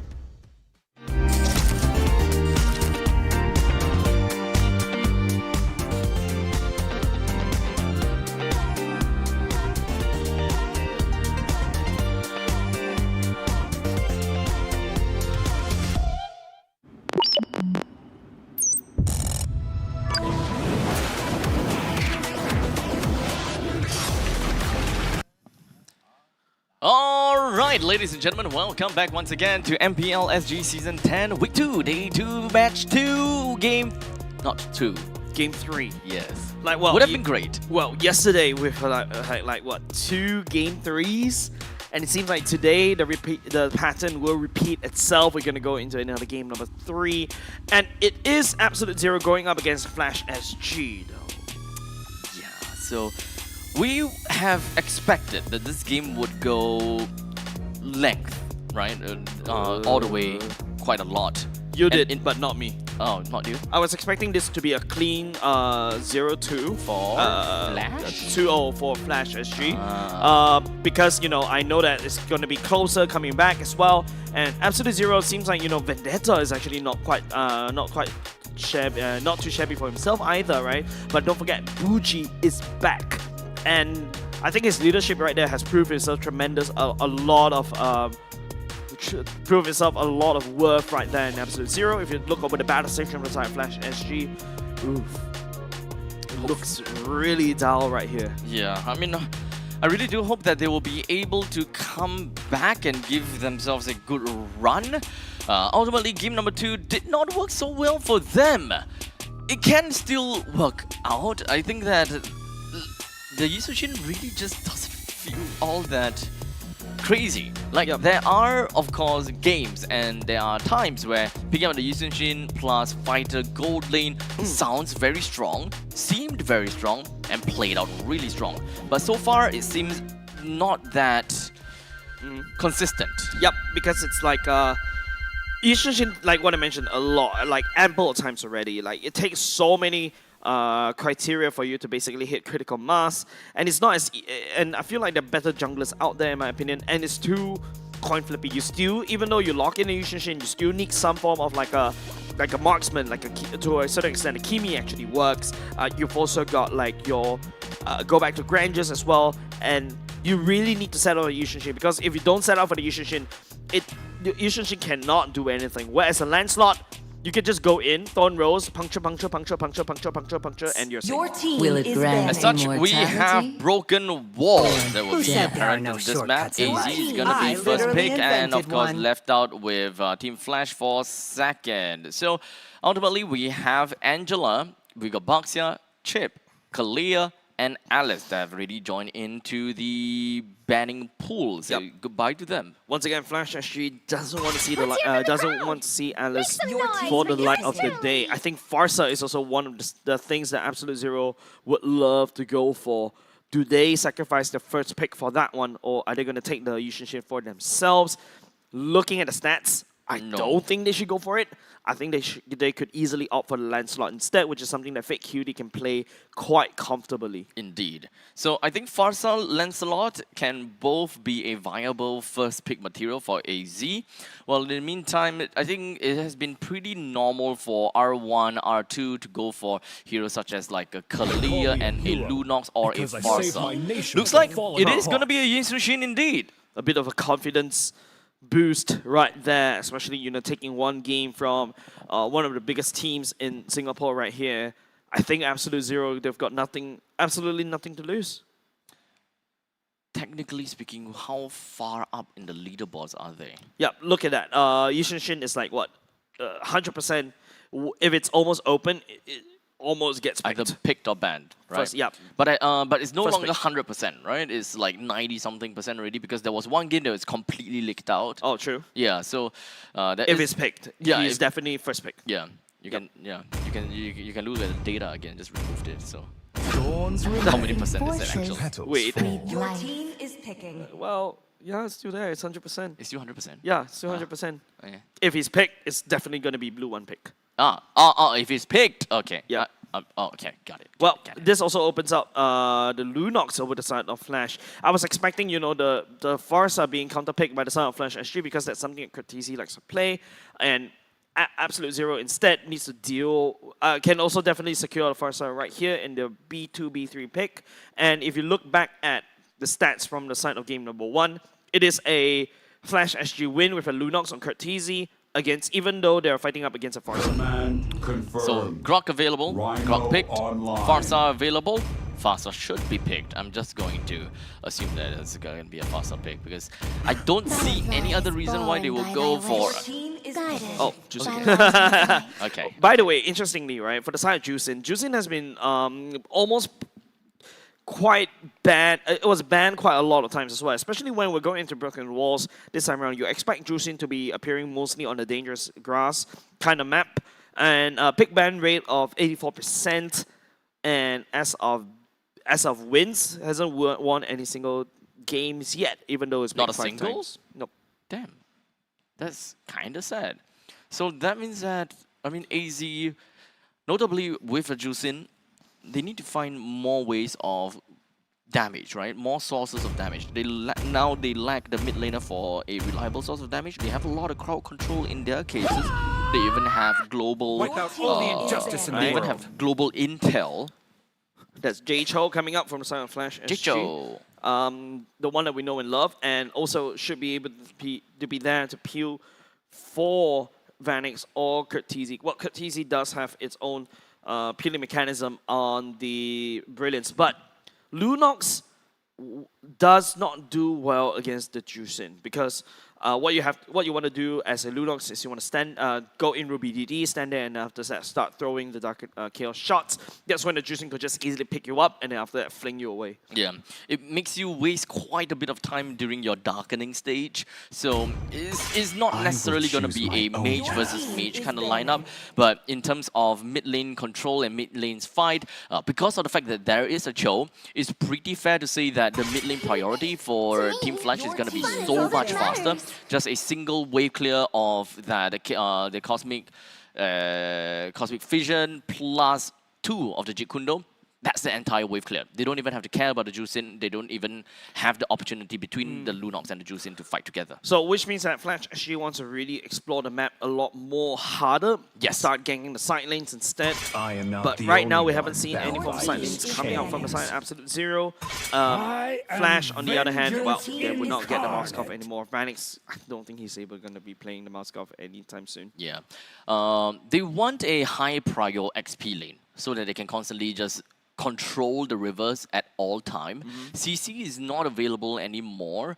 What other? I think Closer played the Uranus and also Esmeralda. That's true. Constantly, it always switches in between these two. Lapu doesn't really doesn't do very well pre-level 4. I'm looking for a condition where the XP laner just does well in the straight at level 2, and generally that's not Uranus. Esmeralda can be a thing. Well, Arlet's not bad also. Alright, it's going to be Esmeralda for the side of Flash. Okay. Instead, Arlet's banned. Yep. So Arlet's already taken away. Esmeralda. Here we go. Gold bait. Let's go. Absolute Zero. Yep. Expected. That's exactly what I was been asking since yesterday, right? And now all of a sudden there's a lot of zone denial that Absolute Zero could do, right? Imagine a tectonic charge right into a deadly catch, right into the mountain shocker. There's a lot of AoE control that Absolute Zero can easily toss against Flash SG. So right now they're just lacking of a single XP laner, which needs to go up against with an Esmeralda. Let's take a look. What are the XP laners? I think currently? a Uranus here can work against an Esmeralda, or they can also go back to a Lapu Lapu. But no, they're going to stick to a Uranus instead. Same idea, right? You want to slow everybody down to make sure that with your Ionic Blades, so that it's easier for your Grok to basically land your Tectonic Charge and also Deadly Catch. I'm pretty sure that some of these XP laners are actually kind of missed out. There should be quite a bit of XP laners that can still come up to be pretty darn strong, especially since you're going up against an Esmeralda, such as a Dyroth, if they want heroes such as a Burst Potential, for example. Yep. I miss Dyroth now. Like you said, Esmeralda. You want to deny the XP laner from going out of the lane, then bring the Dyroth in. Especially since it's a juice-in from your team, you are lacking that burst potential, then Dyroth will make up for the burst. Bane has a lot of bursts later into the game. No, even early in the game. It's not that much. Have you not get spat on by the Bane before? Because I did. Spat on people. Anyways, it's going to be a Bruno for the side of Vanix. This is one of his cup heroes like 2 seasons ago, right? So finally being pulled out for this time. Hopefully this is the main thing that will be able to deal with the main damage coming out from Bane. Burst down the Hades, burst down the Yishun quickly as well, and a lot of hopes is riding on the Lord Vanix, right? Because I think as of now, his performance, because he has to split his brain between a fighter and marksman role, it means that he's really destroying a bit of an identity crisis happening in the Land of Dawn right here. So hopefully this is basically one way for him to ground himself down. And now not only just that, you've got Hades comfortably back on his assassins, back on his Lancelots. So we need to see how Flash SG perform with this one. Flash, they should still have very good lane prio in the middle lane. It really, otherwise really depends on where they want to go. I would like to believe that they want to focus more onto the gold lane and enable that Bruno. Ultimately, even if they don't enable the Bruno and get Bruno out of lane, he's still going up against a Bane, who does have sustainability, but loses out in that... Actually, no, it doesn't lose out in poke, because he does have the very annoying Crab Claw cannon that can poke out that Bruno as well. So most of the time, I would expect Flash, they will go down bottom. Well, we shall see. And right now, it's just going to be Jay opening up the map quite a bit right here. Reviews, Nomad Reviews, Fake QD, and Bougie. Vital information for Vanix as well. 3% just around the vicinity. They really want to go for the Little Wanderer, which is no problems at all. Took that down just that easily. Now, Jay is a bit out of position. Can't exactly clear the wave too fast, but it's not going to be a problem. In fact, they have decided to do a little bit more poke damage, which is not exactly the most ideal, since Jay now has to go home as they don't have a lot of HP to kind of work with. Yeah. I think right here, for the side of Jay, it's that you're going to have a little bit of difficulties, right? If you don't aim your Way of the Dragon properly, you're just going to kick Nomad when he's like CC immune. And then after that, you're just gonna eat a face full of rock right there. So I think it's really up to his timing when it comes to knocking up somebody and isolating perhaps Bougie away. But if you isolate Bougie, Bougie could easily goes into the ultimate, and all of a sudden you're just getting a lot of picking up damage. And there you go, Curtizi taking a lot of that one. And here it comes, the Yishun Shin damage first blood, giving overside a fake cutie right off the bat. No problems. Easy game for AZ to pick up that first one. And this is going to help them so much because Curtizi is now stuck at level 3, while the mid lane creeps have crashed all the way to the opponent's turret. I don't think that Curtizi have the time to reach level 4 fast enough, given that the creep waves should be almost over and disappeared. Yep, Fender execution right there. Tried to steal away the turtle, but it's going to be fake QD down low as well. Closer will be there to also try to up the damage. Vendetta picks up Hades. Unfortunately, the puncture will not allow him to get on away as the members on the side of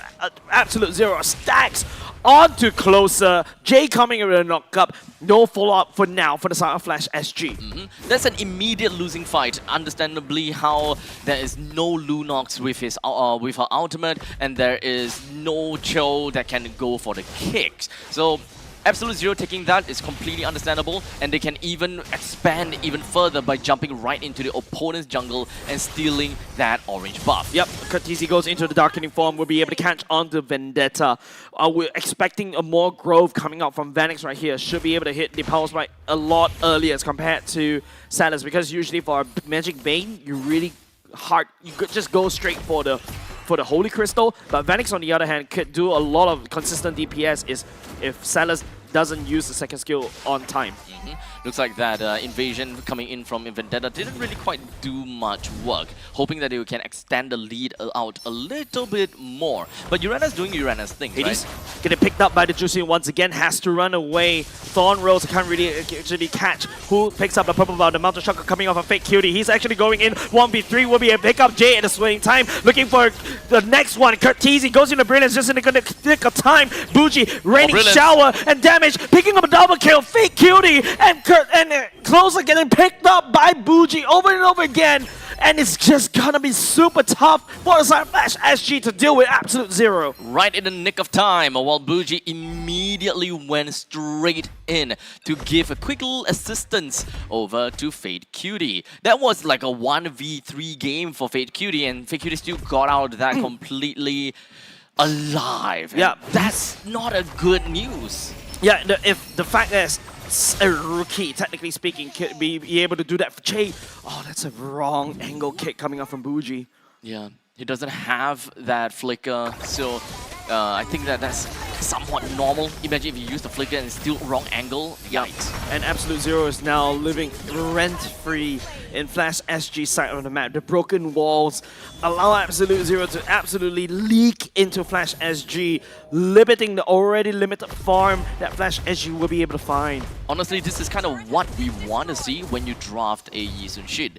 Have such a strong opening hand that allows you to just push the entire map away, right? To have under 5 minutes, you bring down T1 turret in the middle, you face the fact that your jungle is just going to be completely threatened out. Jay kicked Nomad away for now. The members for the side of Flash SG couldn't keep up.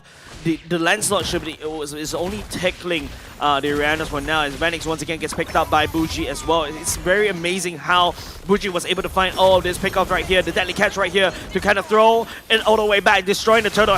The Bougie will be able to just teleport away to safety, but Hades still able to tag onto Bougie for now. Good consolation prize for Team Flash. Managed to repel this aggression from Absolute Zero, but unfortunately that's not quite enough. So taking it down the T1 turret down to the bottom lane ultimately will get a little bit more value, but if they get Nomad, he didn't though. Jay kicked Nomad back to his safety again. This is the second time I saw him doing that, and it's just awkward, right? Because it's either you kick him now or... And in fact, that's also another flicker being used by Jay as well, so the repositioning from Jay is not there for now. I guess that when it comes down to positioning, it's going to be relatively tough coming in for the members of Flash SG. especially since you want to deal with a Grok, right? When Grok has got a lot of ways to, go CC immunity, right? So only when the time where, CC immunity ends, then only I can kick you. So sometimes the timing as well as the frame is just so small, it incurs a little bit of a panic, and I can totally understand Jay on that.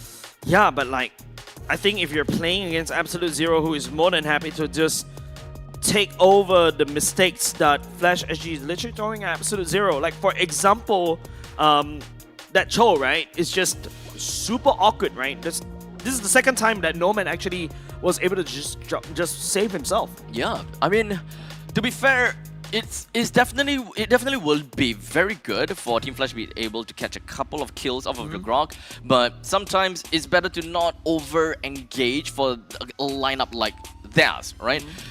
They have a way to lock on, they have a way to pick off. They have Lunox as well as Lancelot for that burst combo. Bruno can come in for a little bit of a kill steal if they are able to, or rather if Vanix is able to, in order to accentuate his growth even further. But if they are unable to, it's always better to play a little bit safer and go over to the late game, because it's a Bruno. Bruno versus Yishun in the late game scaling, I think that the ceiling for Bruno should be relatively higher. No. Actually, Bruno has a bit of a timer, right? I think Yishun in the later part of the game, if the team sets him right, like for example with Nomad right here, actually punching Hades down to the wall, Bougie credited for the kill. This is exactly what I was talking about, right? Like Big Cutie is just enjoying so much because Nomad as a Grok was just literally setting it up for him. As such now, Turtle is going to be in the priority of AZ with a total of 3,000 gold lead. Team Flash are not the best way to start the game, especially since now AZ is right on their door of T2. Coming in, already expanding the kick already. Unfortunately, I think it landed onto Nomad. And now with the deadly catch right here, Bougie will be jumping in all the way into enemy line. Hades credited for the kill for now, but Fake Cutie does throw the Mount Shocker onto Closer. Not going to be enough to get a kill on the Closer, but that gives us a pretty good information as to the amount of damage that Fake Cutie could dish out over to Team Flash. In the meantime, I just kind of want to take a look at Fake Cutie, right? Because he's currently got 3 kills and 4 assists. He should have quite a bit of bounty onto his head. Understandably, Team Flash would want to prioritize onto him in order to look for a comeback potential. Because at any point in time, if they get a kill on the Fake Cutie, that is a swing that they can expect. Okay, that's going to be a kick. So much investment onto Vendetta. Finally brings him down. That's like 1, 2, 3. 3 ultimates already committed. Hades right here trying to puncture all the way into Bougie, trying to assassinate him. He's able to do so, but unable to do that one because Nomad is around in the vicinity. 7-5. The Lord coming out in a minute. The way that Absolute Zero have scattered themselves ensures that they have control throughout the entire river line, not allowing Team Flash to go anywhere further than that. The only thing that they allow is Jay, because he's a very slippery fighter. He would just go anywhere that he deems worthy. Oh, finally a good opportunity, but the Purify from the side of Bougie will allow himself to stay alive just a little bit more, burning away quite a lot of utility from the side of Flash SG. In fact, 2 of the ultimates of Lunox for Kurt TZ is already burnt away. Unfortunately, Yusujin was not able to come in the nick of time and not able to continue the fight or dish out the mass burst that we want to see. But that's also a good thing, so that AZ don't overextend themselves. They have already pushed Team Flash a tad bit. They just need to gain control of the Lord. They just need to get priority and just slowly play this out. Vendetta sees so many things right there, providing so much information. Now the Guardian Barrier will proc brilliance, and now Jay, the punching back from the side of Absolute Zero, gets knocked down by the side of Deadly Catch. And now members on the side of Flash SG, unable to try to find anything, unable to approach the Lord Pit anymore. Nobody from the side of Flash SG could peel. Alex Hades can commit some form of mischief right here. Venom execution. He actually takes away the Lord from the side of Absolute Zero, but he will pay for his life. But of course, Venix shuts down Fake Cutie. Hades just doing Hades things, stealing the Lord right under the nose of Absolute Zero. But in the meantime, Absolute Zero also says that he gotta have to pay for his arrogance. But Vanix was able to take down Fake Cutie though, and now with Flash SG, the Lord swinging into their favor, and now Vanix is actually coming start online. You can see the football actually hurts Nomad quite a lot. Vendetta right there, Closer, trying to slow down the retreat from the side of Absolute Zero, but the members from the side of Flash SG switches their crosshairs onto Bougie. Buji looks like a very juicy target right there for the side of Flash SG. Closer, it's in the midst. He will be able to take down Buji as Vendetta slowly losing steam just a little bit more. But no! Vanix gets shut down by the side of Fake Cutie.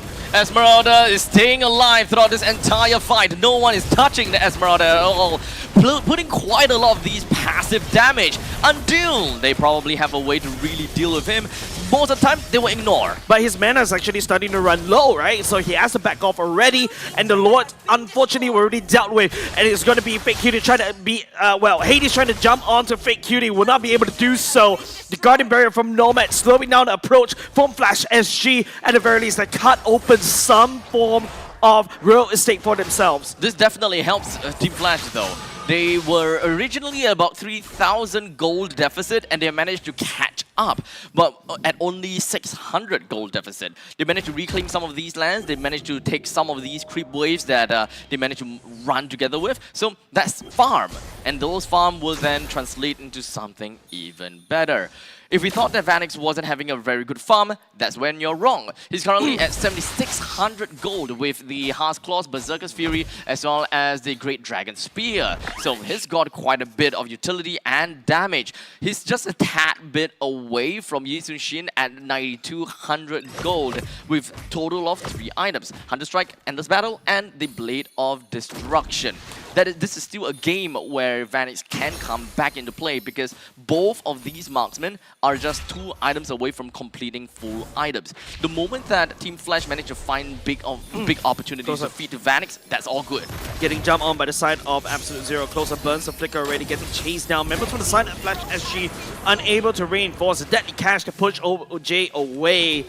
Yeah, that's an easy pick off. Closer may have just overestimated how tanky he could be. Yeah, and to make matters worse, the lead will be growing even further for Fake Cutie versus Vanix. At this point in time, the fight is all against and between the marksmen. Don't feed or don't give Fake Cutie any more potential farm. Well, in the meantime, don't let Vanix get the farm for the side of AZ. Hades trying to make a play right there, trying to protect his own purple buff, but gets picked up by the side of Buji. Thorn Rose right here gets smacked by Nomad. Jay coming in for the flank, but will not be able to find flickers forward just a little bit. Try to kick, but the kick goes a little bit wide. The deadly catch as well. Zoning out the rest of members on the side. Flash SG. Fake Unit secures the Lord. Hades down low as well as Closer, and Vanix will be trying to output in damage onto Nomad. Buji raining down fire from the side of Curtizi. Curtizi goes into Brilliance. The members on the side. Flash SG. Salas spat on Curtizi, and he'll go down. Closer, unable to dance away, and now the rest of the members from the side, Absolute Zero, turns around and takes Closer down. That could be it. That could very potentially be the final fight that we will see between these two teams. Alas, Hades is still alive though, and what he will want to do is just relieve some of these pressure up in the top lane by spamming all the way through. There is, of course, a very menacing Lord that will be marching down from the bottom lane though. So they still gotta have to deal with this with only 4 members. As Closer is still 10 seconds away. The Lord already touching onto the core right there. Absolute Zero is going in systematically, destroying every single defense line of defenses from the side of Flash SG already. Absolute Zero, I mean, the damage from Salas is also there. Jay is unable to peel. He's gonna get busted down immediately. Yep. I like the fact that Absolute Zero is not exactly throwing caution in the wind and being extremely greedy and impatient. They realize that, okay, we've got the T1, we got the T3 turret down in the bottom lane. We can slowly make our advances later on because Fake Cutie is already on an advantage. Oh, Closer getting knocked up once again. Half HP Jake trying to also do the same knockout. Babuji with the lantern threatening to pick them up. The battle of the assassins right here between Hades and Fake Cutie is there, but the rest of the members on the side of Flash SG is unable to support. This is a tough comeback game for Team Flash if they ever wanted to try, right? Probably 2 good fights is what is needed. However, if the time allows them, or rather if the timing is good, they are able to get a full wipeout one way or another. They can still run it down in the middle lane if their wave is just pushing right in. So ultimately, I think for Team Flash, gaining control of the river line is super important. Gaining ways to just smash down the middle lane is also very important. So for Team Flash, if they find the opportunity to run in and contest for the Lord, it's gotta have to go down the middle lane after they dealt with the massive wave clear. Yeah, but how is Flash gonna wiggle out of this one, right? Now, at the very least, Malefic Gun's already secured by the side of Phoenix, right? And Jay is unable to set up any form of good kicks, and even though Flash SG was able to kick somebody from the side of Absolute Zero, in Absolute Zero, follow-up is really rapid. There's two very different kind of win condition in mind for both of these two teams.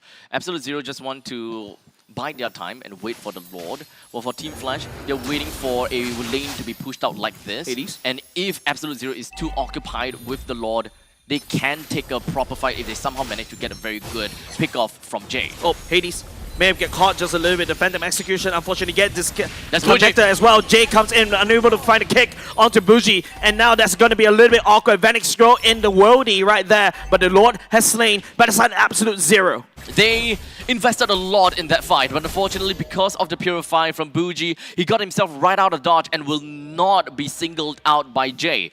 Unfortunately, that was the vision for Team Flash, and that was one of the only ways that they can get themselves an advantage in the upcoming fight.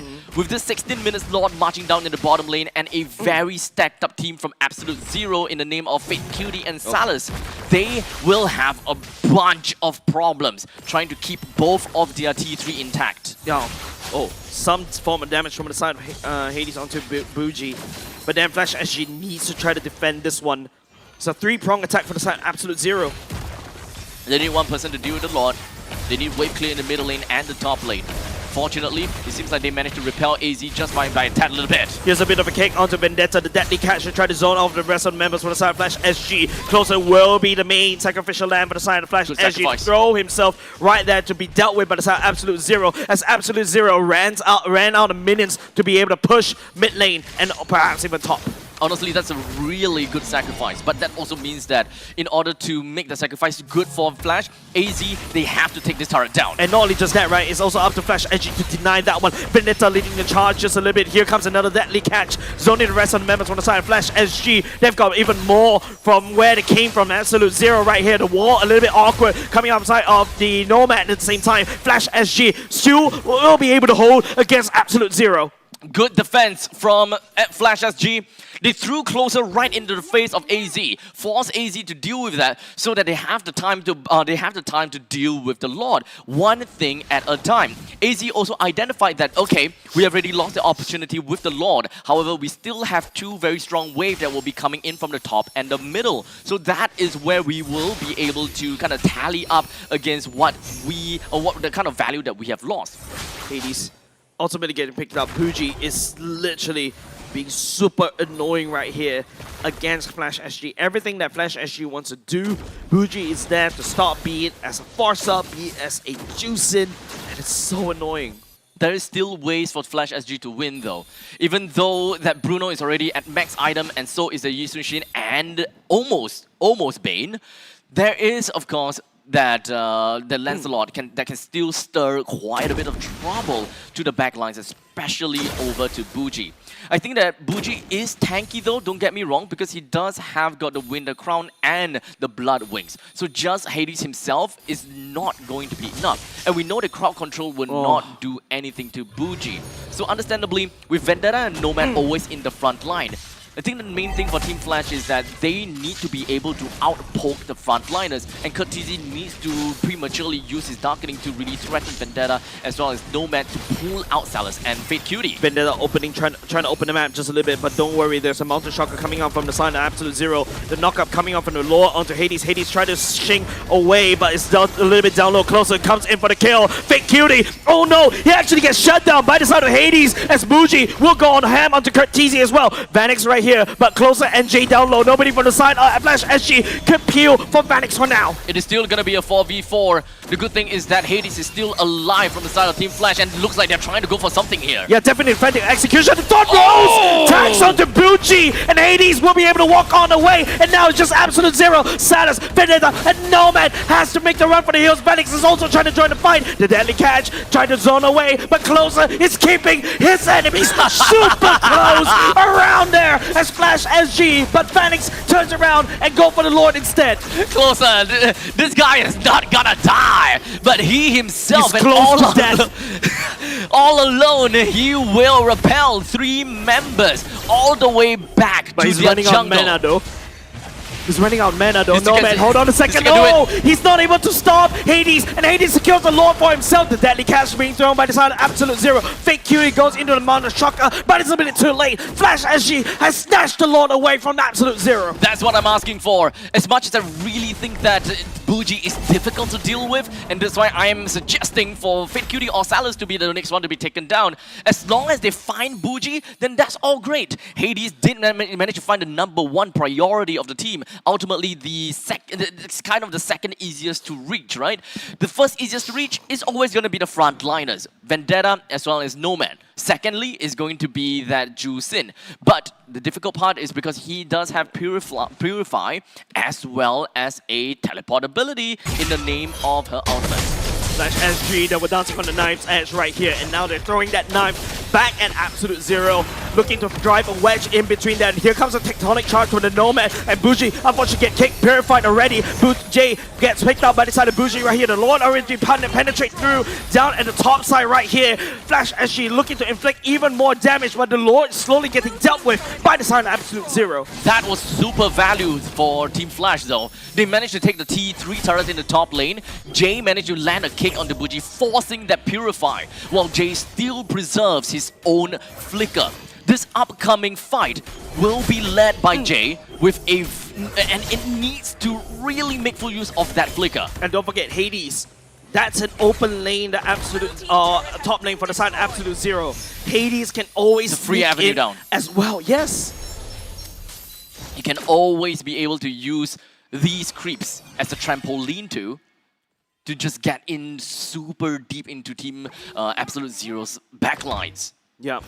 But now, okay, consume play coming out. Here comes the Mountain Shocker. The rest of the side of members with the side of Flash SG has to buckle away. Okay. And that's the power of the Mountain Shocker, right? You use it, immediately everybody from the side of Flash SG backs off. Yep, but that is also 2 ultimates that has been used.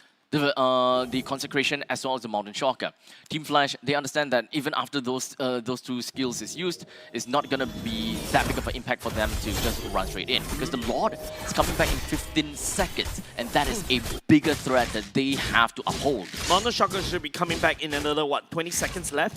So I think right here it's still okay for Absolute Zero to kind of burn it away as the Lord, this Lord is gonna be pivotal for both of these 2 teams. As both of these 2 teams currently puts themselves in a standoff.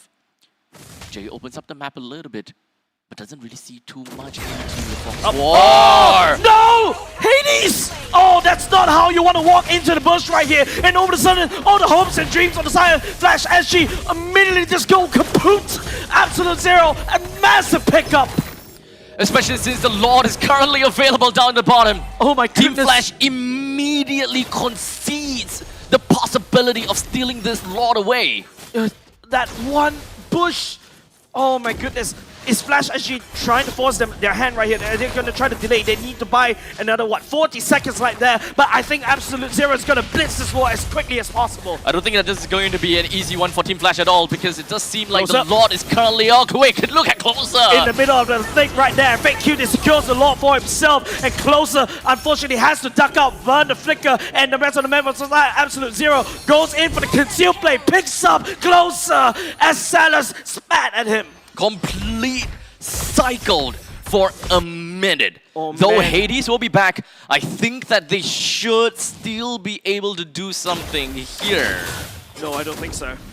It's an Evolved Lord, yeah, actually. Yeah, it's a 5v4, an Evolved Lord marching against you, Yeah. and you are basically at a 2-man disadvantage right here. Yeah, and Closer can't sacrifice himself like that anymore. They don't have any more chess pieces to The death throw time in is and too sacrifice. long. The death time is too long, Abstract. And I really fear for the worst for Flash SG as Absolute Zero leads the charge, but will be able to find Hades! onto the shutdown, but he will go down, unfortunately. Phoenix right here getting pummeled by the side of Absolute Zero. The Lord getting pulled over by Jay, but Absolute Zero doesn't really care because they have the minutes, they have the Lord, and they've completely wiped out Flash SG.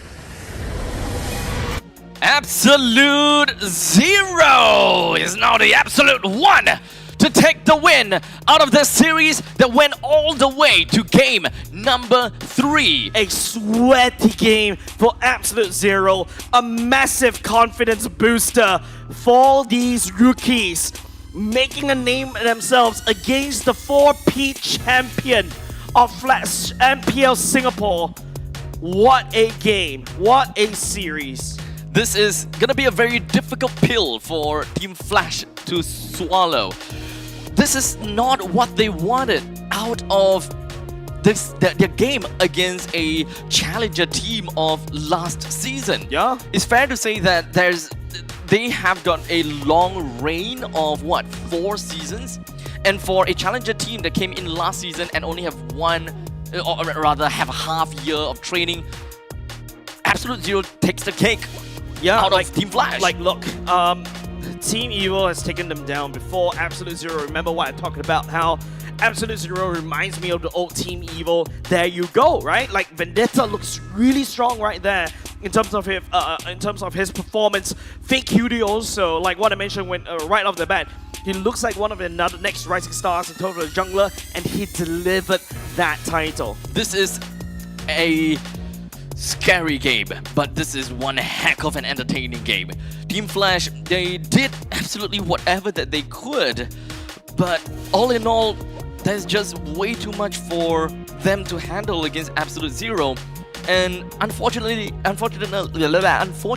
mistakes were made. Yep. It's too much ground to cover, and Hades probably was very optimistic about his way that he can escape as a Lancelot, right? Lancelot have got so many iframes, but I think that he wasn't just fast enough. He wasn't as fast as the Grok from Nomad. So I think it's fair to say that Nomad ultimately is the one that has the faster hands as compared to Hades. I mean, it doesn't really need faster hands. You just flick your ultimate and right into a wall, right? And apart from that, Salus by now does have a lot of damage in his bit, and he just got spat to death right there and then. And it's a burst damage, even though you've got your iframes. If you miss that, if you misplayed that, it's just over. Now that's the Yishun Shin game that we want to see, right? So far, Yishun Shin games haven't been looking too great. Early stages is just meh. Mid stages is like, okay, I'm starting to pick up. And late game, you know, is just any other marksman that maybe doesn't do all that well. But for Fate Cutie himself, he understood that the early game is definitely going to be pivotal. Yep. He does not exactly have a team that can really allow him to go completely online and go absolutely ham. But he make do with what he received, and thus NLR's 12:2:8. But the reason why Yishun Shin really shines really well here as compared to the other Yishun Shins that we've seen so far is that you've got the Bane for the Deadly Catch for the CC, you've got your Grok to really set up the Tectonic Charge and Bougie. Not only does that, Bougie also picking up all the members from the side of Flash SG, because Flash SG needs to dive in and Bougie is there to counter said dive. It's a tough pill solo once again. But regardless, this is the emblem sets for all of the players that have went in for it. Understandably, when it comes down to Fate Cutie, I think that nothing's too interesting in here with the Assassin emblem, Thrill, as well as the Season Hunter to go in as the jungler. Now, I think that one of the important things is for those people that want to try playing the Bane in the gold lane, this is exactly what Silas brought in. With the Mystery Shop, as well as the Thrill. I think that Thrill, a lot of people love it because of the... You know why? Why? It's adaptive damage. It adds a little bit more adaptive damage, be it your main damage or your mage. For Holy Crystal, because why not, right? And don't forget, your cooldown as a Bane is not affected by, well, it is affected by your CD reduction, but another better way to basically minus down the cooldown is to build more attack damage or magic damage. If you have more magic damage, your second skill cooldown will be shorter. If you build more physical attack, your first skill's cooldown will be shorter. That's why adaptive damage makes more sense. Right. In this game, I think that we were lacking in quite a bit of those pick-off potential from Jay, right? He can't pick anybody off. Buji has got a Purify. Buji got Purify. Jay tried to approach. Damn, Salas have got 4 Holy Crystal? I just said that a couple of seconds ago. Were you not listening to me? No, I probably tuned you out. Bro, do you mute my voice to him? What? Sorry? Do you say something? You see my mouth moving, that's all. But Reading your lips.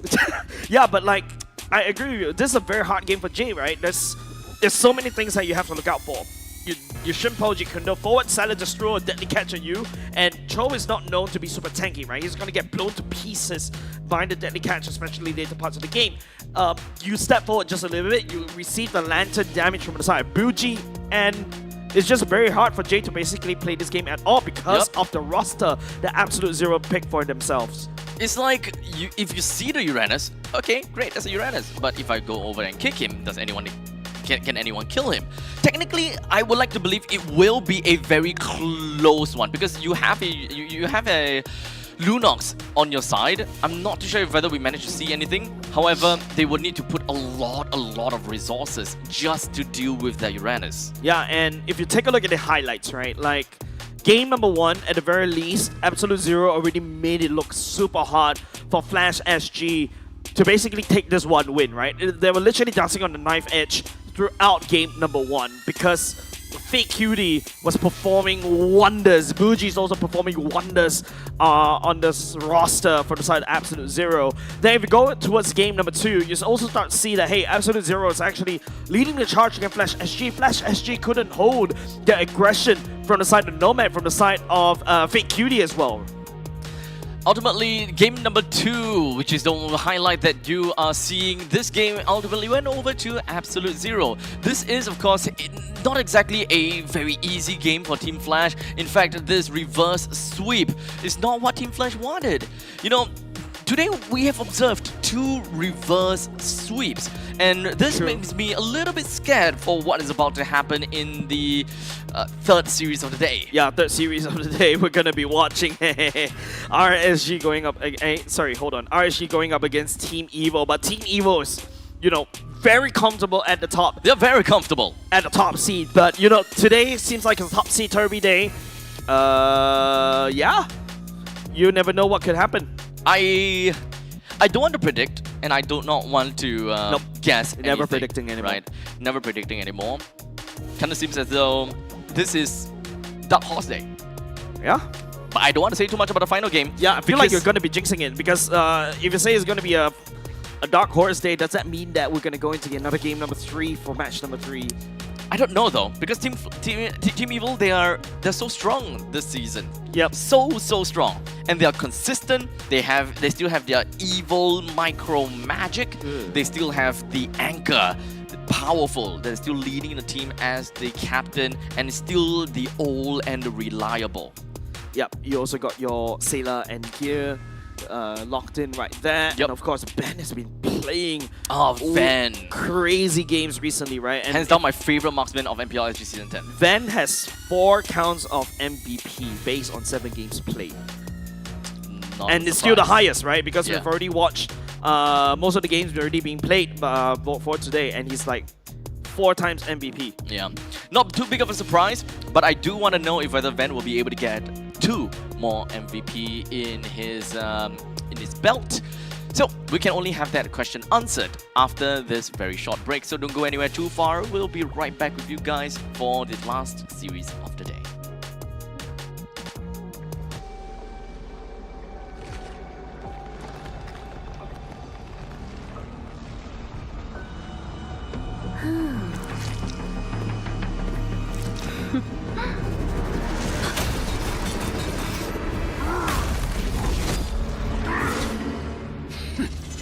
Does the Lord of Lava also crave the Sovereign's blood?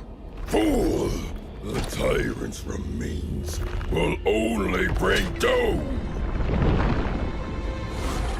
Under her brutal dominion, our warriors were corrupted into foul bonds of decay! Sovereign of the Abyss, Obsidia. Her curse still flows within the Sovereign's blood.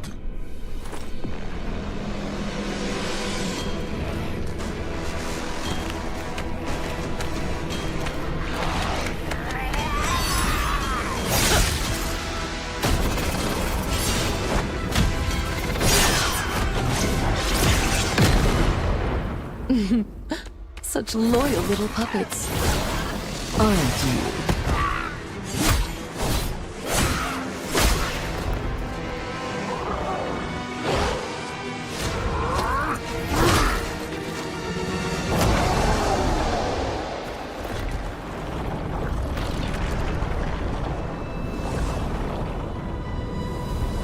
You are merely a puppet, no different from my spawns.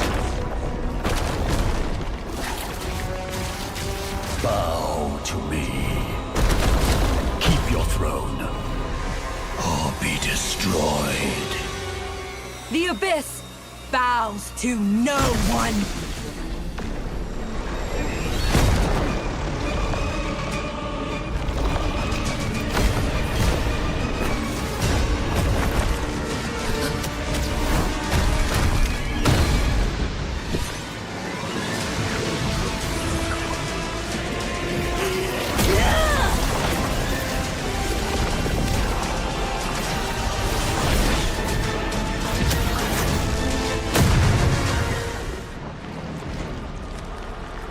For the abyss!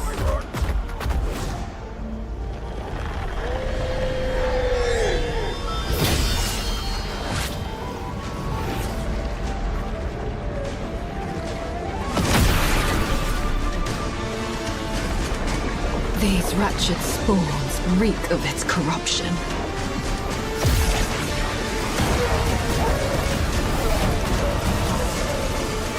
Your sovereign has a god to kill.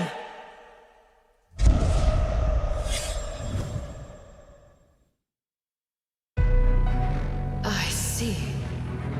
Desperation. I come to crush my enemies. I reap. The strong rise. The weak crumble.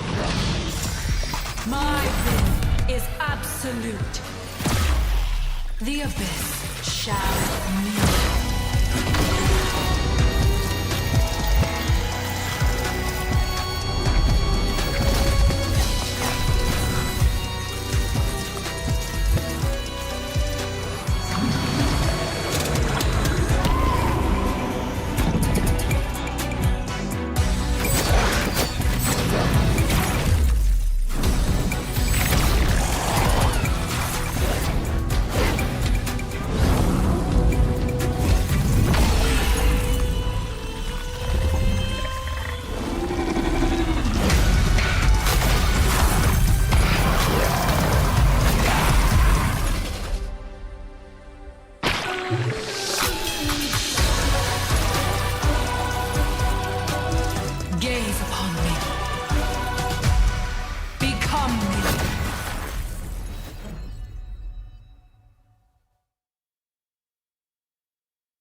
Alright, ladies and gentlemen, welcome back once again to MPL SG Season 10, Week 2, Day 2, the match number 3, the final series.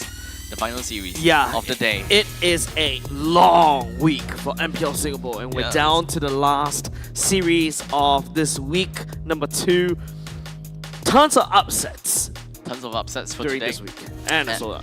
Yeah, and a lot of 3-game series, which is relatively surprising. Yeah, I mean, this also means that, you know, we're just discussing about this one during in between games, right? And we're just thinking like, what's going on? It feels like, you know, the rookies are really stepping up in terms of their skills. Yeah, it kind of feels like it is rookies season. Yeah. But speaking of rookies, right, there's one team, of course, that is chock full of rookies, and it is gonna be RSG Singapore. We have Taurus, PTBL, Murphy, Ash, and Hoki. Understandably, when it comes down to Ash and Hoki, they do have quite a bit of experience already. Not long enough to really consider as veterans, but it's fair enough to say that they are rookies in their own right, with Ash and Hoki that can, of course, lead the team together. Yeah, and yesterday, RSG Singapore was able to get their first win for one game, right? They may be looking for Not series win, though. Series win today. However, you know, they're going up against one of the big names in MPL Singapore. Of course, Team Evil, right? You know, been in MPL Singapore since like what, the good old season 3. And speaking of Team Evil, here you go. We've got Gear, Aether, Sailor, Van, and Powerful. I'm pretty sure that Team Evil at the top of the leaderboard is going to be a giant hill to climb for RSG. Quite literally, this is the battle of the extreme ends. Yep. And if you take a look at Team Evil, how they've been performing right now, is that Gear's starting to feel very comfortable in this season, right? Remember, we always doubted him whether he's able to perform this season or not. But it seems like this season, alongside with Sailor this time around and Van, they're able to deliver quite good games in their magic of team fights. And, you know, instead of, I think Powerful unlocked the secret. He's going to start bringing the book already. He's going to start bringing A4 pieces of paper. Yep.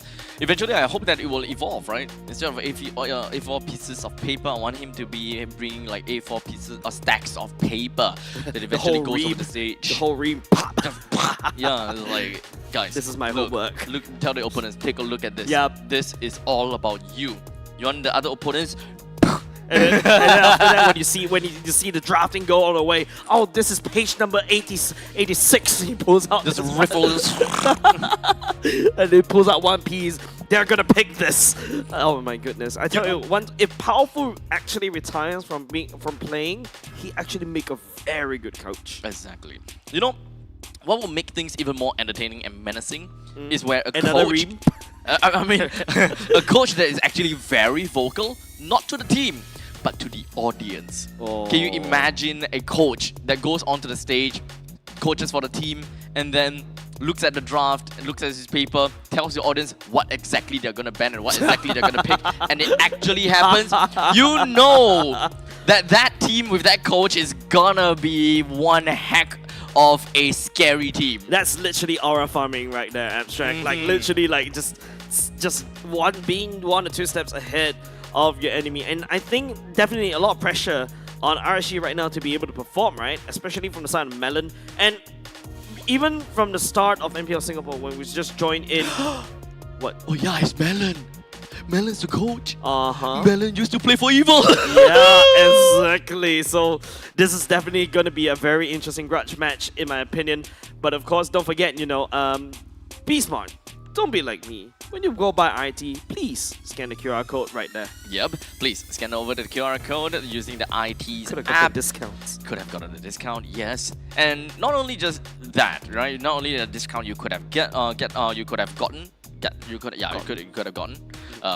You will also be able to get a scratch card if you buy any 2 of the collab drinks. And the top prize of the scratch card, understandably, is, of course, you will stand a chance to be able to fly off to Jakarta to witness the Singapore champions, to compete in the international stage. And if you've been following MPL Singapore or some of our KOLs as well, like for example Kimi or even Toxin, yeah, you know they've been posting a lot of IT merchandise and they look cool. And I want some of them. Please give me. Thank you. Give, please. Give, please. We like merchandise. Give, please. Casters likes merchandise too. Not Customers just like jerseys too. Yeah. I got an Evo jersey. I realized I never had an Evil jersey. I had like a lot, but not Evil's jersey. Okay, what other jerseys do you have for MPL Singapore? RSG. I have Flash. I mean, you yeah, we all do. Yeah. Oh yeah. Yeah. we have to. Thank you, Team Flash. Thank you, Team Flash. Yeah. We don't have Kingdom Esports jerseys as of yet. Kingdom Esports. We also don't have Ignite. I'm just literally like Yep. putting it out there. Yeah, we don't Hinting. have all these. Like, you know? literally it's a bit hinting. hard for us to support. Man, yeah, I think right now it's just, you know, speaking about support right here, definitely, right, Melon going up against one of his old team. He was only in Team Evo for 1 season as the mid laner. Was it really one? Just 1 season. Oh. Yep, just 1 season. After that, JC's came back. And then JC's reprised his role as, not reprised, but took over this role as a mid laner instead. Because was remember, was JS always a mid laner? Apparently he is a mid laner first, but he is a monster in the EXP lane. Yeah, but that exactly. season, Team Evo had both Twist and Jace's, so unfortunately right, Jace's had to Twist, go to the mid. Yeah, understandable. Yeah. Oh, I miss Twist now. But anyways, we've got Flying Clouds. That is going to be the game, or rather the map of this game between these two teams. How is it going to be like, and what kind of drafting are we going to be expecting? Understandably, when it comes down to the banning phase, we should more or less be seeing the same thing, right? Heroes such as Baxia and Chip should go in, Kalia every now and then, and Alice, maybe, just maybe RSG will ban that, because I know for sure that Evil don't care about banning Alice. Alright, this is something very interesting, right? Like, Team Evo actually has a second highest average team GP and gold per minute. First being Kingdom Esports at 701. So which means that they've been really farming and they've really been going around killing the enemy, because definitely in terms of kill death ratio, Team Evo all the way up top, 1.55 average KD. Then the second place is definitely going to be Kingdom Esports at 1.22. Yep. So this is a very, you know, bloodthirsty team that is looking to create space for themselves by eliminating your players. Yep. So this is very reminiscent to how MPL ID plays, or just basically Indonesian meta for the side of Team Evil. And I would like to cross-refer a little bit as to how MPL ID hero statistics as compared to Team Evil's statistics, right? If whether they play some of these heroes or whatnot. With Yishun being the top. Being the top, so top to the bottom, I will name out the first 10 with Yishun, Jusin, Granger, Lancelot, Gatokacha, Harif, CC, Farsa, They call me a hero. Interesting. Because I But saved my I think nation there's also from another thing falling to take apart. note is that some of the stats that you see from MPL ID and also MPL PH is a little bit skewed because they started the leaks before the next up patch and also the next update. So yeah, but right now, Jusin being selected by the side of Team Evo, you saw how Bougie could use that to great success. Yep. Team Evos are looking to do that again. Now, Sayla is a very interesting mid laner, right? Usually, if you want to there are two kinds of mid laners in MPL Singapore. There's a Kurtizi that does a lot of damage and goes around and kill, whereas there are mid laners such as Sayla, invisible, outputting damage in the background, but then, you know, unable to do kills, but you can definitely feel his presence. Okay, this is actually a very interesting draft coming from RSG.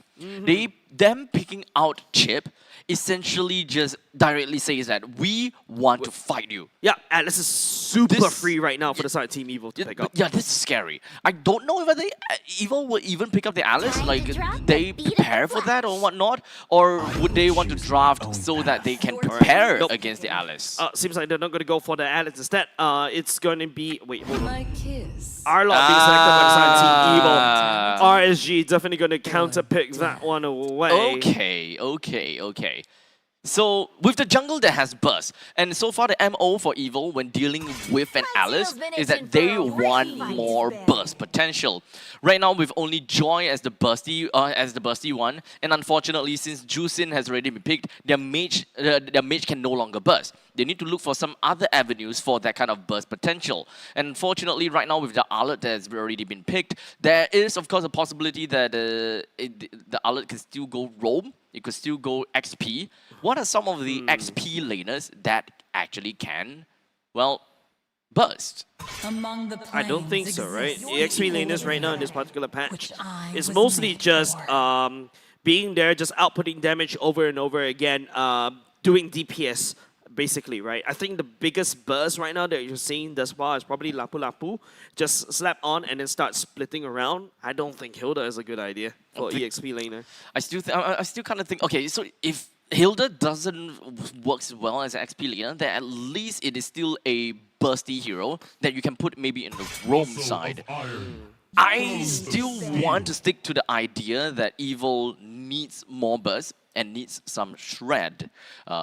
Joy has burst. Joy has burst, but it's not enough. I think that's good enough because after that, there's also the DPS that the Jusin can also output. Arlot to a certain extent does have quite a decent amount of damage in the early game as well, and also utility. You see the Harry getting taken down away by Team Evil as well because there's a lot of AoEs. If RSG actually locks in Audit here, I think that's a little bit crazy coming up from RSG. Yeah, but I hope that they don't double down on that. I think you double down on that. AoE Swan Song into an ultimate of Alice. Man, that's a lot of damage. That's a lot of CCs. They will be putting a lot of their eggs in just one basket. Yeah, basically they're just gonna go by Unga Bunga. Would it even be one basket or would it be half a basket? To the point that it starts to overflow and become super unnecessary. Alright, seems like they're not going to go for that one. They're going to go for the Valentina instead. Which is interesting, right?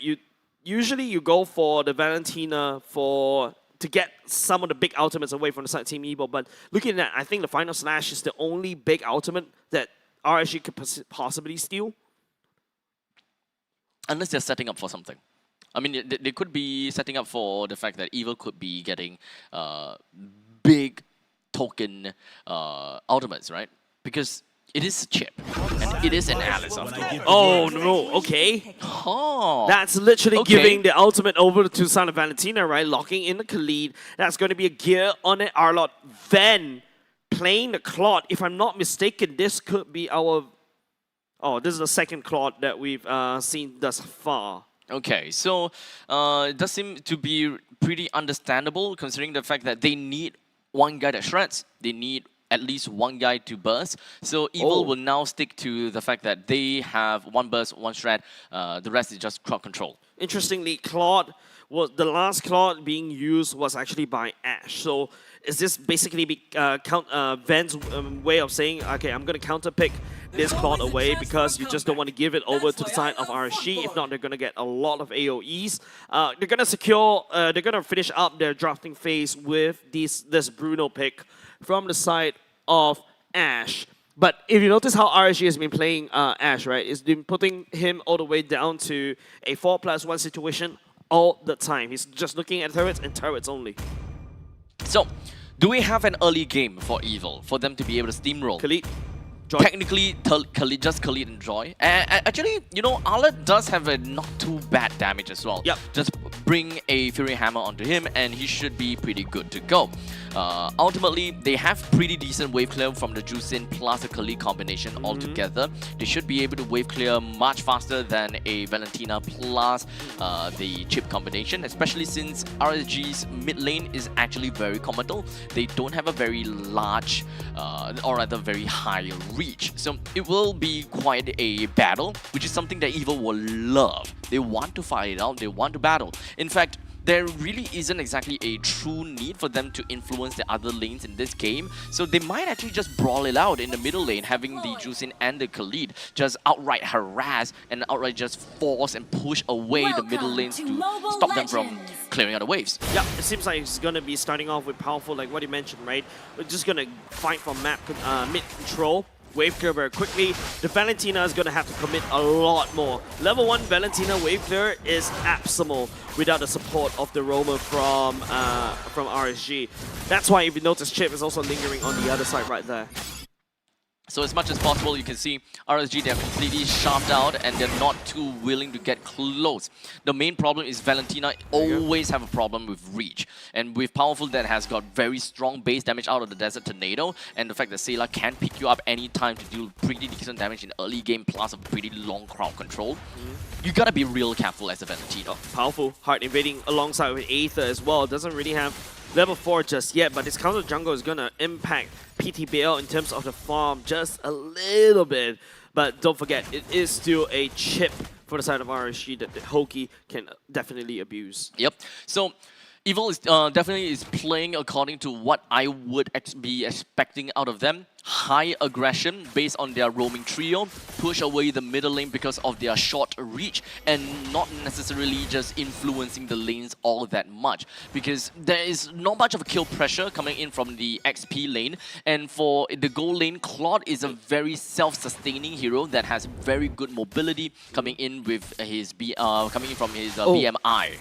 PTBL will be able to scout out Aether down low just a little bit more, force a Phantom Execution out. You can see the slow coming out from Ben with the first skill as well. Will not be able to tag onto PTBL for now, will back off. Yep, so they're preparing themselves for a fight for the turtle. I understand that they won't be expecting too much fight because they have already seen that Hoki is only at level 2. Torres down low as well, pops the passive to be able to just survive out of that one. But Ven is actually holding quite strong against Ashe, and that's actually a very good point for the side of Ven, right? Right now, it's just Team Evil sizing up for a turtle fight. It's just them clearing. This is just literally textbook, right? Opening up the map, making sure that all the blind spots are open so that Aether will be able to secure the turtle for himself. Yep, not just it's not just about zoning them out, but it's really just all about bringing Taurus HP all the way down so that he is not ready to take up a fight up in the turtle lane. Even if he doesn't kill him, it's fine.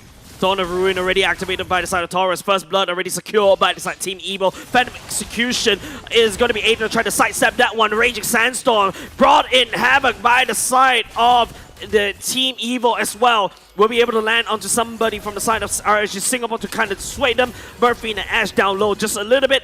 Murphy will be able to try to dash away, but Gear unable to commit for the chase as Taurus is already back from the respawn. PTBL joining in the fight, picks up Gear as a consolation prize. It's a 1-for-2 trade. They have almost managed to get the final hit onto Murphy. Would be great if they managed to, but Ven, right as I said about that, about the self-sustainability, can get himself away from Bruno just by a hair. If that is a enhanced football, that would be the doom for the side of Ven. Ven was really lucky right there. Yeah. But unfortunately, that's not going to be the case. Dawn of Ruin already activated. Aether still secures the turtle for himself. But now it's going to be Aether trying to run in for the hills. Powerful coming and slice and dicing right there. The Raging Sandstorm still being kept for now as RSG disengages. We've got quite a bit of focus down over to Murphy, being one of the main, one of the easier targets from the side of RSG, right? Because Taurus is not going to be easy to kill. I believe that they will want to ignore him all the way until the late games where DHS as well, the Golden Staff is available onto Ven. Yep. While PTBL is just a little bit too slippery for them to catch. Yep. So most of the time, most of these Raging Sandstorms, and for Sayla, Sayla is more of a disruptor. But for the real catch, really just boils down to Powerful looking for the opportunity onto Murphy. Yeah, Raging Sandstorm was being kept on just now in that previous sequence right there. And if you notice top side, it's actually kind of interesting, right? Gear's actually holding out quite okay against Taurus, as does Alice, but because of the innate wave clear from the side of Taurus, he's able to just wave clear already very quickly, and then after that start rotating even faster as compared to Gear. Yep.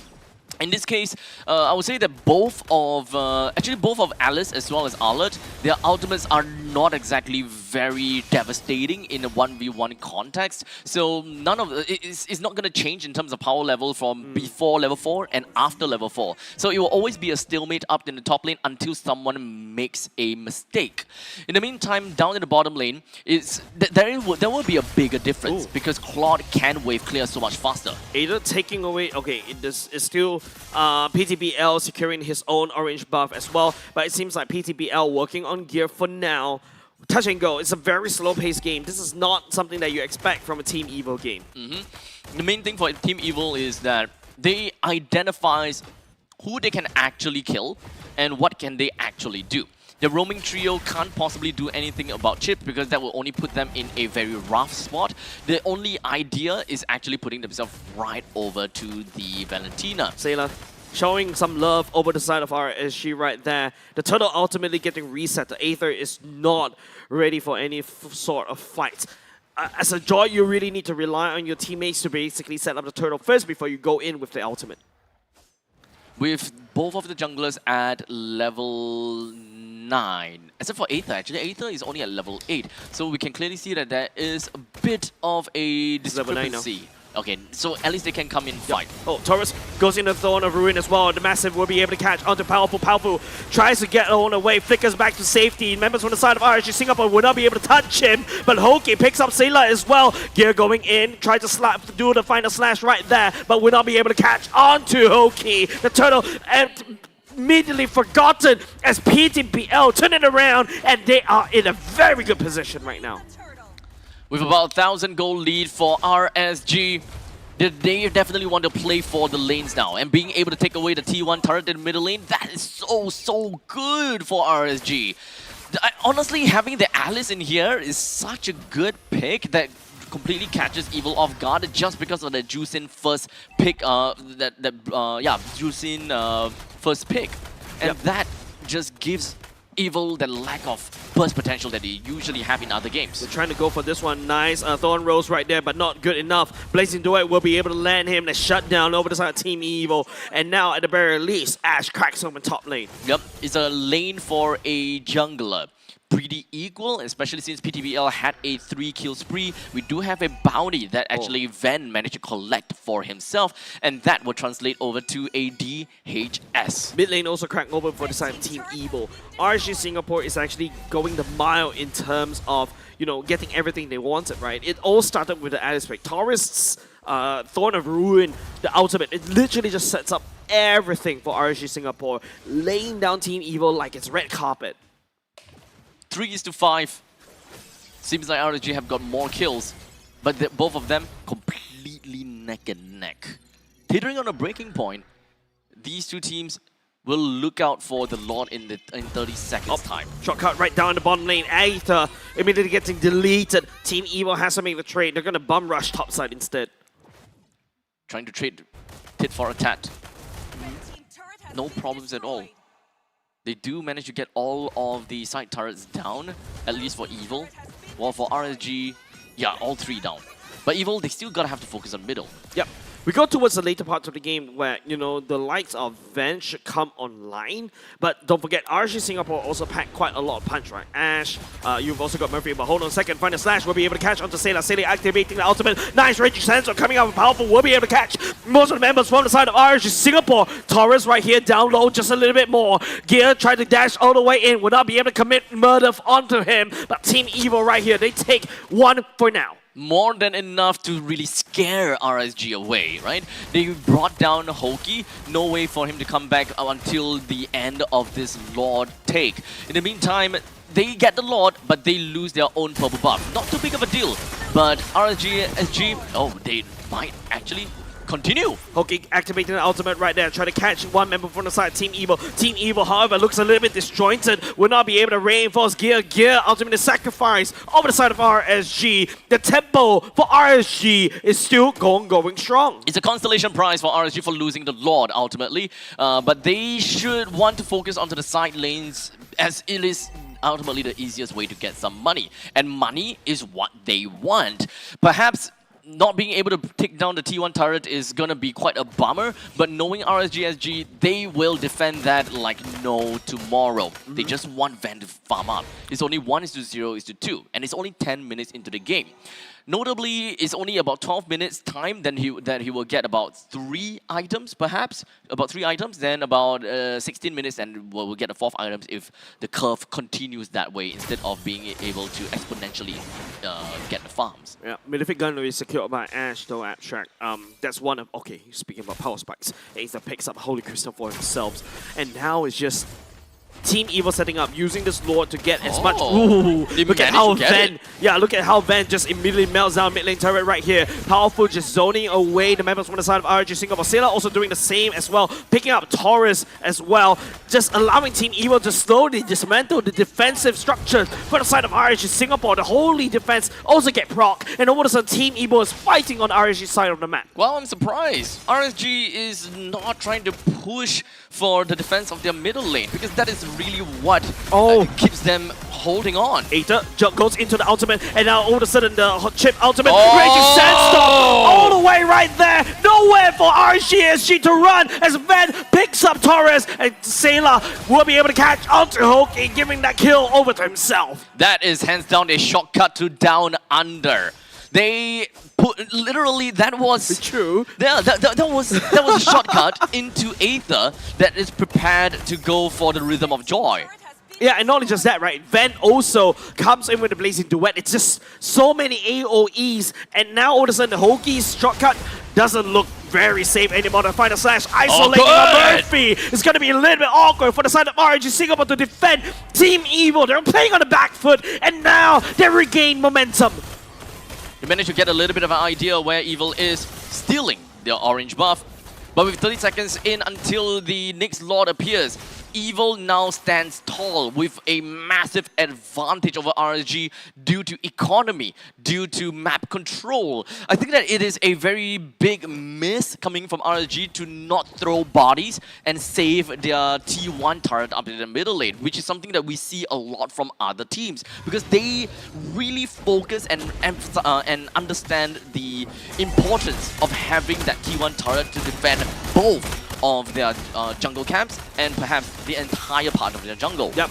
Lord respawn right here. Taurus is already on site. The Lord is already getting chunked down, chipped down very quickly. Hoki decides to try to go for the steal, unfortunately, with the ultimate pop already. And now Hoki, unfortunately, will not be able to do anything for now. PTBL working on top side instead. Powerful coming in for the slice and dice. Support to combat committed down in the bottom lane. As for now, the Lord marches in from the middle with 3,000 gold in favor for Evil. They slowly march their way while Evil hides themselves within the southern part of RSG Singapore's jungle. They look for an opportunity. They synced up the bottom way. The Lord spins his trident and it goes in. Yeah, they're looking for a form of entry right here from the side of RSG Singapore. Unfortunately, it's going to be a mid and cracking open mid already. PTBL unable to find a good flank. RSG Singapore is getting locked up inside the base. Nowhere is safe against the tyranny of Evil. Synced up waves once again in the top and the bottom. They're looking for the one advantage, and probably it's just going to be the initiation roll, and that exactly is what they want. And now they're looking at Taurus right here, goes into the Throne of Ruin at the same time. Murphy tags onto the Raging Sandstorm, but seems like Powerful can also do the same. The Blazing Duet coming off from Ven. It feels like he's untouched at all, but Taurus all the way in the back line, wrecking havoc for the side of Team Evil, and he will be able to bring down Powerful. Ash joining the fray right here. Also Murphy taking down Ven as well. 2 members from the side of Team Evil goes down. It is definitely still a valuable trade for me. Evil knocking down 2 of the inhibitor turrets while losing 2 of their members. That is not going to help RSG to spiral out of control or anything, but it gives a severe map advantage over to Evil as they prepare themselves for the next Lord. They know that the top lane is the priority because the Lord is going to be at the bottom lane. A naturally pushing lane in the opposite side of the Lord will always come into the advantage in winning in the overall Lord's fight, as you force one person to go up to clear that wave and you fight in a 5v4 game. So Powerful is riding on a cloud as he rides on the sand. And then he rides the sand on rivers. The physics doesn't work here in Land of Dawn.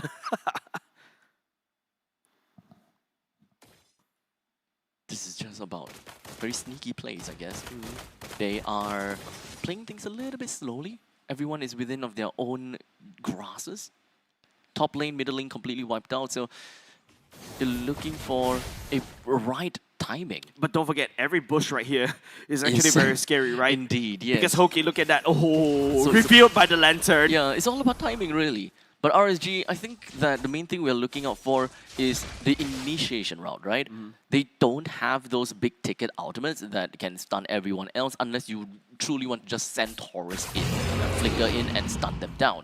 While Hoki, I think that the best thing that they can do is just send Hoki, conceal, jump over the backlines, drop the shortcut. That is more than enough of a kind of a slow that allows everyone else from RSG to just flow in. But the question still remains, what is going to keep Evil rooted? They don't have that kind of crowd control.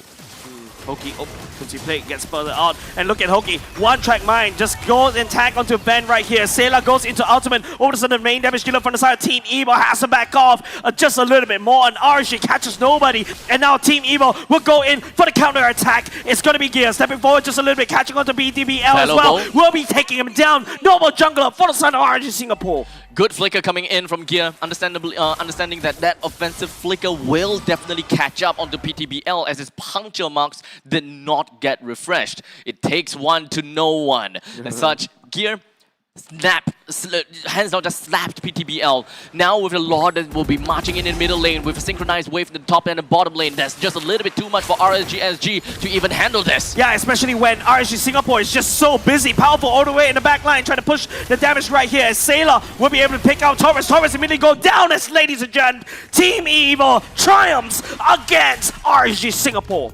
It seems like the early game moved towards the direction of RSG SG, but it still did not work for RSG SG by the end of the game. It's about how you close the game, not how you open the game. Yep. That has been a consistent theme that we see thus far for MPL Singapore, right? It's like there are teams that do very well in the early, but then make one small mistake, and then after that, it just spirals out of control.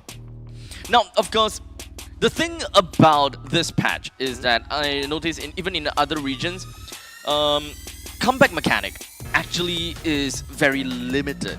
There's not really a lot of ways that really give you the opportunity to just immediately snap your fingers and just come back. It all just boils down to proper team fight. If you actually win, then yeah, you actually will come back. Nothing will really sway towards your direction, just be like, hey, because of this, you are gonna win. Hey, because of this, you have a chance to fight back, yada yada yada. Yeah, we've seen some of the teams actually brute force their draft, right? There's certain teams where we did mention that this is actually a draft that works against them, but it seems like once you got your momentum going, once you hit your winning conditions, you're able to do something, right? Yes, you can still hammer and nail with a screwdriver. You just need to use that screwdriver a little bit harder. Yeah, you can. You can. Yeah, you actually can. Yeah, no Trust problem. me, I'm an engineer. Yeah, trust me, I'm a architect. Yeah. No, you're a designer. I'm a designer, but trust me, I'm a homeowner. Hey, you make me sound like I'm homeless. But anyways, congratulations over the side of Ben. Once again, adding one more count to his MVP count, because this guy is like, what? 6 now, right? 5. 5? 5 counts of MVP when he's only played when he played only 8 games. So only 3 games that is not MVP. Yep. Okay, so where did the MVP go? I don't have stats for that abstract. I think you're asking too much from my Google Sheets. I mean, this is very comprehensive. I would have expected that everything that happens in the game will be reflected here. and the worst part is, I'm updating it manually. Don't worry, I'm helping you, buddy. Thank you, bro. But then again, you see, you can start to see a very aggressive emblem, especially as we go into the emblem screen, right? Van goes for the Master Assassin Claude. You don't expect this. Usually you go for Tenacity because you're usually playing all the way to the later parts game. The last thing you need is you go and Blazing the Wet and you get kaput.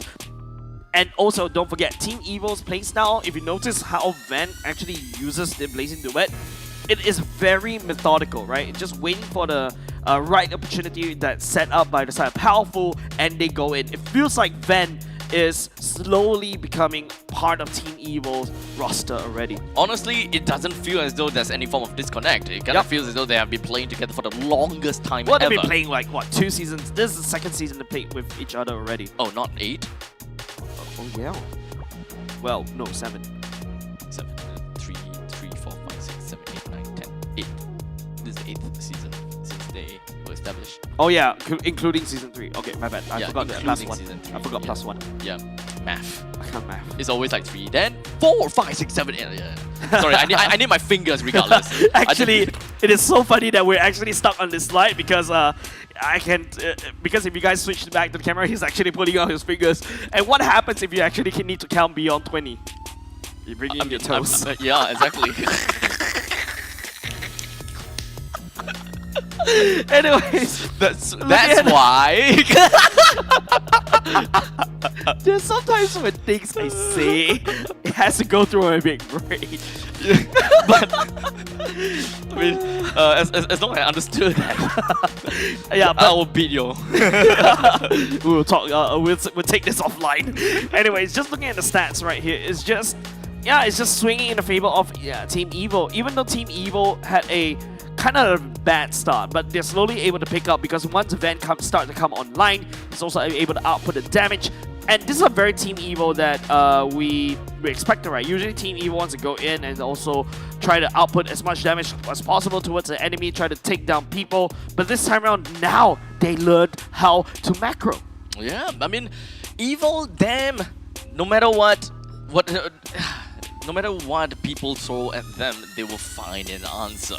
Yep. And they are just kind of scary at this point in time. Now makes me think, who is the one that managed to get that one game win against Evo? Let me see. Oh, it's Flash. Okay, makes sense. Oh, I do have the MVP counts for one of the few games. Yeah. So remember you asked me the question, who actually got the MVP? Yeah. Out of all the games that Team Evo has played. Yeah. Sailor has got 1. Aether has got 1 as well. Out of 6 games they played. So you actually do have information. I do have that information. I just need to know where to find it. So comprehensive that there is 1, 2, 3, 4, 5, 6, 7, 8, 9, 10, 11 usable pages, and the rest is just working stats and formula. Hey, analysts or team, you can call me. I'm selling the sheet at $5 only, or maybe $4.99. As his agent, I will say that it's not $5.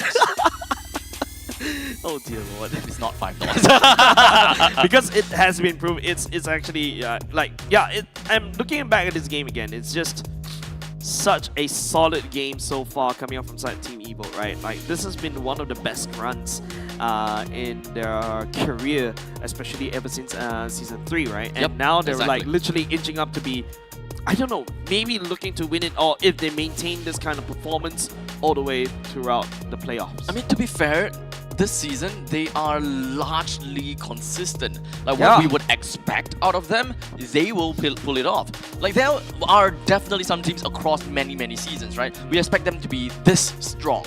And then when they are coming in to deal with everyone else, okay, yeah, they're good with this game, they're good with this game, they're good with this game, they should be consistent. Until one of these games, they just kaput. And then they start to tilt, and then boom, the team just loses a series. These are things that is very inevitable and something that we see across these many seasons and in our careers. However, for Team Evo, it's a small sample size for this season, don't mind us.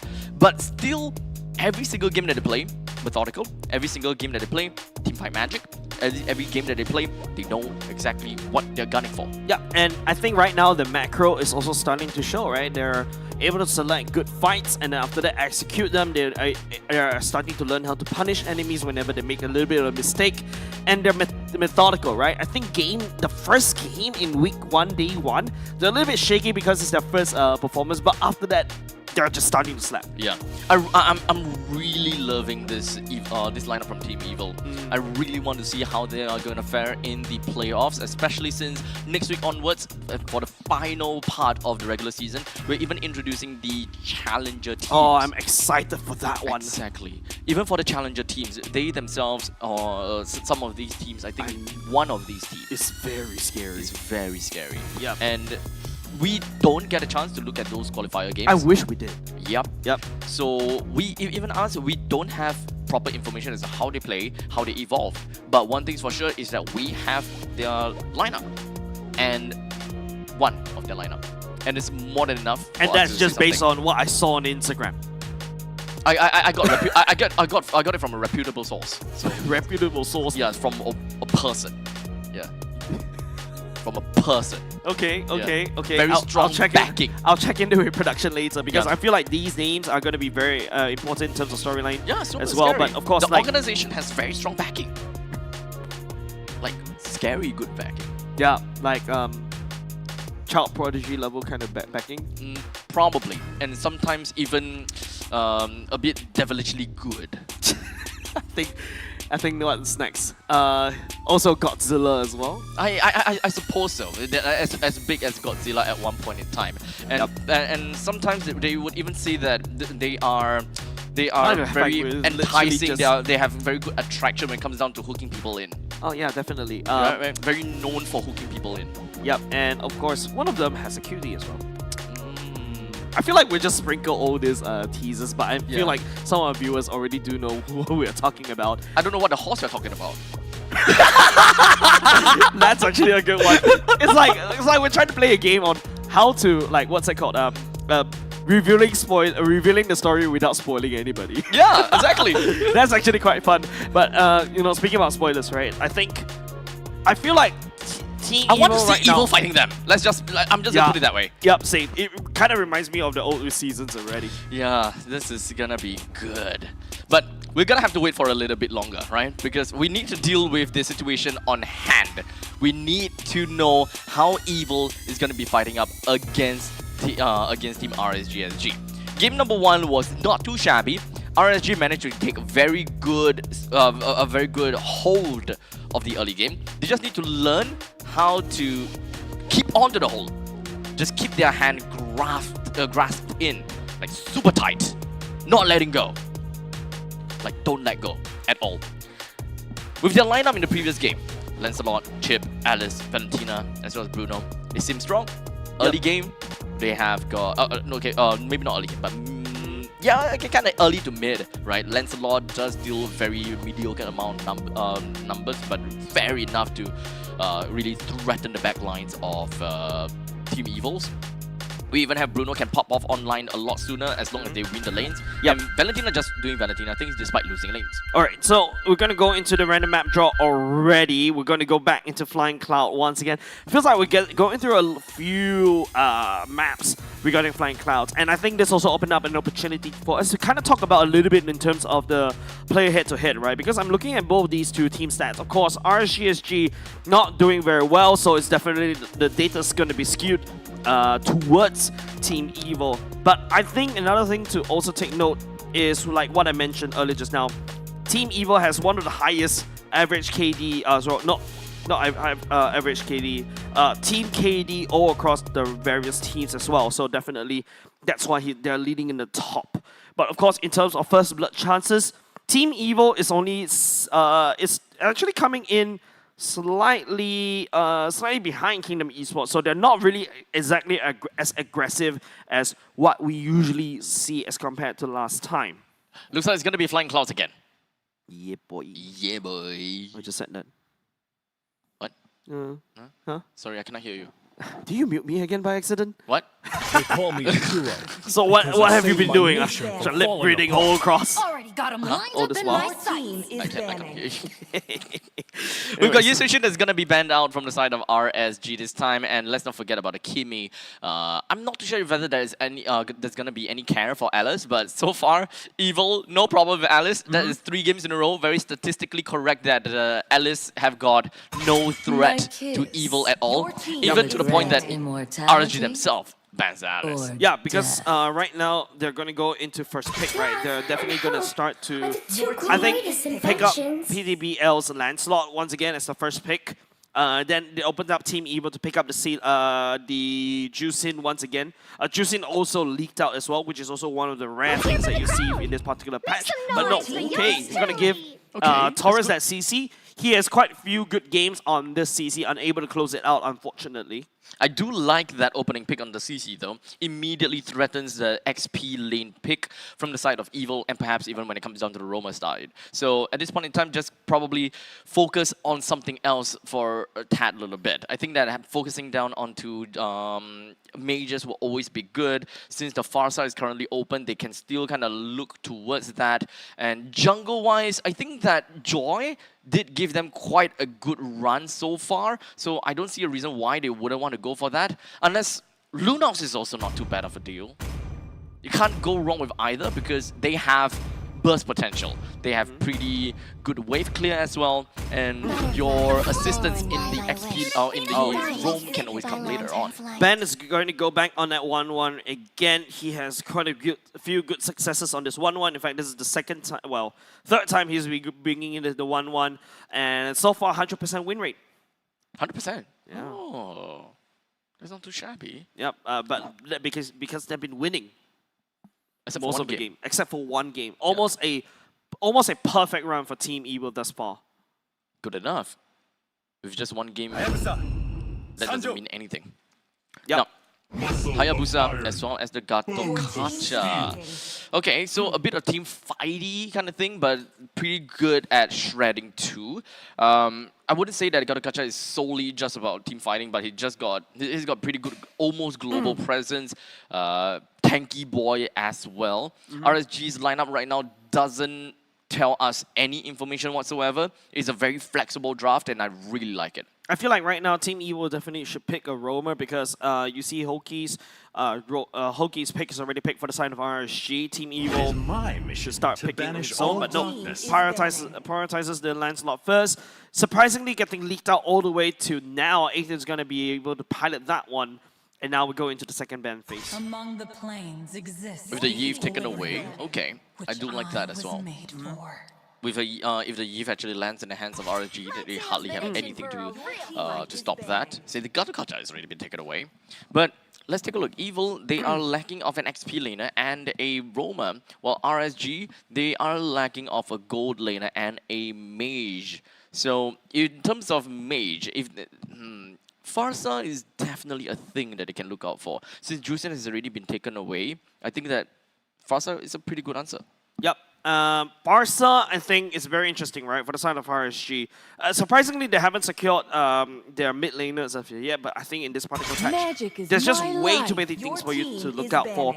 For the side of Murphy, yes, he did play the Farsa once before, but he has also played Odette and Kimi twice. So maybe these are the two heroes that the side of RSG can be looking out for. Harry gets taken away by the side of Team Evil as well. And of course, RSG start to dock away more heroes from the side of Powerful, the Khalid, and also the Kalia.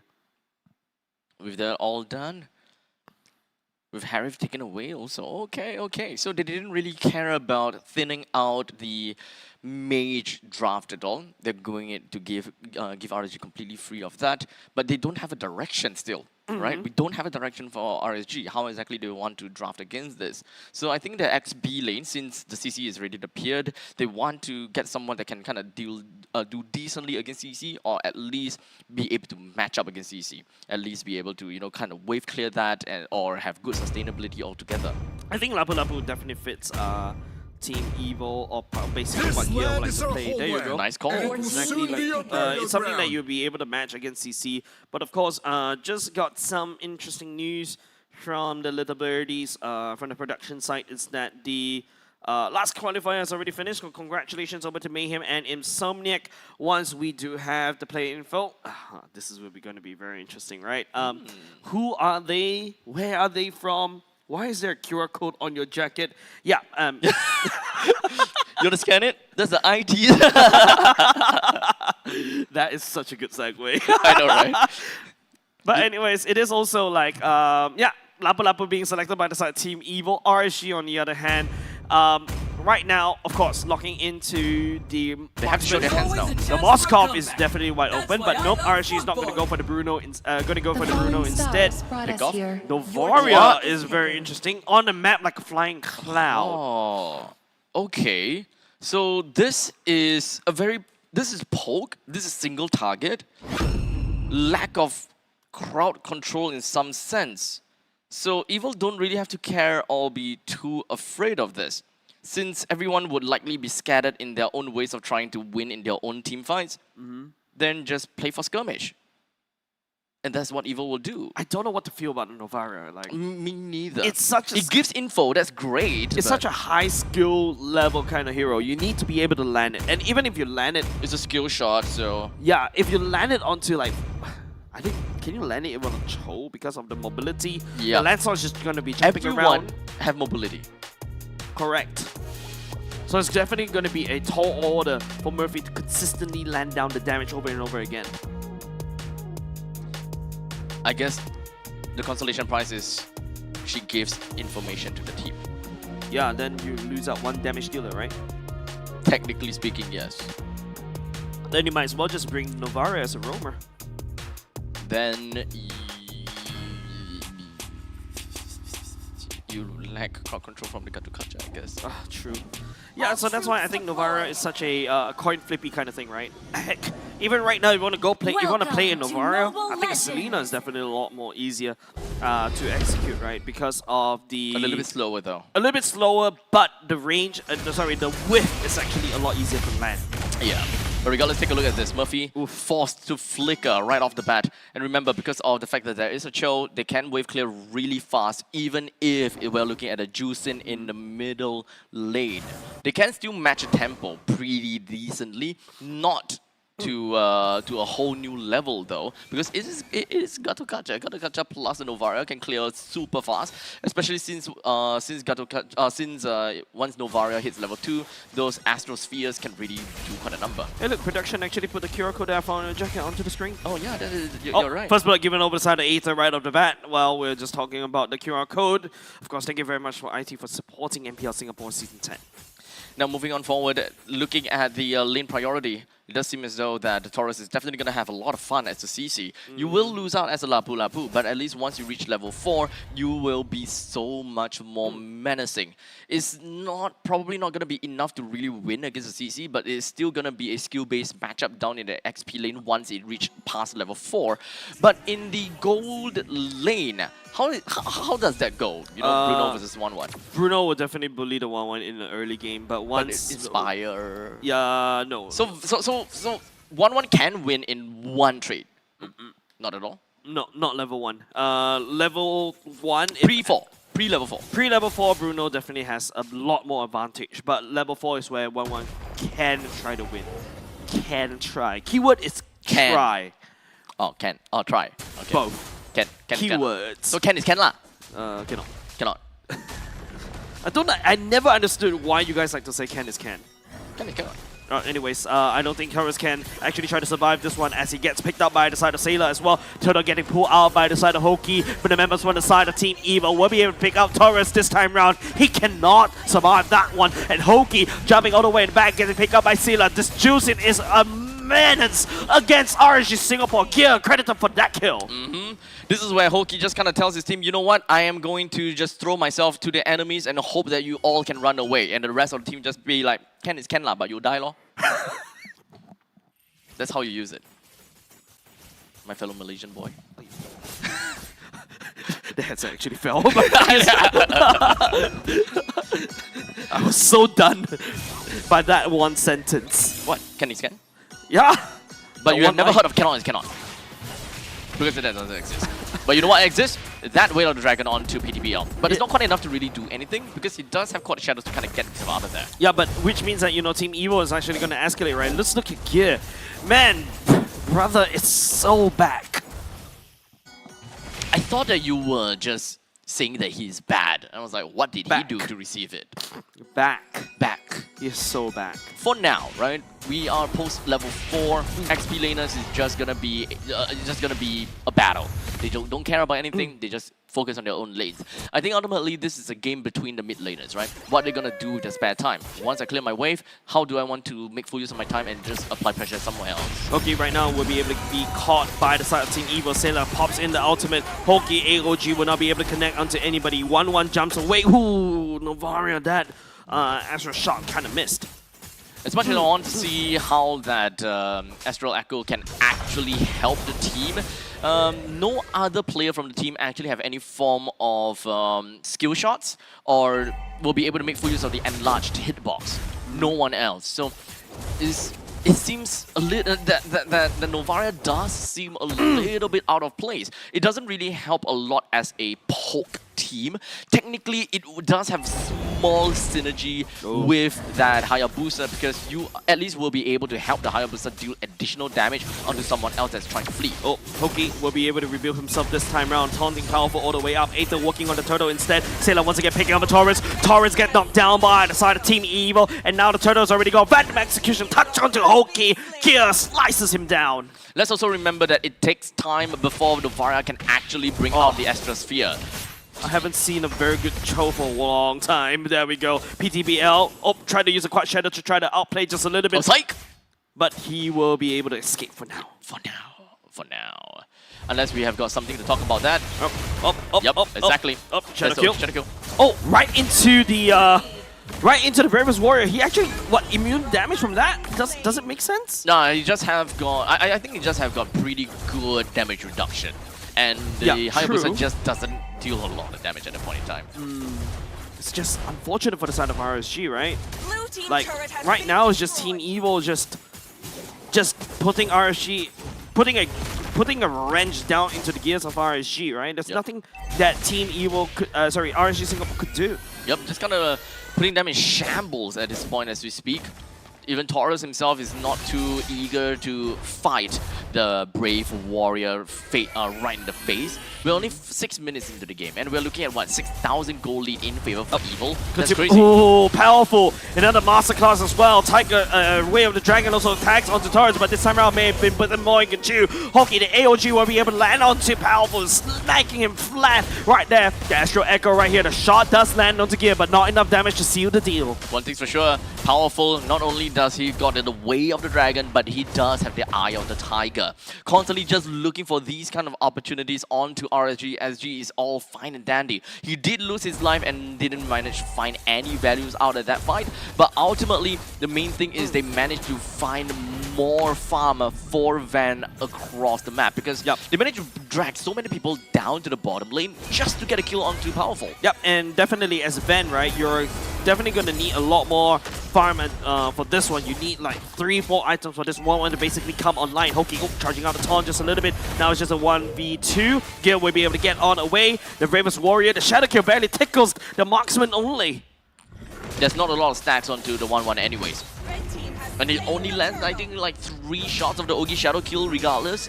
So it's more of a wave clear mechanic coming in from the Hayabusa just to save the lanes for a tad little bit, save that T2 turret. But luckily for RSG SG, they still have got a T1 turret in the middle lane, which stands tall and very healthy, which is probably the most important objective for RSG. Yeah, RSG is unable to find any form of weaknesses in the sides of Team Evil, right? Every lane they go, they're just met with sheer dominance.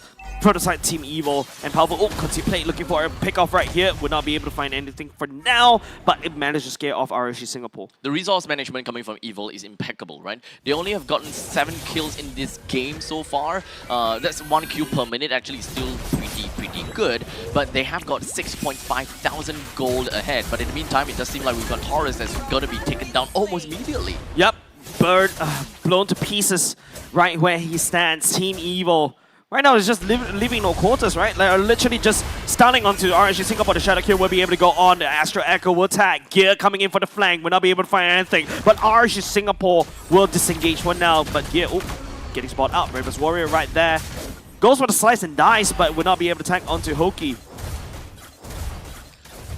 And finally, with 6.7 thousand gold lead, Evil, they can extend this lead even further because they are still waiting for the Lord.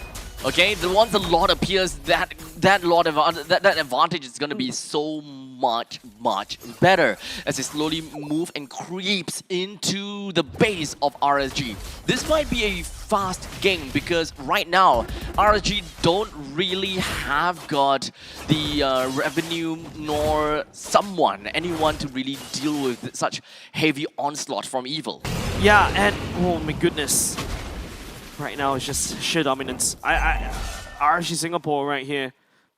looking up at the, well, 7k goal lead in the favor of Team Evo. Gear's already so confident. I mean, like, if you're Lapu Lapu, you're so confident enough, you could just go ahead and pick up the Hunter Strike already. Honestly, having a Hunter Strike on the Lapu Lapu is actually pretty darn good. But in the meantime, it kind of seems as though they almost managed to catch something out of Powerful. But that's not going to be the case. Everyone is still alive, and that's good because the Lord is here. Yeah, of course, you know, Team Evo will be able to secure this Lord for now easily. And it's also going to be members of the RSG, they've got no way to enter. Hoki dives in with the AOG, he's just going to get melted down. Slowly but surely, with the Lord coming in from the top lane, every single one of the members from RSG SG is still alive and they are capable of just dealing with this Lord. Namely because of the fact that they do have a CC, they also do have Ashe. But I don't know just how much gold Ashe really have for his side, but the main problem I find is the fact that there is no form of burst damage coming in from the mage. There is no presence and no impact from Murphy, unfortunately. Yep, seems like this time around, Team Evo sending down the Lord up top right there. A few pokes coming up, even Gear jumping into Bravest Warrior right there. It's RSG Singapore and the Astro Echo will be landed. The top side turret immediately melts and RSG Singapore has no choice but to try to drag and pull the Lord over to the other side. Finally, with the Lord taken down, they can rest assured a little bit more, but they have already got a broken T3 turret up to the top lane, which is bad. But hold on a second, look at Aether. Aether starting once again as Team Evo cracks open down bot. Now it's going to be turrets immediately getting deleted by the side of Team Evo. It's going to be here picking up the mega kill. Hoki also double kill. AOG lands into his death and Aether picks up his assassin counterpart at the same time. RSG Singapore, ladies and gents, there is Shadows as Team Evo will deliver a clean sweep against RSG Singapore. What an MYID style of play! As long as they have at least 1,000 gold per minute for every minute that has passed, they are stomping the game. They know that they can end the game fast, and that's the kind of lead that they want to reach. And Evo, the only outlier in MPL SG that plays like that. The only one that focuses so much on micro mechanics and just play for team fights and just absolutely just trample everyone with it. I think right now you're starting to see teams, you know, especially the rookies, really put in a lot of effort into the MPL Singapore, right? But apart from that, you know, Team Evo, they're really driving a very tight ship. RSG Singapore unable to find any form of weakness in between the plates. I do think that this time Ven will not be the MVP though. I think it's finally that Ven not the MVP. I want to give it back to Gear. You want to give it back to Gear? Or to be fair, actually powerful, right? Actually, yeah. He managed to kind of set up quite a lot with the Eye of the Tiger. This guy is pretty darn scary. Of course, the roundhouse kick, right? Especially locking somebody down, just isolating fights over and over again. It's always just constant aggression from the side of Team Evo from the get-go. Okay, very well deserved. 3 kills, 0 death, and 6 assists. With not a lot of items, to be fairly honest. It doesn't need a lot of items. Yeah, I mean, it's early numbers game. Are crazy. Yeah, it's just War Axe, Broforce Breastplate, Endless Battle, and a Fury Hammer. That is more than enough for them to be able to deal wonders over to this lineup from the side of RSG SG.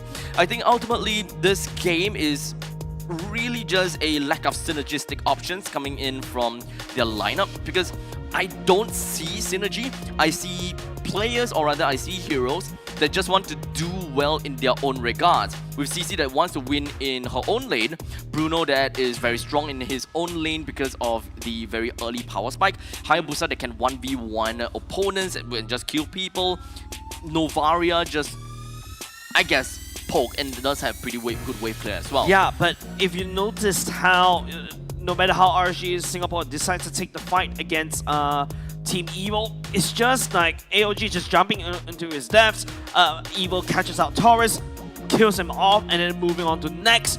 Gear is a absolute monster on this Lapu Lapu, by the way. Hasn't died a single time as well. He slices, he dices, and chops up RSG Singapore like it is just Fruit Ninja or something. Yeah, I mean, to be fair, RSG, they don't have got a very good answer to gear because, okay, maybe we'll look at the items and we will find out, right? Because Gear is not exactly a very tanky player, or rather Lapu is not really a tanky player. You just have got very good defenses and what's the damage word? Reduction. And damage reduction and lifesteal. So we need Dom Ice, we need we need the Sea Halberd, but it's a little bit too early for the Sea Halberd. Other than that, it's going to be the Glowing Wand. Murphy does have a Glowing Wand, but the caveat is he needs to land it. Yeah. And so far, I don't think he lands a lot of those astral spheres. Yeah. And that's the problem about skill shot heroes like Novaria. And not only just the fact that this is a problem about skill shot heroes for like Novaria. This is also where it's a very mobile team, right? Everybody's jumping around. Lancelot can go iframes. Jusin, well, technically speaking, is a sitting duck. But 1-1 jumps around. And Cho, of course, Jit Kundo's around. So it's definitely going to be super difficult for Murphy to land any form of shots. I think if you want to see whether the Novaria was able to land shots, just take a look at the damage dealt.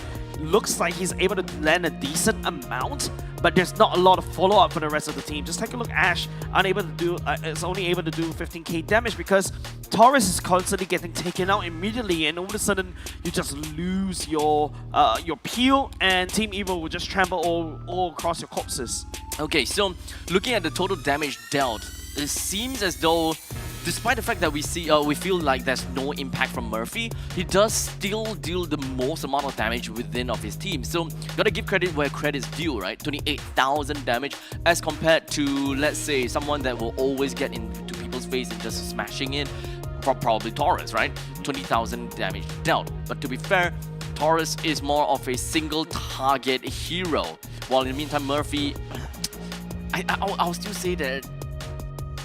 Would you consider the Astral Sphere to be single target, or do you still see that as an AoE? It's an AoE. It's an AoE as long as people from the side Team Evil stuck together. But if you look at how Team Evil knows how to deal with the Alice, you're rest assured they're just gonna give him an Iron Spread so that the splash damage from the side of the Novaria doesn't spill over to them. As such, it does seem as though we have got a pretty good game altogether from the side of RSG and Evil. But Evil still has got the entire game being, well, captured in essence. 2-0, the only 2-game series of the day, same as yesterday. And the week. The only 2-0 games that we've got for week 2 is delivered by Team Evil. This shows the sheer dominance of their performance in the regular season in Season 10. It really feels as though Gear is out here just telling us, our call time is so late, can we just try to end it fast? That's kind of what I can imagine like Gear saying right in front of us, right? Yeah, I remember you remember we were just talking about him yesterday, right? And he's just literally complaining about the late call time because it has been a super long day for week number 2. It is a 2-1 for 2 matches in a row, and I admit, we are slightly behind time. We are actually very behind time, right? Considering the fact that all the games are 2-1, right? Some of these games have even dragged on to 20 plus minutes. In fact, let's do a quick little recap of today's games, shall we? Week 2, day 2. Week 2, day 2, okay? First game, 13 minutes. Second game, 17 minutes. Game 3, 21 minutes. In that one match, our average game time is roughly somewhere around 16 to 17 minutes. And fun fact as well, that game earlier just now was the fastest game in MPL Singapore thus far in Season 10. Oh, really? Yep. 11 minutes and 5 seconds? Yep. Damn. Ta-da. Oh, you're right. We're the longest game of 25 minutes. Which is yesterday. Which was yesterday, and for today's game, we were almost there.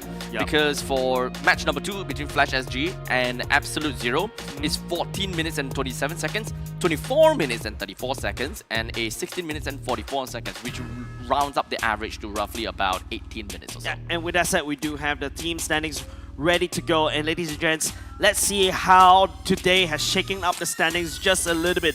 Team Evil and oh my Flash god, what a surprise! SG will maintain, surprisingly, mind you, even though they took a loss. Ignite Gaming overtook Kingdom Esports by 1 slot, whereas RSG Singapore and Absolute Zero will be at 5th and 6th place respectively. This puts RSG at a so difficult spot because they have lost 4 games altogether.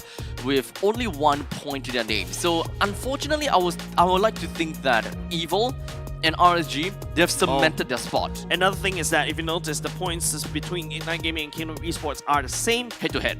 because of the head-to-head. That's why Ignite Gaming is above Kingdom Esports. Yep. So that game between Ignite and Kingdom Esports that we watched today, was it today? It was actually one of the most important games in terms of stakes as to who is going to be in third, who's going to be in fourth. This is going to be affect their seeding in the playoffs. Yeah, and of course, don't forget, this is the second last. Today is the last day for the regular. Second last day of the regular season, right? For the seeded teams, the seeded stage, mind you, because next week, day one, it is going to be where we'll be able to decide who will be relegated down to the challenger brackets. And as an MPL seeded team, even though Absolute Zero was able to perform such a great showing earlier just now, they still need to go through that one because because coming up next, they'll be going up against Ignite Gaming, and that will be another important one to win. And in some sense, if Ignite is, playing the way that they played today, it's fair to say that they will be, even the head-to-head between them and Kingdom Esports wouldn't matter because they would have one-upped Kingdom by quite a bit of points already. Yes, and of course, if Absolute Gaming, they will threaten Flash as well. Not only just that, right? Yeah, they threatened Flash just a little bit, and also another thing is for the side of Absolute Zero, I love what I'm seeing thus far. It feels like they're really buckling up, especially with the entrance of Buji. They may stand a chance to win 3 more points, and they will literally shot and guarantee playoffs. So next week is going to be very important for them. Yep. So make sure you guys don't miss out the games next week. But before we even close up the show, I'd like to take this opportunity to give a huge thank you over to our partners in esports. Of course, when it comes down to the entirety of MPL SG is powered by Moonton as well as Pulse Nova Entertainment. Not to forget our presenting partner IT, which you can see on the lower third down there. Of course, the QR code as per normal. Scan it, you'll get some discount. Don't be like him. Yep. Don't be like me. Number 2. Don't be like him. Sorry, I made a mistake. It's Absolute Zero going up against Team Evo next week. Oh, okay. Oh, so yeah. It's definitely going to be a very hard for Absolute Zero. I'm sorry. I was like looking at the schedule. I was like, wait, something is wrong here. And of course, gotta give a thank you over to our official gaming chair partner as well. We've got the X Racer, as well as our other partners in esports, Future Living, as well as Singapore Esports Association. Yep, and don't forget, ladies and gents, if you want to try your hand at being a new esports player for brand new esports, you may try to join the MCGG Rising Star as well and be the pioneer and be the first esports player for MCGG. So, what are you waiting for? Go on over and download Magic Chess Go in your, App Store, Play Store, whatever it is, because it is a fun game. It got me hooked, and I can't stop playing Johnsons. And the best part is that you can also play it without actually not paying. You don't need to pay full attention to it, so it's perfect. Don't kinda need to. You don't, as compared to MLBB. I mean, you kinda. Yep. Kinda. Anyways, with that said, ladies and gents, it is a great week number 2. A very long one. Very long one. We got, 6 series with 4 of them going into game number 3. And I feel like I'm gonna ask for overtime pay. Don't look at me. Anyways, it's been a fun ride, ladies and gents. My name is Jace. This is Abstract. We hope to see you next week. Once again, of course, my heartiest congratulations for the teams who made it into the qualifiers for today as well. And of course, I'm excited to see one of you to be coming into MPL as well. So I'm very proud of you. Yep. Congratulations to, what's the team name again? Insomniacs as well as Mayhem. Burn is no longer a community player.